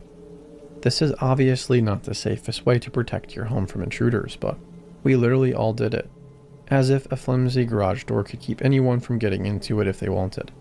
The worst part is that they had an outside cat and kept the garage door cracked just enough for him to get inside for his food or shelter if he needed be. So he's asleep, feeling sick and with a fever. All the doors and windows are locked, except the door leading to the cracked garage door. Tim was bound to know she was home alone since he was outside the front of his house all the time. He wakes up to pounding on the front door. Startled, she walks downstairs and looks through the peephole. It's Tim. She cracks the door and he says something along the lines of how he notices everything and would guard her home since she's home alone. She said thanks, but there was no need to, and to have a good day. It was beautiful weather. He looked pissed. He got angry and said, "You think I can't do it because I'm dumb, but you watch and see because I'm not dumb." She said, "Sorry, and I didn't mean it like this, but I have to rest now." She dozed off and woke up to a noise downstairs in the kitchen, the room the door from the garage led into. She hadn't heard the garage door open, but she was sick, so she figured she was deep in sleep and just hadn't noticed. Completely disoriented from time, she looked over at the alarm clock. It was 10:20, way too early for her mom to be home. At that moment, she heard noises from downstairs again. She didn't call out. She had been sleeping in her parents' room and ran into their bathroom, slamming the door loudly. Then she remembered their bathroom door had no lock on it. The noise she made slamming the door alerted the intruder to where in the house she was at, and big footsteps started coming upstairs. She moved quickly and quietly to her parents' closet, which was on the other side of the big room. She closed the doors and hid behind some clothes, all the time thinking how somebody would have gotten inside. She remembered that the garage door was cracked for the cat, slightly but not close enough for a thin person to slip under. Tim walks into the bedroom. Tim is tall and thin. She can see him through the slatted closet doors. She saw that he was holding a knife and did everything she could to not scream. He quickly went to the master bedroom where she was just moments before. These cookie-cutter houses only had about 3 floor plan layouts, so it wasn't hard for him to find. He looked inside the bathroom and didn't see her, then started making loud throaty noises like somebody would if they were frustrated. While pacing the entire house, she stayed in the closet for hours, even after she heard him exit through the front door. She stayed until her mom got home. She was crying hysterically and told her mom what happened. Had she not been so upset and had one of their kitchen knives not been left by the front door, her mom might have blamed it on being delirious from a high fever, because nobody would expect him to do this. The police were called and an official report filed. I'm not sure if he had any charges pressed against him, because after she told me the story once, she refused to talk about it again. I overheard her parents a few times talking about the situation, with my own parents, but never heard what the consequences were. He was so traumatized she went to therapy afterward for several years, and still wouldn't talk to anyone about it because she didn't want to remember or relive the experience. We even moved into an apartment together years and years later for college purposes. She never talked about Tim. It was like he never existed, and I never asked. I noticed she always locked the front door, which she should, of course.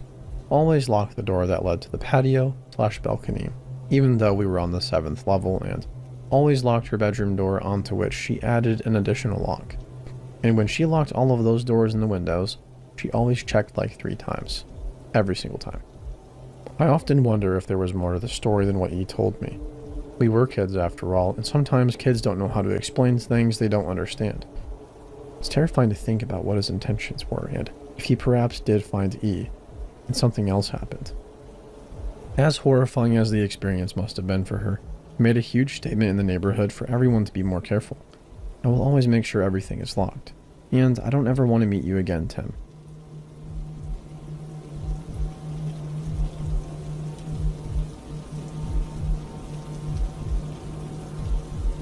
This story extends from 8th grade middle school to my freshman year in college. I'm 24 years old now, so this must have begun in 2008. I was raised in a Korean household with strong Christian beliefs. Every summer and winter, there would be a youth retreat where all the teens in our church would go to one big joint retreat with counselors and teenagers from churches in and out of state. I met my best friend, Hannah, there. She was from Philly and had a pastor who was named Alan. After these retreats, everybody would add each other on Facebook and keep in touch. I remember a day or two after the '08 summer retreat, Pastor Allen would often reach out and ask how my walk with God was going since the retreat and if I ever needed someone to speak to. I could always confide in him. This didn't alarm me at the time because counselors would keep in touch all the time. I always kept our conversations brief considering the fact that I was shy and timid. Over the years, I'd always see Pastor Allen at retreats and was friendly with him. Nothing strange happened other than his persistence with keeping in touch with me on Facebook after retreats. I slowly stopped talking to him, and eventually, we didn't speak at all. But this is where it gets weird. One day, after our summer retreat in 2011, I got a friend request from a woman named Sumiko. I noticed we had a lot of mutual friends from the retreat, so I assumed she was a counselor there. She messaged me immediately after I accepted the request. She and I became quickly acquainted. At the time, I was 15, and she was everything I needed in an older sister.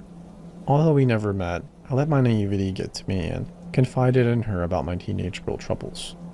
After months in, I remember walking into church and asking one of my youth leaders if they met a Sumiko at the retreat. He said he never heard of her. I asked him if he could check the roster, and he did, only to find out there was no Sumiko on the list. That's when things started to get super eerie for me. I panicked and went home to block Sumi on my Facebook. I saw on her page that the only person who continued to tell her it was nice seeing her was Pastor Allen. Nobody else from the retreat seemed to really be interacting with her. It all started to freak me out. I blocked her and unfriended Pastor Allen. I remember no longer attending these church retreats. A few days later, I received an email telling me that Sumiko was going through a hard time because of me, and that the email is coming from the mental hospital that she was staying at. They told me it was all my fault. I was a junior in high school under high amounts of stress from SATs, and I deleted the email because I just wanted to forget about it all and focus on studying. Shortly after, I started to receive really unfriendly anonymous messages on my Tumblr. They would tell me that I was going to burn in hell for eternity if I continued to stray from God, and they continued all the way into my senior year in high school. I always deleted and ignored them, or I'd reply sarcastically and laugh at them with my friends.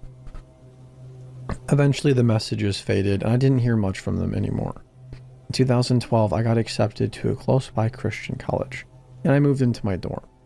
My dorm floor decided to have a little icebreaker meeting to help us get comfortable. I met another Korean girl and we began talking about our similarities in our childhood, being raised Korean with Christian parents. I opened up to her about my encounter with Pastor Allen, and midway through the story, I saw her face slowly dropping and getting pale. She told me she had a very similar encounter with a pastor she knew, and that he seemed like it might be the same man working with the youth in an all-Korean church. I asked where she was from, and she replied with the same state that Pastor Allen was from. She then asked me if the name of the pastor was Allen. We had the same predator in our lives at the same age. I'm not sure where Allen is now, but I hope that he has not harmed any little Korean girls, or anyone for that matter. It's absolutely disgusting. He was borderline 60 years old when I was 14 to 15. It makes me sick knowing people prey on children in the most vulnerable ways.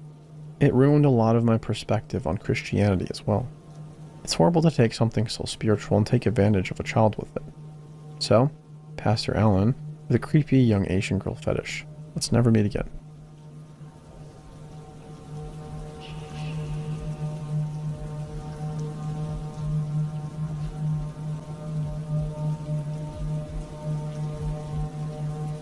Okay, so this just happened to me, female 28, and I'm sure I will not be able to sleep. My boyfriend is not answering the phone, and I need to get this out.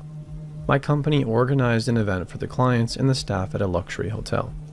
Everybody partied, and I got into my room an hour ago. It's 3:27 in the morning here. Like, I don't know, 15 minutes ago, a guy entered my room with a bottle of water. It woke me up. I was super scared. He says that somebody came from my room to order a bottle of sparkling water. Weird explanation. There is a minibar, and there is a corridor in the room before entering where I am in the bed. So basically I am half naked in my bed. He comes closer to me at the level of the table, apologizing for the inconvenience, but he is still there, and I kid you not, he starts talking to me, saying how he is going to be in trouble and stuff, and how someone called and he is so sorry, and the others got in the hotel super drunk, and it must have been a mistake. I swear he had been standing super close to my bed for 5 minutes, and I was so shocked I was just saying, No, it's okay. I just got scared. Really no problem, just go. Well, he says he doesn't see me well and asks my name. Twice, he says. Well, so I guess I wish you a good night then kisses me on the cheek, like we French do, but once again, I'm half naked in my bed, dead scared, and he is in a suit, all dressed. Literally, I don't even know what I could have done. He left after the longest minute saying how he was sorry and how he would appreciate that I don't tell anyone. And now the phone in the room just rang. I don't know if I should still be scared. Was he just confused by the mistake? I'm super scared, though I cannot think right now and my heart is racing. I need to have some rational feedback after this, really. Update 1. I am okay, by the way. 34 hours later.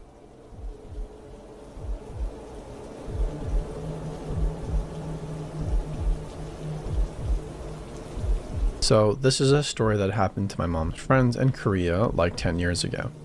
Every time I hear this story, I still get the chills. My mom's friend lived in an apartment complex in Seoul. She was a stay-at-home mother with a young daughter, and her husband worked during the days.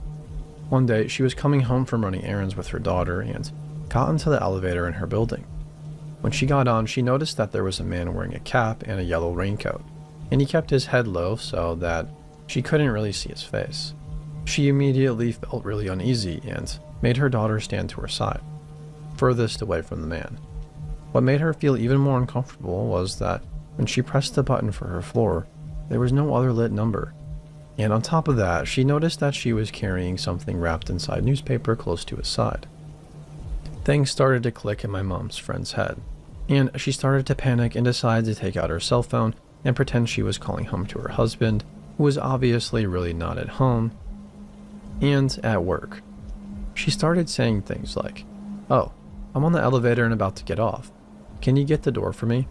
And making it seem like her husband was waiting at home. When the elevator did reach her floor, I think she lived on like the 12th floor or something, she quickly got off and grabbed her daughter and started to walk as fast as she could to her apartment. She noticed that the man also got off on her floor and was slowly following her down the hallway. When my mom's friend got to her door, she started to bang on it and shout, "Hey, I'm home. Please open the door," and kind of pretended like he was coming to answer the door. Upon seeing this, the man in the yellow raincoat started to walk away back towards the elevator. When he seemed to be far away enough, my mom's friend quickly picked up her daughter and slid open the door's passcode thingy. This is usually how people get into their homes in Korea, and started to frantically punch in her key code. But the problem was that the buttons would make sounds, so the man knew that nobody was going to answer the door for her, and he turned around and started to run back towards her. My mom's friend at this point was practically screaming, and when she finally got her door to open, the first thing she did was throw her daughter in through the door. When she got in herself, she saw that the man was pretty much inches from the door, but she managed to shut it and lock it before he could wedge his hand or a weapon into the door. Afterwards, looking through the door's peephole, she saw that the man was walking away back towards the elevator. Several months later, my mom's friend was watching the news, and there was coverage of the capture of a serial killer named Yoo Young-chul, who used to kill a lot of prostitutes. She told my mom that she could never forget the dread she felt when she saw the too familiar yellow raincoat and hat that he was wearing when apprehended.